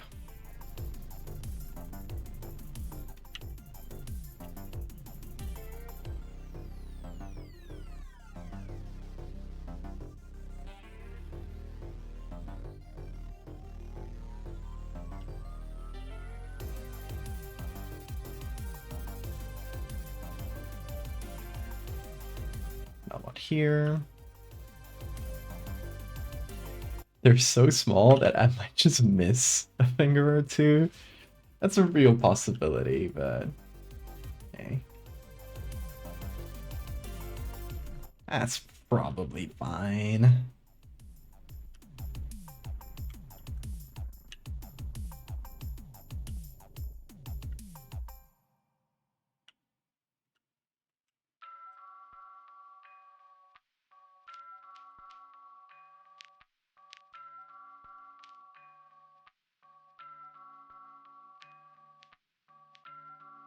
And I guess just to match the fingers, I'm gonna have a soft light layer right below them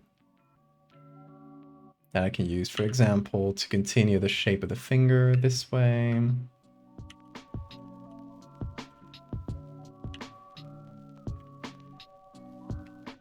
help them integrate into the composition.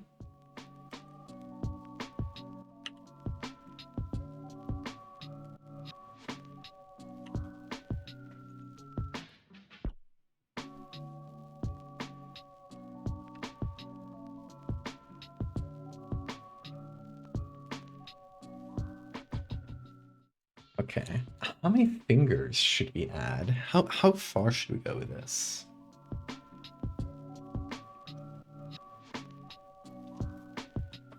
Like, I think at this level, these really small ones are hardly visible. They're quite small. So I think it might be worth putting other like bigger structures, like bigger hands and stuff. Oh, the googly eyes. Nearly forgot them. Hi, googlies. Good to have you back. I feel like we can do...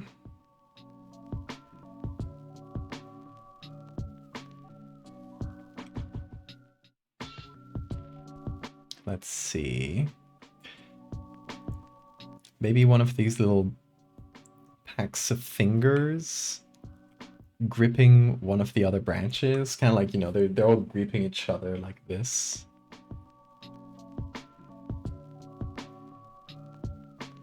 They'll have a bit of a mind of their own. Don't know where to put that, though. Maybe over here in this bundle, since it's already pretty messy.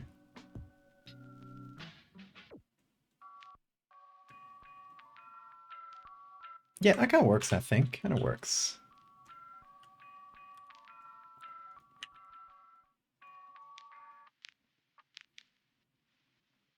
If you cut them in half, would they grow into two symmetrical fractal peoples? No, they would die. They would straight up die, I think. They're still people. Fractal or no.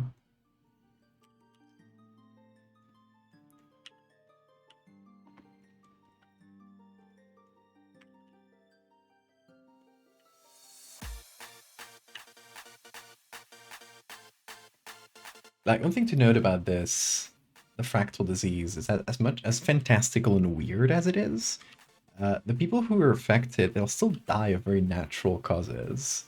Like, I think fractal arm person, they would probably die of circulatory causes because you get like so much new body mass added that your heart probably won't be able to keep up like pumping the blood to all these new parts. So it'll probably like give out at some point. So still very, very natural causes.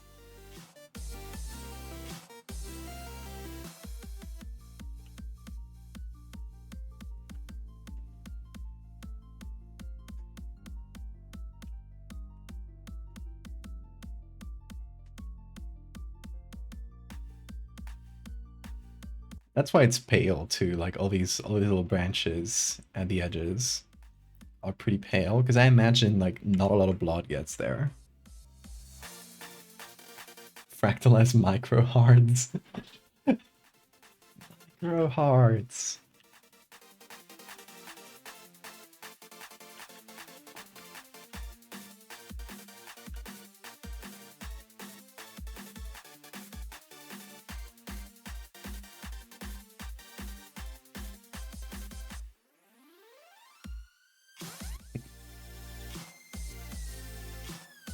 Oh yeah, the fluid dynamics changing at the macro scale would probably mess with these people a lot. Like, oh yeah, a cause of death for a lot of these people would probably be infection. Because you get a lot worse like microcirculation in your you know, the edges of these little branches, and which means like the capillaries and stuff aren't working very well.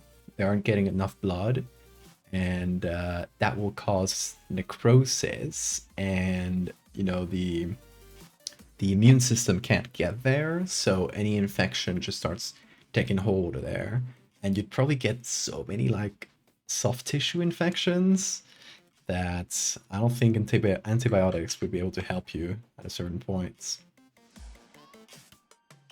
Like in the real world, it's already like a really big cause of death. So I can only imagine that a fractal person would be even more fucked.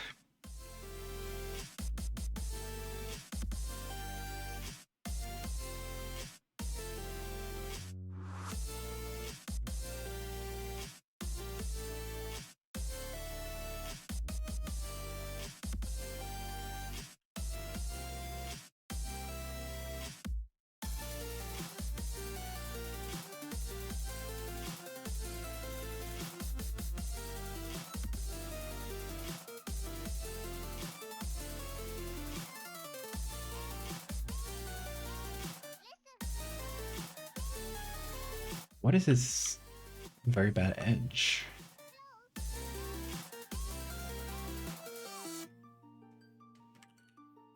There we go.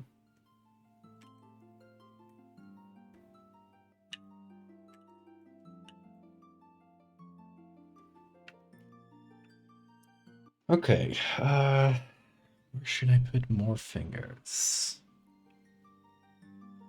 Tough choice.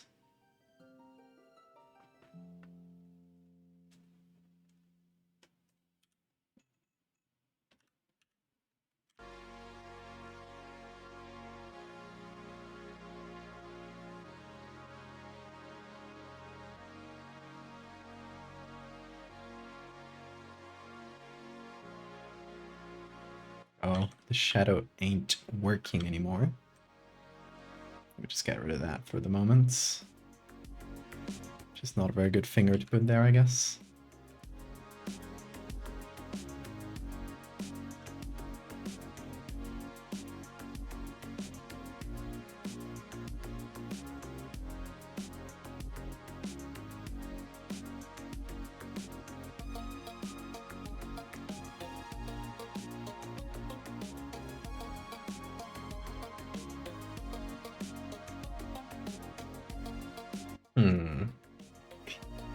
Yeah, I'm liking these like bigger structures.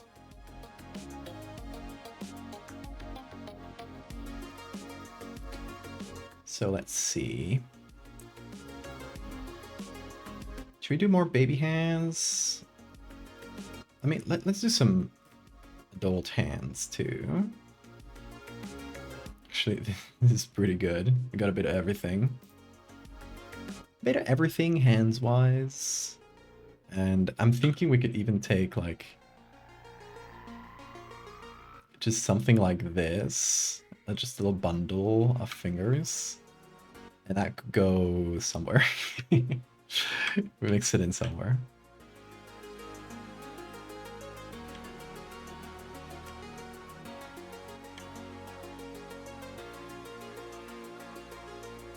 Love and hate it.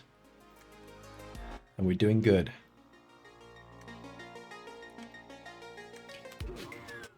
That means my spell is working.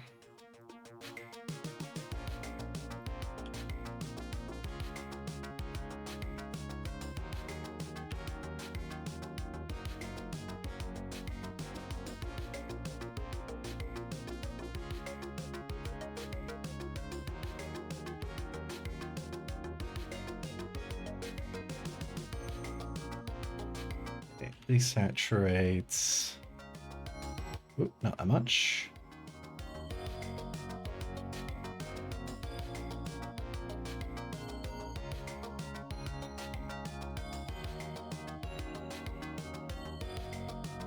A finger flower. It's a good way of putting that.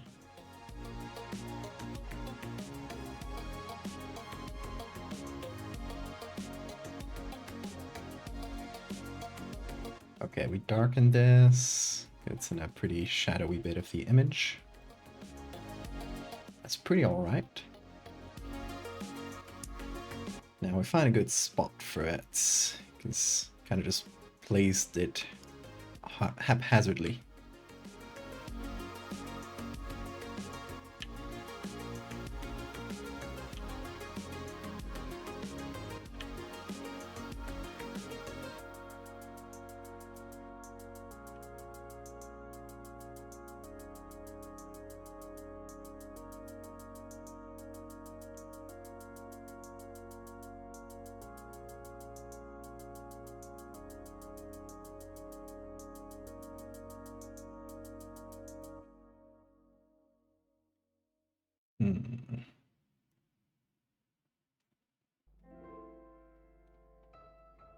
Yeah, it has to be in one of these bundles.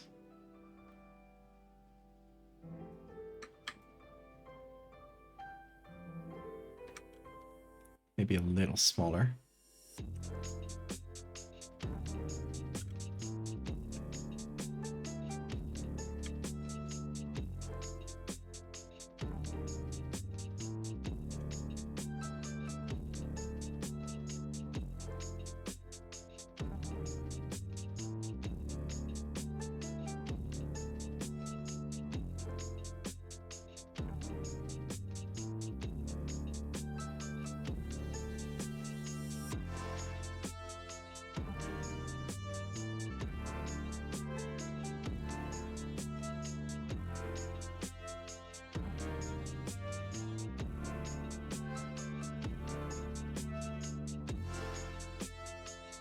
Okay, it's kind of hard to mesh this with the mess that's below it, but I'm trying. I'm trying.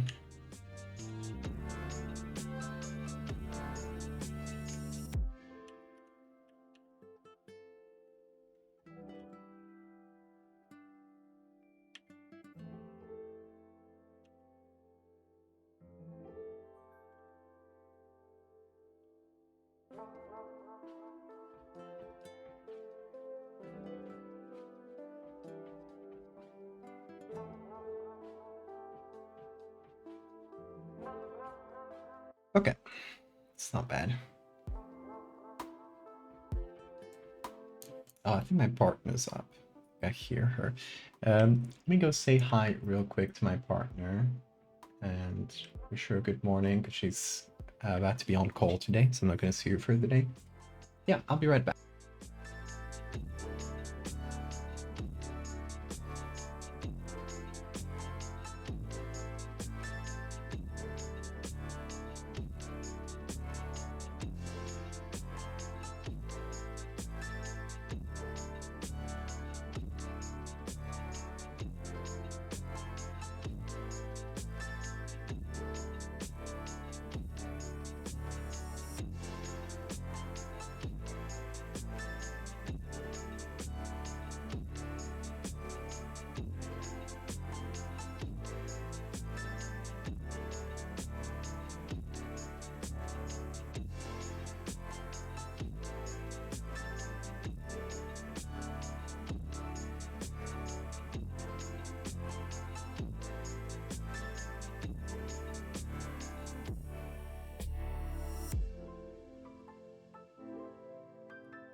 Hello, I'm back.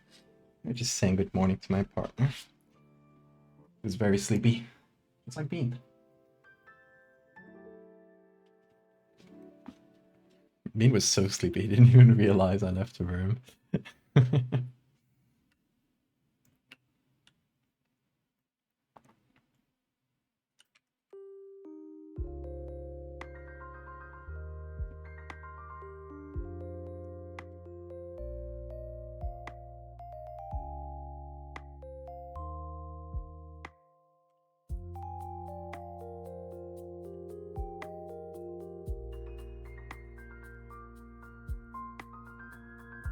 Does this have soft light? Yeah.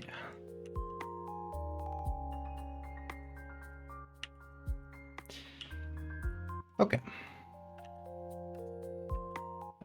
More hands, maybe a more complete hand. Although I don't know where I would put that actually. It's a little bit tough.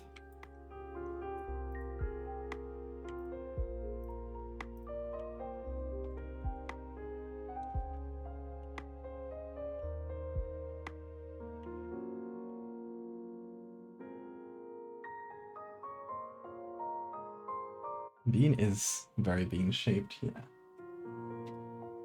He sure is. I love when he sleeps with like his feet out. It's really good.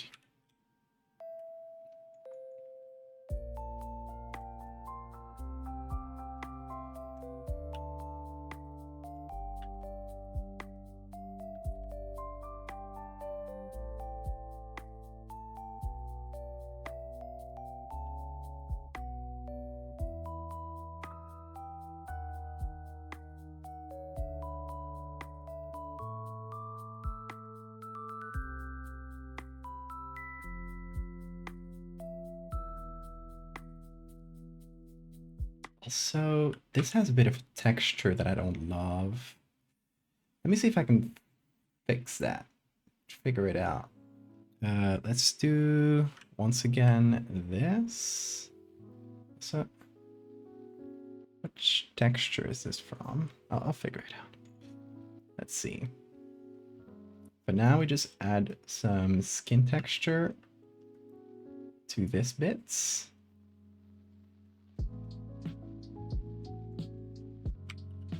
Kind of smooth it over.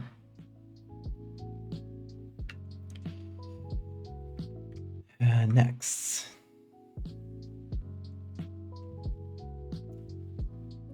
It's causing this. You. Haha. Much better.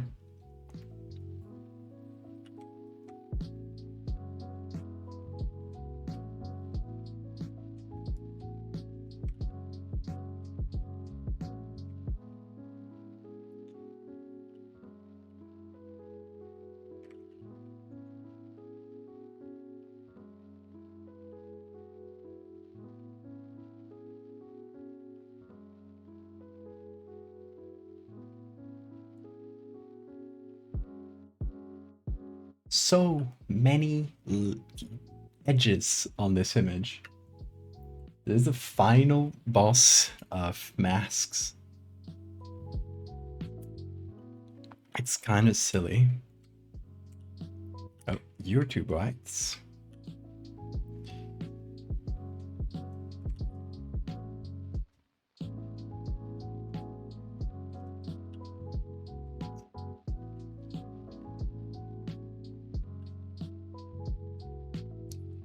Do you want to make the direction more vertical like a tree? Do you want to keep its tilted H shape? I don't think I want to go further up than this. I could actually crop.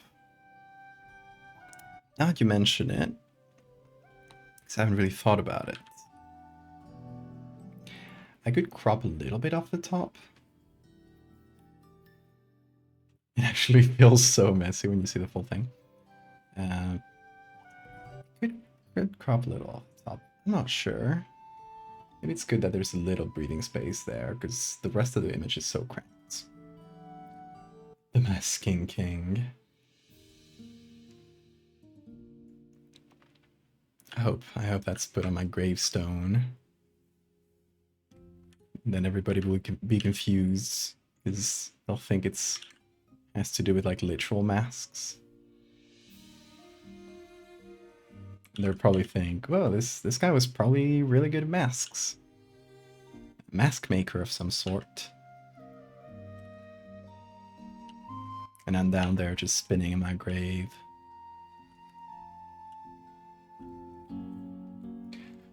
Okay,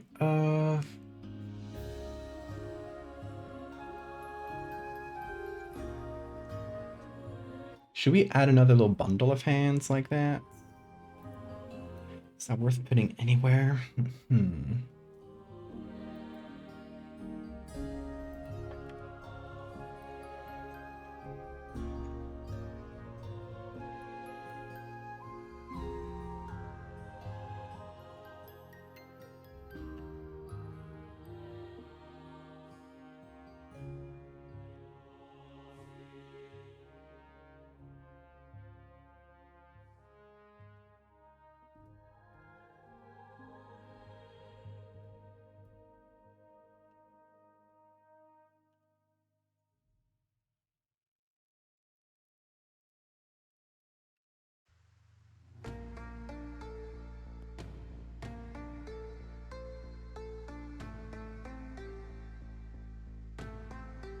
I think I've covered most of the little bundles with hands already.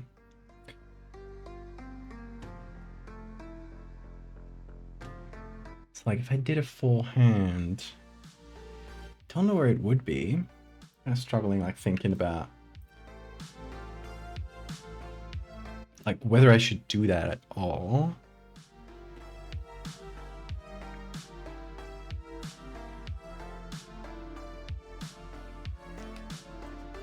I'm not sure.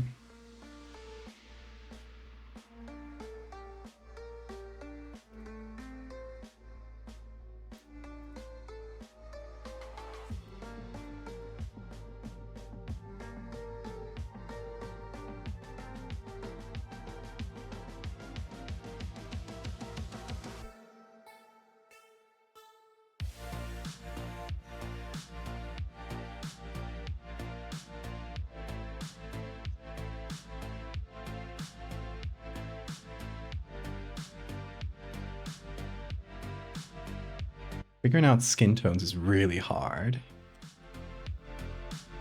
Like trying to paint something that isn't skin as skin.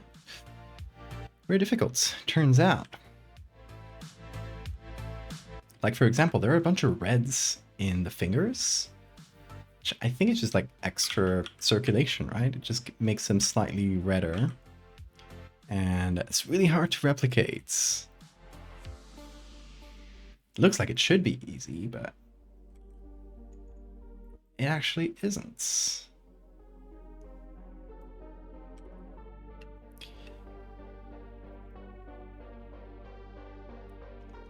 Where's the neck group? Here. So like maybe a little bit of red on the tips there that pop out. And we make them brighter. So they're in the lights. And now this finger is kind of out of whack. It needs to be brighter. It needs to have some red added to it.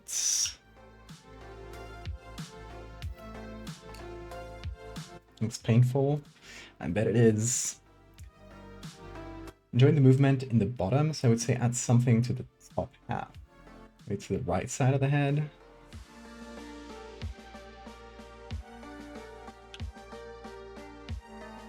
Like composition-wise.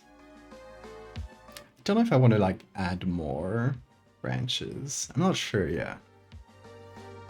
Could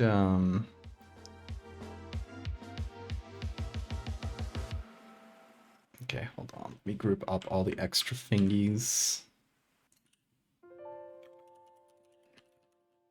Extra fingies.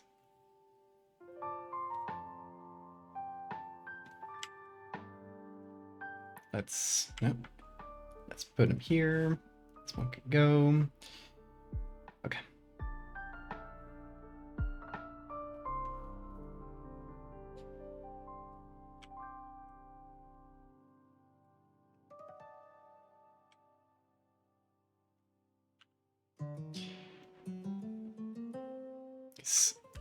One thing that could be added is just filling in this little corner with more mess.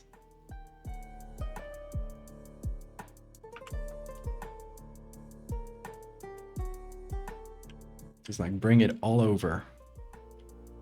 Also, this document is 4 gigabytes big. I think just because there's so many copies of that one basket star layer, and I've like made it so big. Translucent quality of flesh, the mortal enemy of anyone who tries to match skin tones. It really is.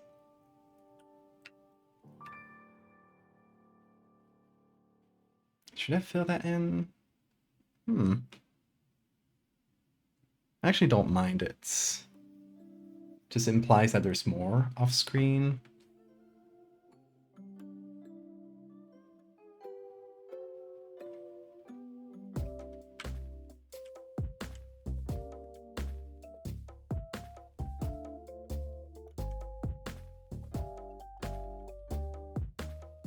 And I wanted to use this little chunk, but it hasn't popped up anywhere. This little thing. It's actually like right there.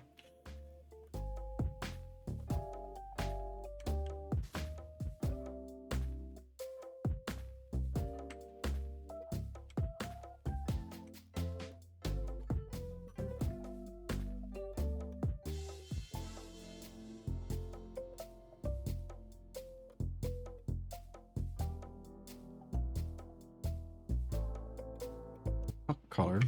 There we go.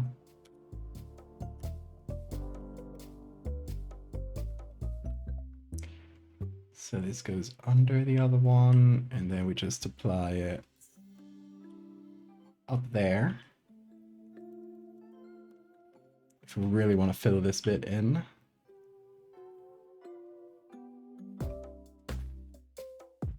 But yeah, we'd keep it pretty bright.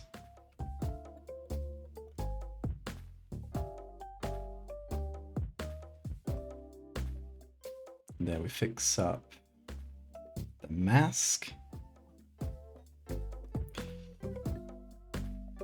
Our mortal enemy. This dang mask.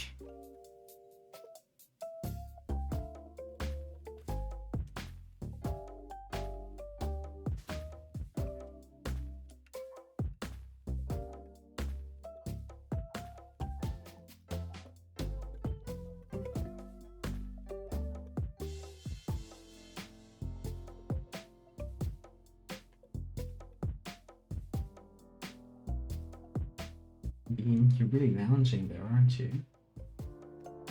I love that when you say his name, he's still sleeping, like he won't open his eyes, but he'll just do like this with his ears. Just point them at you.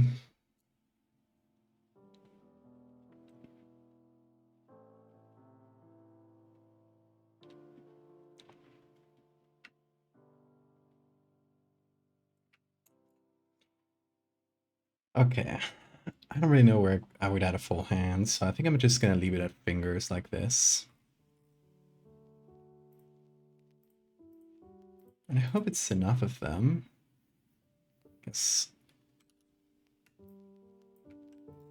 I will have the opportunity to add more if I don't feel like it's enough later. So it's not a huge issue. Flipping it to see, I like it in both ways, so that's good. And now we make this look like a part of the Fractal series. How about that? So we're gonna first go with our first pass of blur and sharpen. Gonna help things blend together.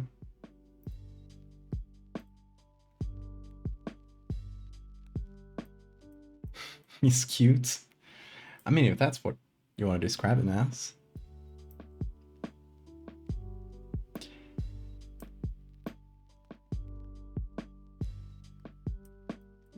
Now we gotta go with those blues and pinks. You know it.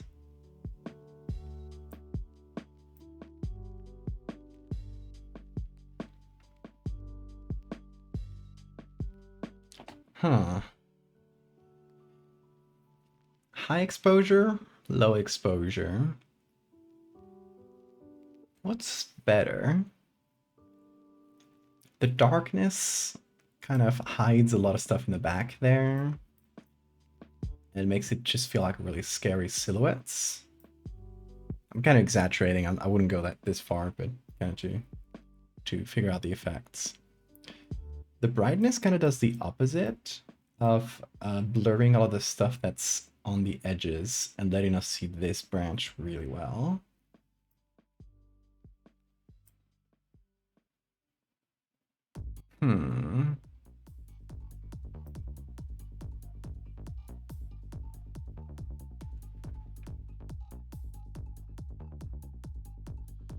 Let me just change the highlights and the whites and the clarity. Just make it feel glowy all around.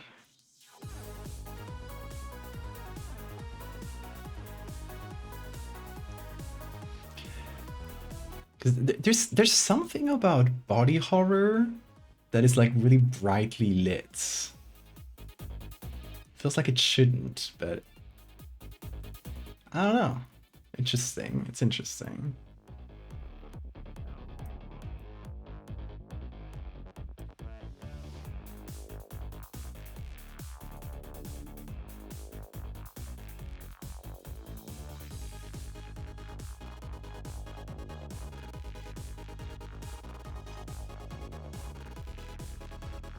And we can still go like decently high with the contrast, so there's still like some nice like profiling shadows down here so that we can see these branches really well, because I think this is the main part of the edits. Like this is the interesting bits that I think people's attention will go to first. So just keeping the contrast up there is probably good.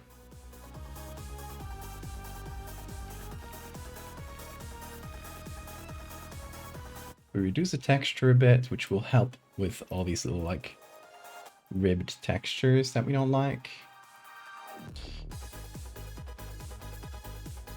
We can add a white vignette, which is really rare for me, but I don't think it's needed actually.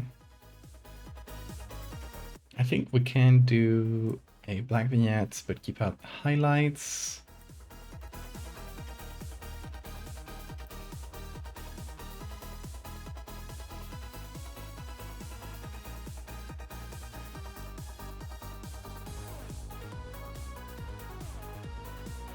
Then we need to re-add grain because we've smoothed it all out.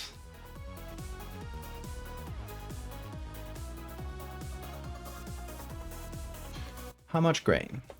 I think enough to blur out the edges that didn't look that good. So we kind of use it to hide a lot of the Photoshop, at least like the finer details that would just take like hours to fix. With just a little bit of grain, we can really smooth them over. Save ourselves 1 million work. Then color grading, really important for the Fractal series. That's where we set up the color. And what are we going to go for here? Considering, okay, let's just look at the Fractal kind of bird's eye view. Just here in the browser, for example. If you kind of scroll through it, you'll notice I kind of go through colors that are shimmery. So, you know, these shimmering colors which go from, which have like a lot of pinks, blues, light blues, and yellows, kind of intertwined together, like an oil spill, like this. You can see this palette quite well here. I haven't really done greens, but I mean, there are greens around, but you know, not as the main palettes, except for, actually, yeah, in this one, and this one. Yeah, so there are some greens, but they're less prevalent. But I kind of go through different colors in this like little shimmery spectrum. So sometimes there's some oranges. Sometimes there's like, you know, oh, where did I go? These really strong pinks for this part. And then this part goes back to like lower contrast colors. And I kind of, the contrast of colors, it goes up as like the violence goes up. So since there's like the calm after the storm of violence, it sort of goes back down to a lower, to a more pastel palettes. So that's kind of where I went with these. So the last part has these sort of hot pink with some blues as the main two colors, light blue, hot pink. This one, I feel like we can go purple, perhaps.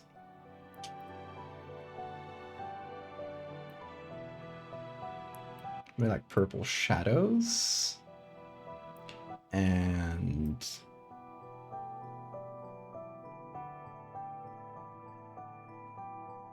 green highlights, since we haven't done that much green. And purple and green obviously are opposites, so they're complementary, sorry. So they work with each other quite well.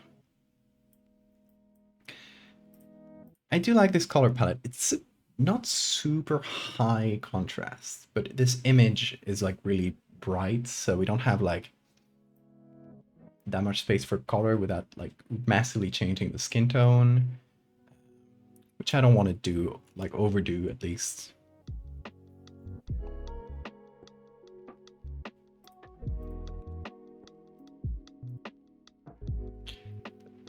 I think that works for the colors. What do you guys think? Are these cool?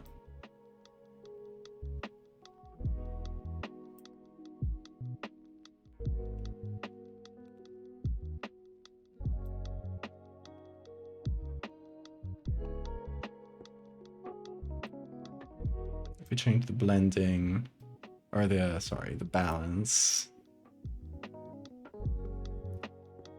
can go with this slightly greener, slightly more purple.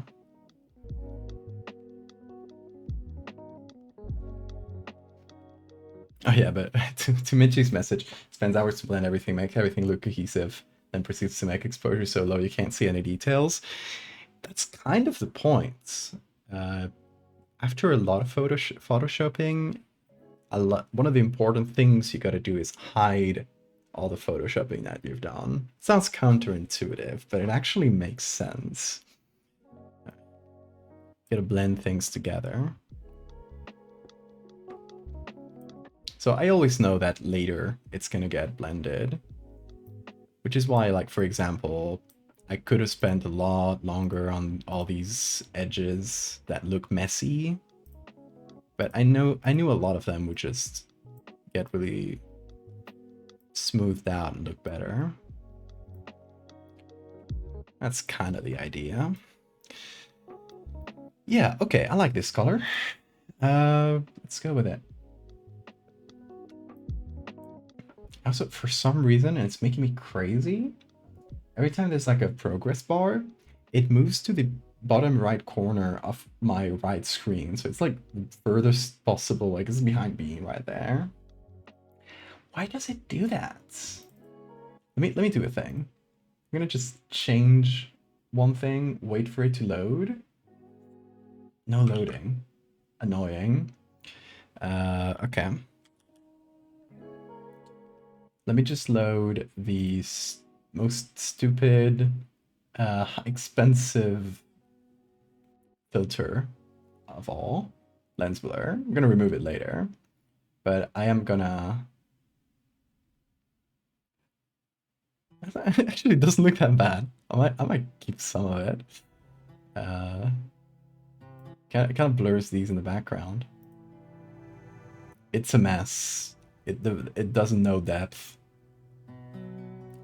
It got really confused, but that's funny to me. If we... No, it's like not bad. It's not bad. Anyway, I'm just applying it so that the progress bar will be very slow. That way... It's so fast. It's a problem with having a fast computer. I can't move the progress bar before it disappears. I'm gonna go crazy over this one. I'm gonna keep adding filters until until Photoshop gets slow enough that I can grab the goddamn window. I'm intentionally trying to make my computer slower, which is very stupid.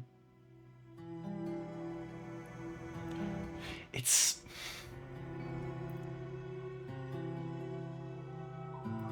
Yes, I got it. It's this thing. It should appear this thing. I like to have the progress bar to see how it's going, but if the progress bar is like halfway in the second screen, I don't see Photoshop is loading, and I was going crazy over that. Okay, so we're just gonna go back to the before this camera filter. Good.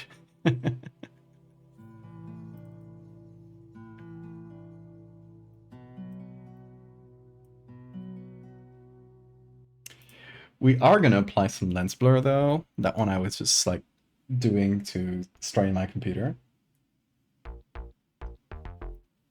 because I like what it does to these bits on the back. It really like shows the depth better. So what I'm gonna do is I'm gonna visualize the depth. It actually did a bit better this time around.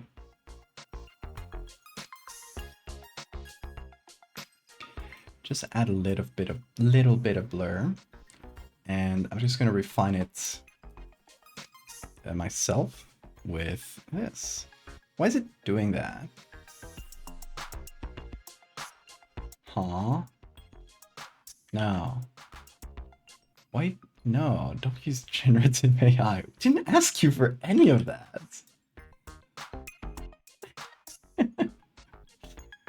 What is Pro on about? Did they just changed this? I'm really confused. Do I? No. I don't know what I clicked. It made a mess. What was that?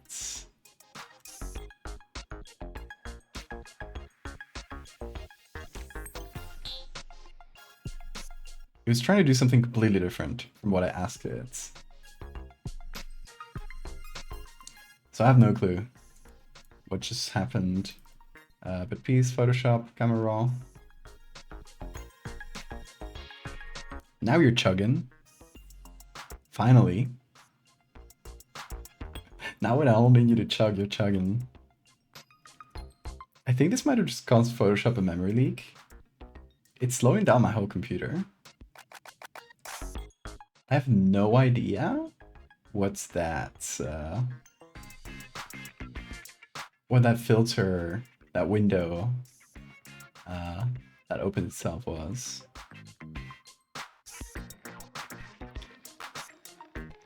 But it's definitely chugging Photoshop, and I think my whole computer, because it's chugging OBS as well.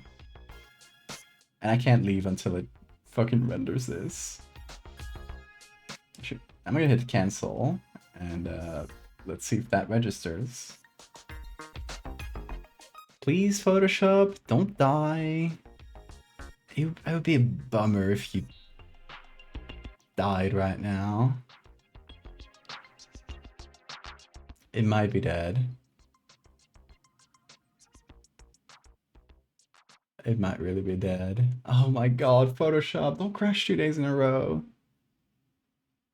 Just survive this. Survive this loading screen. Come on, progress bar. You can unstuck yourself. After this, I'm gonna close and open Photoshop because I think what just went down is a memory leak. So it's starting to use more and more and more of my RAM. Yeah, I make my computer with a fucking state-of-the-art graphics card, state-of-the-art CPU, 64 gigs of RAM. I made it chug. I made it chug because Photoshop is well built and we all love it. And Photoshop definitely doesn't have problems where it starts like chugging your whole computer for no fucking reason. Let me see my task manager. At least it opens, but look how slow. Yep, it's using 70% of my RAM is being used by Photoshop. And apparently all my GPU is being used. I don't know where.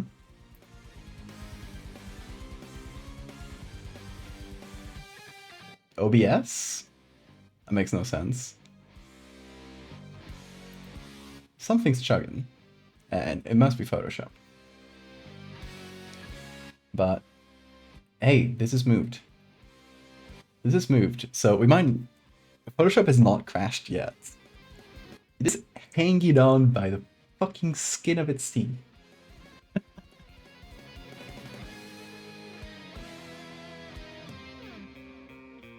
I got more than enough RAM. Mitchie, I got double the RAM I had on my old computer. It was one of the things I specifically spend a lot on because and RAM is not the most expensive thing, but I made sure to include like a lot of RAM in the budget because Photoshop, it has these kinds of things where it starts using more and more and more of your RAM. So by having more RAM, you essentially give it more of a cushion to do its weird thing without chugging, without doing exactly what it's doing now. But I guess we reached that limit, wherever it was. It's moving. It's still moving. I haven't moved my mouse. I'm just seeing if the progress bar advances. But yeah, as soon as this progress bar is done, I'm gonna cancel everything. I'm gonna save. I'm gonna quit Photoshop, and I'm gonna reopen it. And that should hopefully bring us out of this situation. One can hope.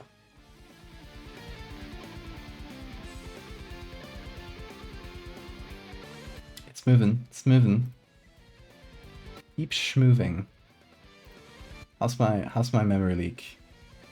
Yeah, you're doing it. You're doing it. You're only using 32 gigs of RAM. Oh, it did its thing. Now I can cancel and save. I can reopen Photoshop. That was really stressful. I really thought we would lose a bunch of progress, and I really thought this would freeze or crash.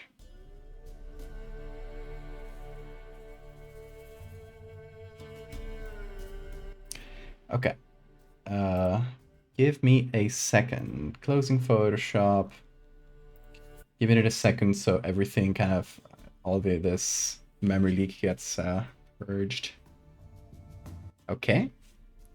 My GPU went to 30%, down from 100, and my memory went to 20% now, which is mostly being used by Firefox, looks like. OBS and Firefox. Okay. I think it's safe to reopen now. We made it out. I mean, Photoshop made it out. Let's reopen that. Reading large documents. That's because it's a PSB.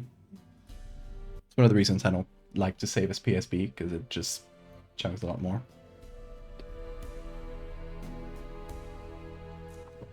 And there it is. My beautiful documents. Okay. Now, I'm gonna do a few things. I'm gonna remove all the layers I don't need. Try to keep this down in terms of resources.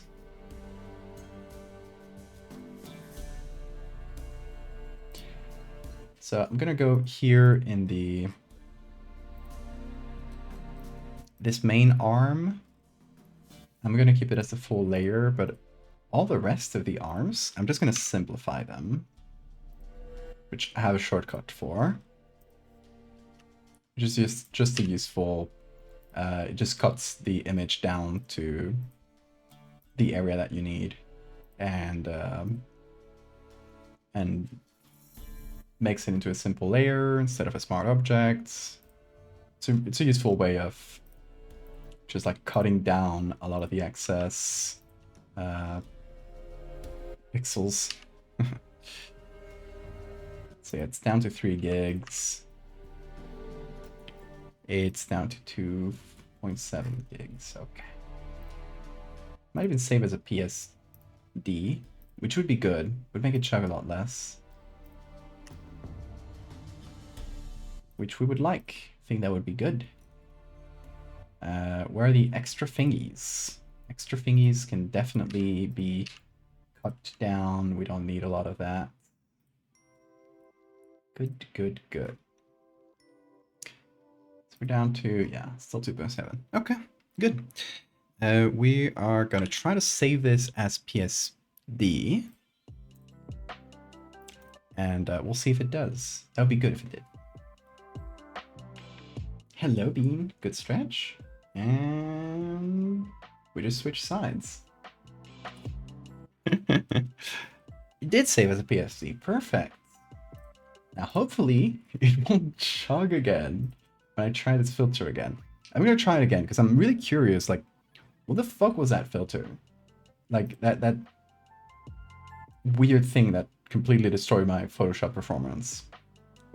It was within lens blur, but I hit refinements, and this used to work perfectly. You'd just be able to like blur and focus different areas,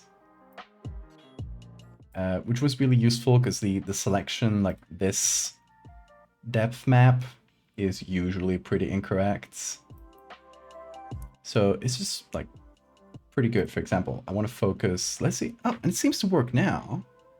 So where the fuck did I mess up? I have no clue. Anyway, let's say I want to focus this because it's unfocused.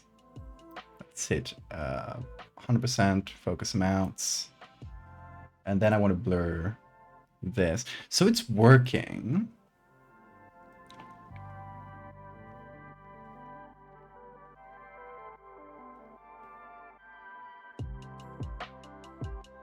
Ooh, do you see my lights? They definitely did not like something I just did. Very interesting. Very weird. Okay. This filter is definitely stable and good, and that's why it doesn't break Photoshop ever. Yeah, then I have no clue what the hell I touched before to get that strange filter that destroyed Photoshop. But I guess I gotta be aware. Okay. I guess I gotta be aware that that's a possibility. That I can just press a button that kills the program for like 15 minutes.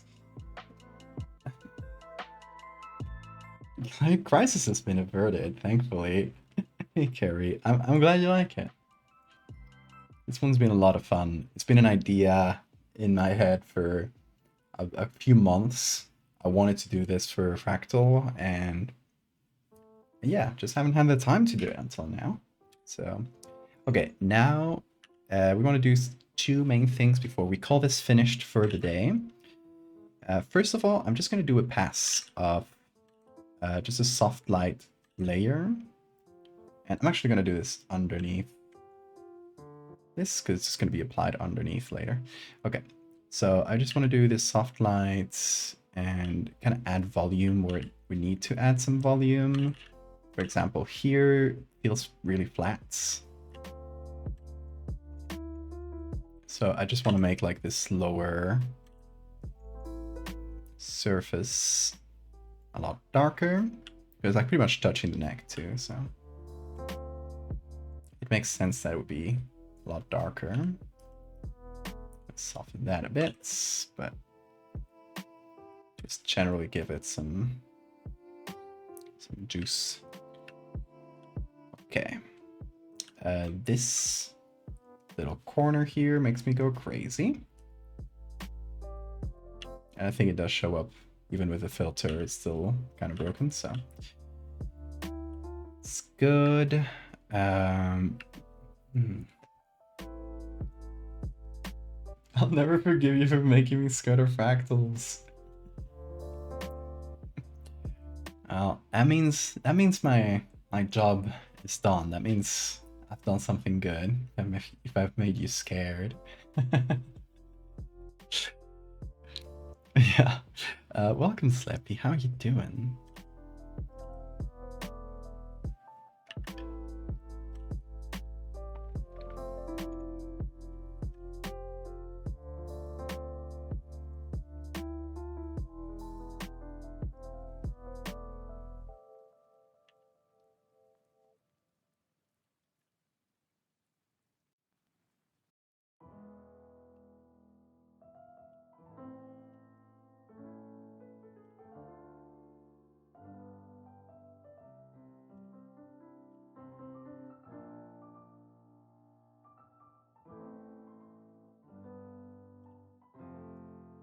Honestly, my goal as a horror artist is making people scared of things that they weren't scared before.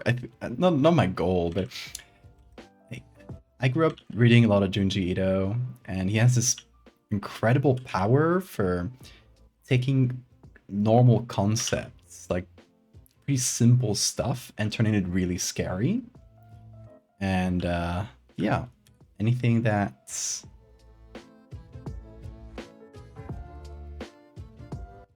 I've done that might have worked that way in another person, to me that's high compliments, because that's exactly what I was inspired on.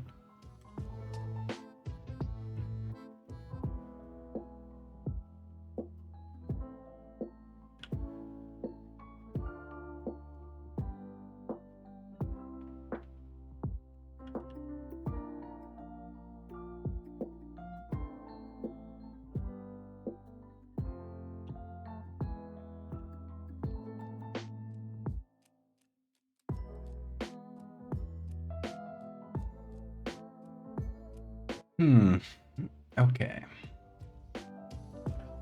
Little things to change, and it's pretty minor.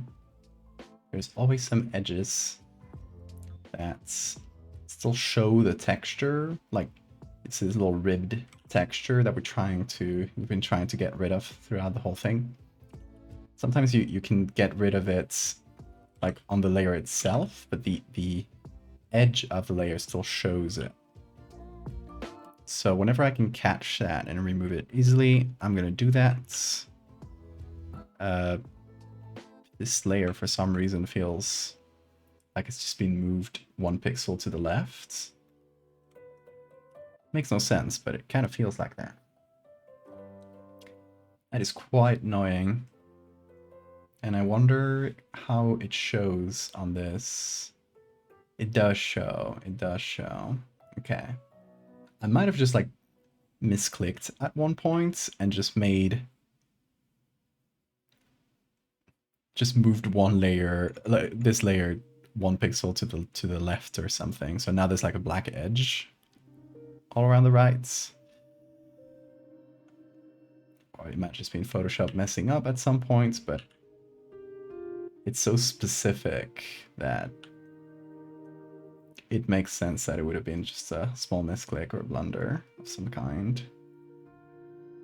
I've been blundering a lot today. As long as we fix it, it's fine.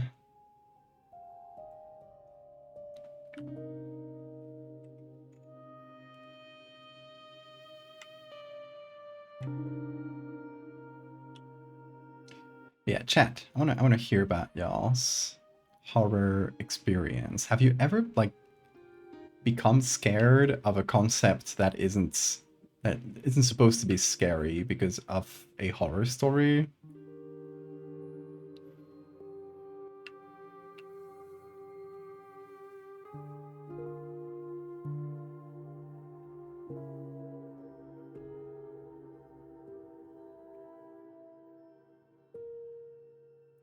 I want to say for me, one of them was the I'm thinking about Junji Ito, as I was mentioning, is the one story about the person who's sleeping and kind of gets stuck in sleep and lives through like millions of years in their dream.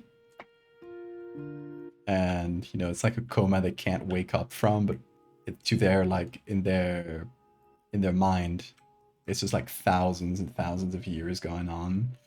And I don't know, that was scary to me. It's made me slightly scared of sleeping.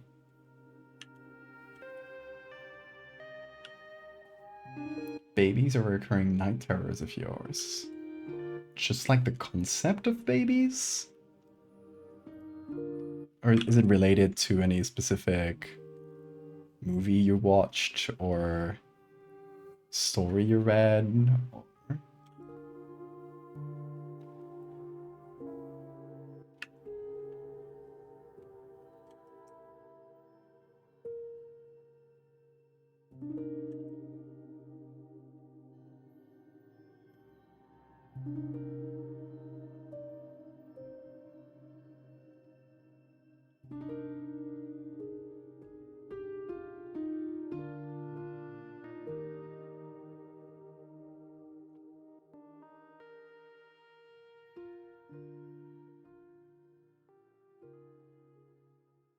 So many little broken things around here.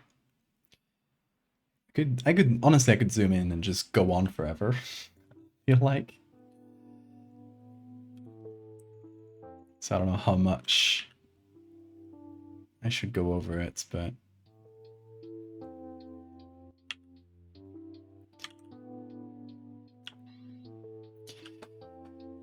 okay.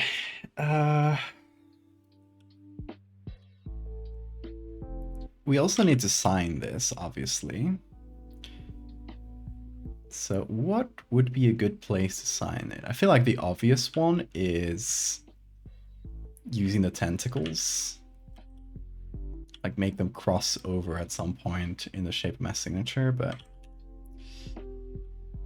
maybe there's other options that we could consider. Being near a baby when you're awake. Don't know why. Don't think it ever happened to me.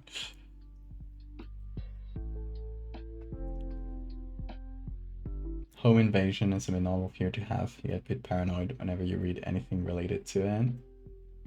Interesting. I don't think I ever had that fear.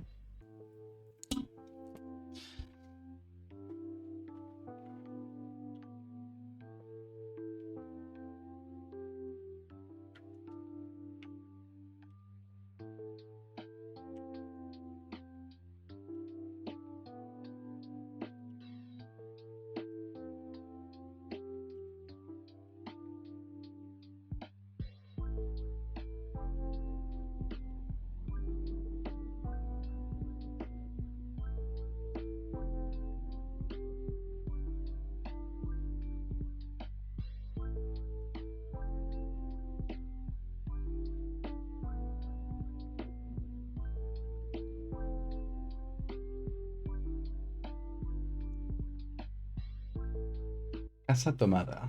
Nope, doesn't sound familiar. Is it a home invasion story? I assume so. For context, for non-Spanish speakers, it means taken house in English.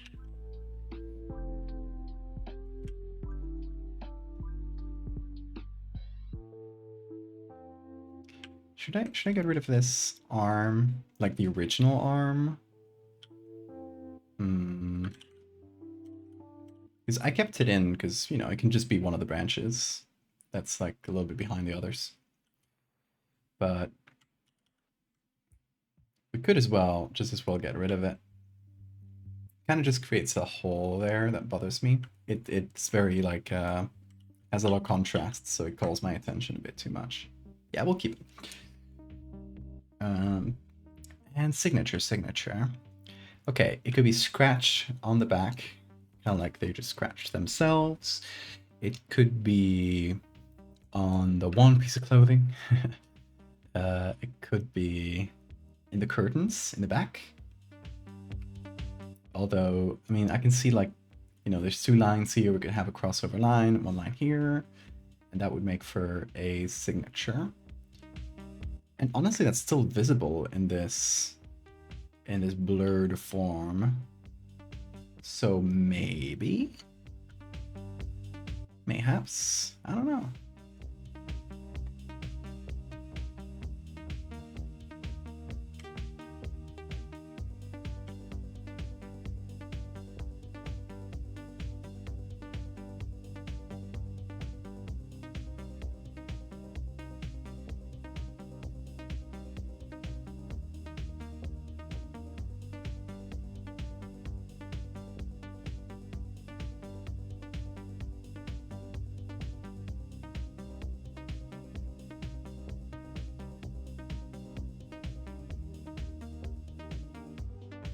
Oh, I forgot to simplify the next one. That's another easy 0.2 gigs that were removed from this document. It's a short story about a family that slowly stops using parts of their house because a thing takes over. Okay. A thing. Yeah, I'm gonna check that out. That sounds intriguing. Casa Tomada. Hope I can find it online somewhere. Okay. Signature.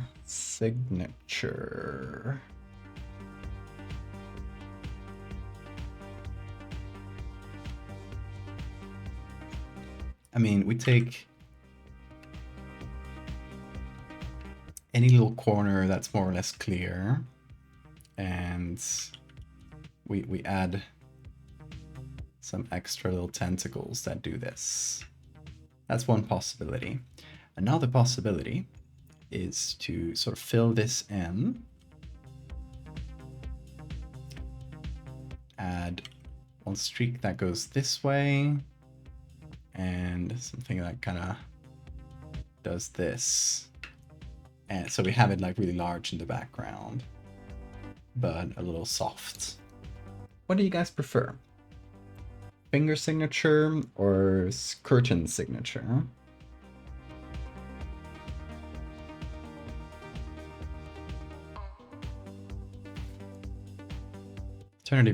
Alternatively, curtain signature could be like even larger and take over this whole space, but I don't like that as much.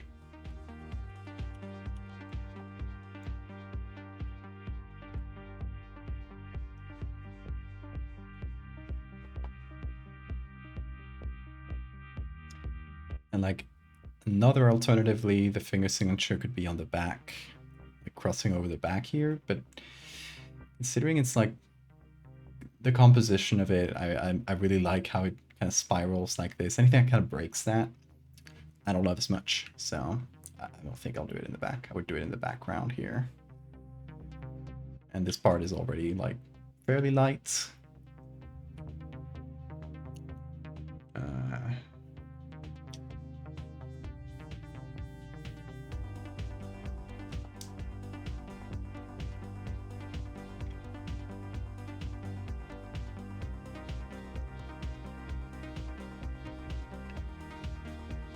I'll do finger signature, I think. I'll just do it the lazy way by clone stamping some fingers for, whoop, that's the wrong tool. That's the wrong tool. Send a PDF.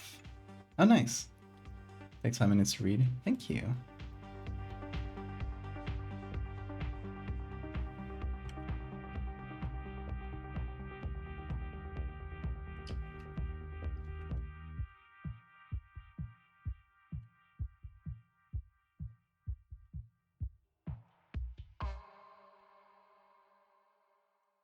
Okay, so for the signature, we could have this here, another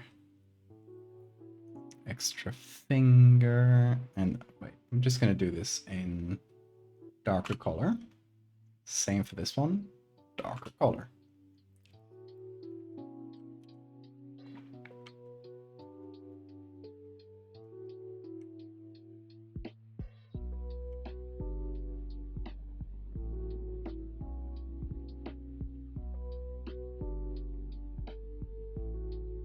I don't know why it does that.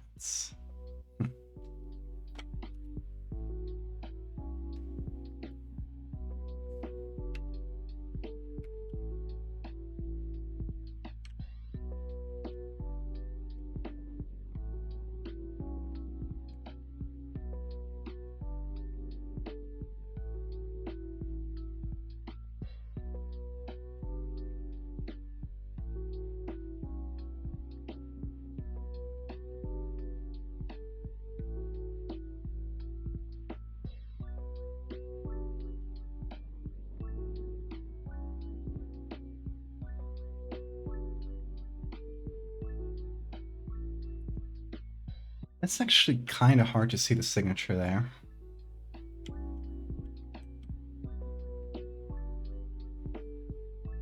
So maybe I need to just add another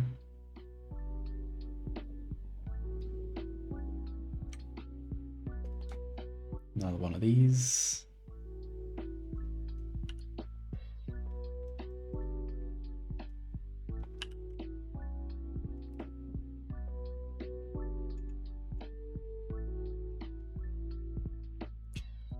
Let's see. Another little finger.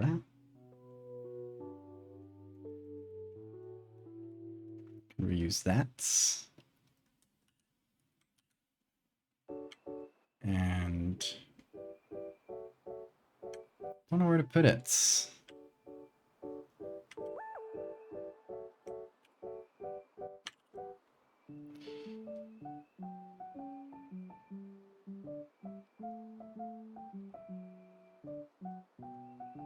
Maybe just does this at the end.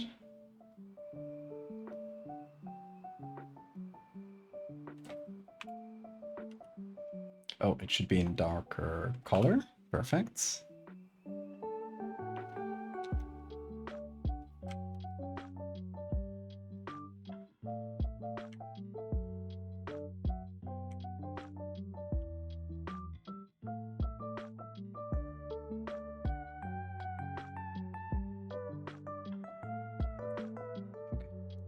And then we use the color layer to kind of bring them together slightly. Because they're different colors right now. It's a little annoying. There we go.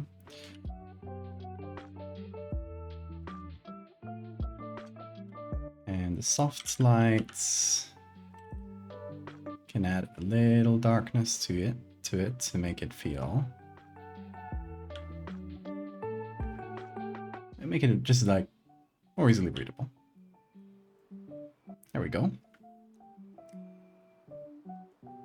And I'm gonna take this whole layer. This one is called Blind. And simplify this just a touch and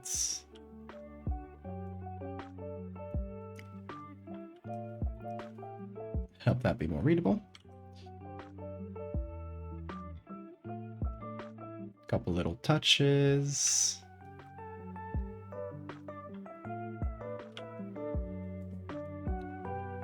Honestly, there's so many little touches to go on that I'm just gonna apply the smart filters and hope it looks good. Then I'm gonna zoom in and look at details, but only after applying this. Because otherwise, I might just go insane. Okay, so couple little things. Camera raw filter. We're gonna go into that soft lens blur, sorry. And hopefully it doesn't break, if it doesn't break Photoshop, good, it doesn't. That's pretty good. I'm gonna focus a couple of areas. Feel too unfocused. And I'm gonna blur a couple areas that don't feel blurry enough. The blur amount is gonna be higher, about 80.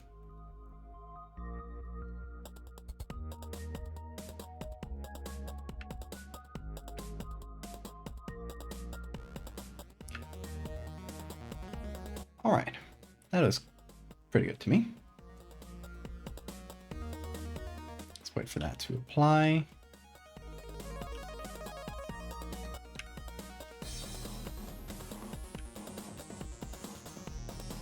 For some reason, we've lost the, there we go, contrast in between these two things. So I'm re-adding it.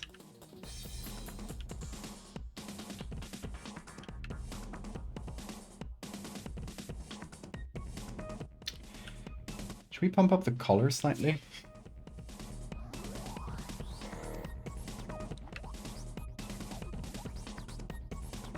Did it got undone? Why, that's stupid. So if I reopen the camera raw filter, it gets undone? Very silly. I'm gonna do another camera raw, because I just want to experiment with a couple color things, and that way I can undo it if it's in a separate filter. The question is, should we saturate this? Make this stronger.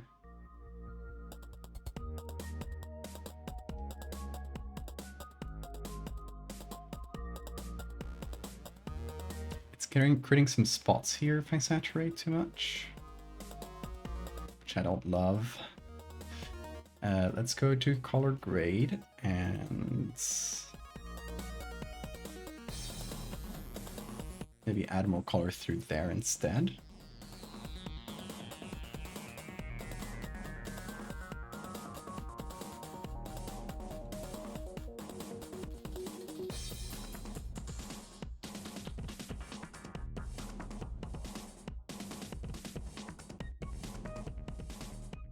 No, it's too much.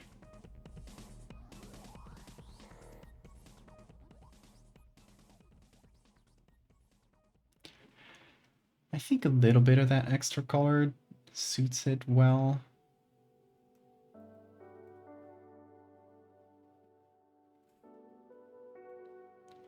just a touch.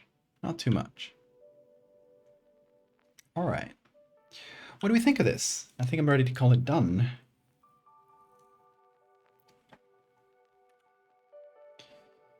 Let me know if you guys have any thoughts, any ideas, any suggestions, etc.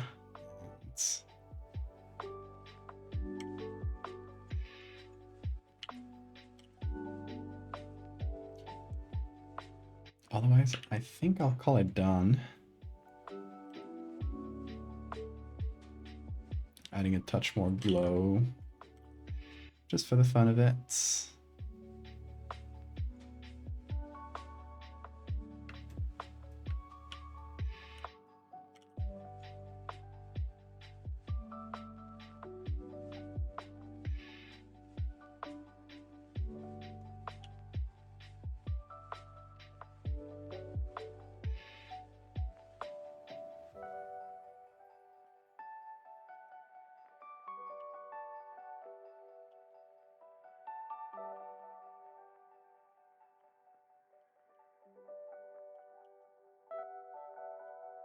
Oh yeah, I also forgot to post what I did yesterday. It's not that I forgot to post. I had it planned out to post today, but then I fell asleep for 14 hours or so. So, whoops, I didn't post it. I woke up and it's like, too late to post things now. It's like 11 p.m. and I still have to like properly write the posts. I guess I gotta I'm gonna show it to you in case you didn't see yesterday's stream, which I would not blame you for. It was a long one. Thanks, Kutabi. Glad you like it. Let's see. Let me show you what I did yesterday, so you guys get to see it before it is posted. And I did change a couple things after the stream too. It's a lighthouse mimic. So it is a creature, an animal descended from an anglerfish or some kind of deep sea fish with bioluminescence. But it became a pack hunter, and they went up to the surface and they use a lure to pretend to be lighthouses. So the way this works is one of them will be out in the sea looking for ships. When it sees a ship, it will light up its beacon, making it look, you know, with how it's like physically shaped and stuff. It just makes it look like, just let me zoom in. Come on, there we go. Makes it look like the shadow and the shape of a lighthouse. And it'll confuse ships thinking they're heading towards rocks. So they will make the ships turn and head into an actual trap, an actual rocky area where the ship gets stuck and then the pack attacks. That's what I did yesterday. I'm really happy with this idea. It's one of those ideas I've had in the back of my head for probably years now.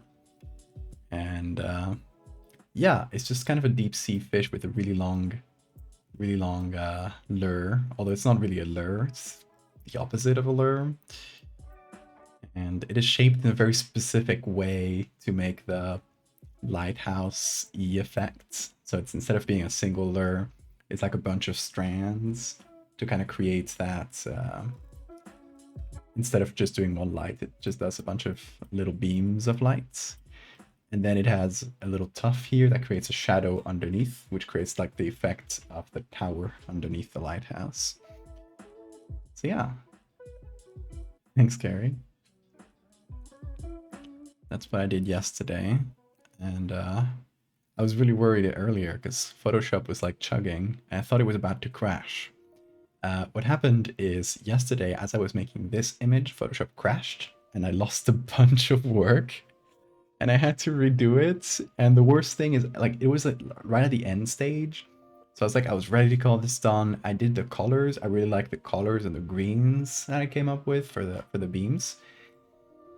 And then Photoshop crashed. And I had to redo the colors. And I couldn't get them right the second time around. I was like, this is not working. It's not working. I had to like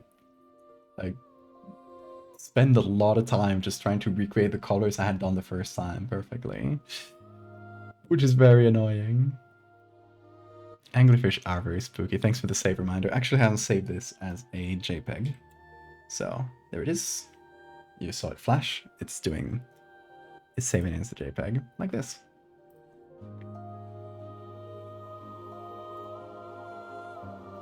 But yeah, I had to retouch this one a little bit after the stream because it looked very high contrast. So I made it look a little bit more foggy, and I added 2 little dots. Really simple. I actually just took a couple of stars and put them under the horizon. So it might be a little hard to see because you don't really know where the horizon is, but yeah, like these 2 stars are too low.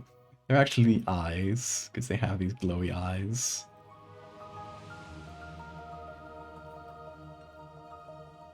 It's actually just 2 tiny reflections in the eyes. Anyway, that was yesterday's. That's today's. Really happy with what we got this week so far. I'm happy to continue the Fractal series too. This part is going to have, as every part of the Fractal series, except for the first one, which is kind of an exception, every part has 3 images. So this is going to be one of them. Another one of them is going to be... where do I have this? Fractal... The fractal eye. Okay, so if you remember this one here from some time ago in the Fractal series, the same way that this is a sequel to this one, where we get some branching arms multiplied. This one is going to have a sequel, which I already kind of worked on it, and then I wasn't happy with it. But I did this, and I like the shape of the eyes, how it kind of does a star like this. But I just wasn't happy with like the whole composition and the face and stuff, so I'm gonna redo this, keeping some things from this. I'm gonna use a different like base face. I might zoom it in more, I'm not sure. But the idea is to redo it a bit better and, you know, have that evolution of the first fractal eye. And for the third one, I think it's going to be an evolution of fractal teeth. Because I think that might be fun as to see like the final version of it. I don't know exactly how that's going to look like. I think it might just be like a mass of teeth. That's like, you don't even have the lips anymore. They're just like half the face is just teeth, teeth, teeth, teeth, teeth. I don't know. Maybe. We'll see.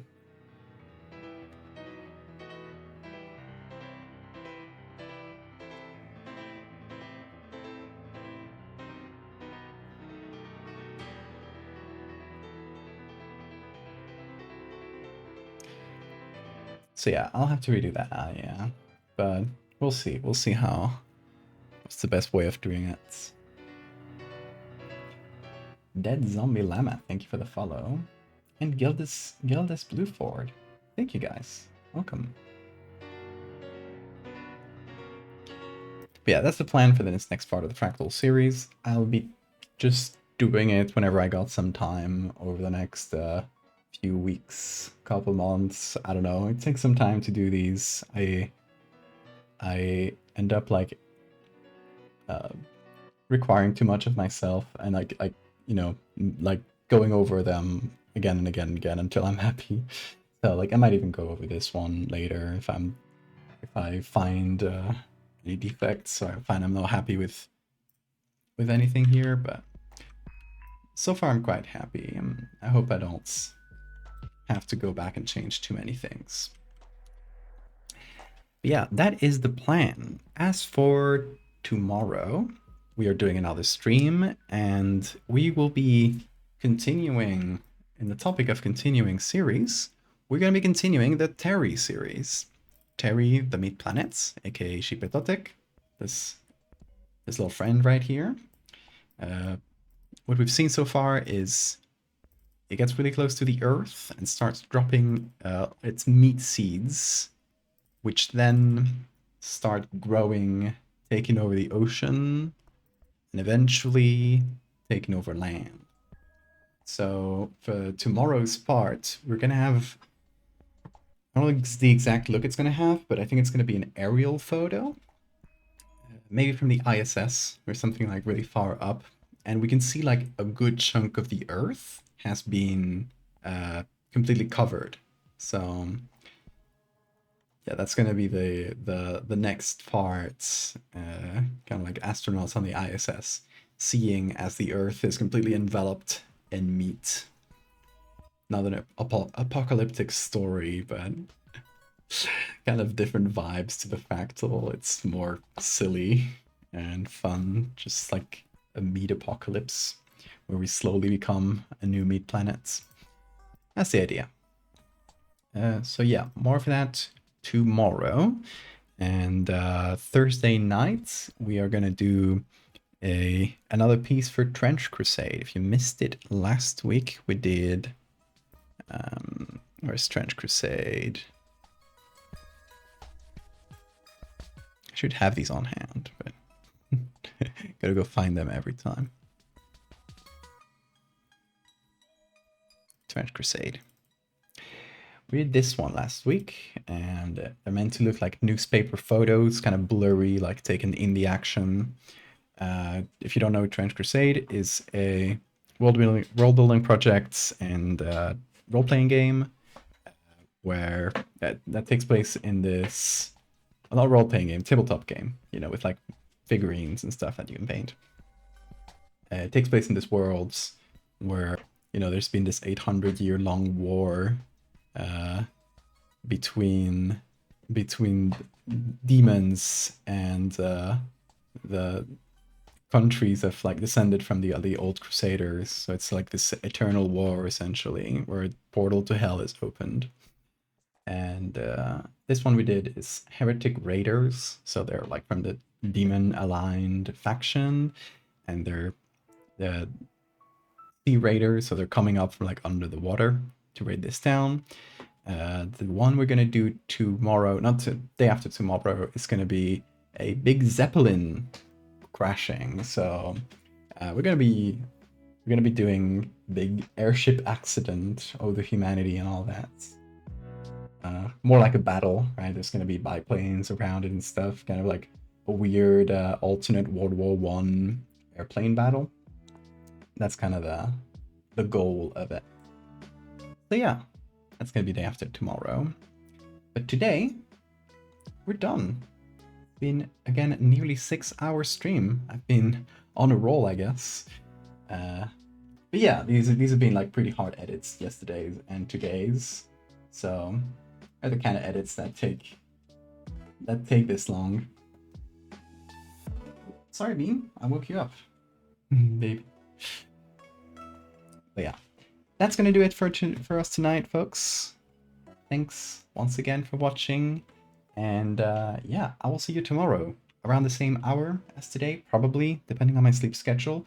In any case, go to the Discord if you want to just like be aware when it happens, more or less live. So yeah, I'll see you tomorrow, folks. Have an amazing time zone.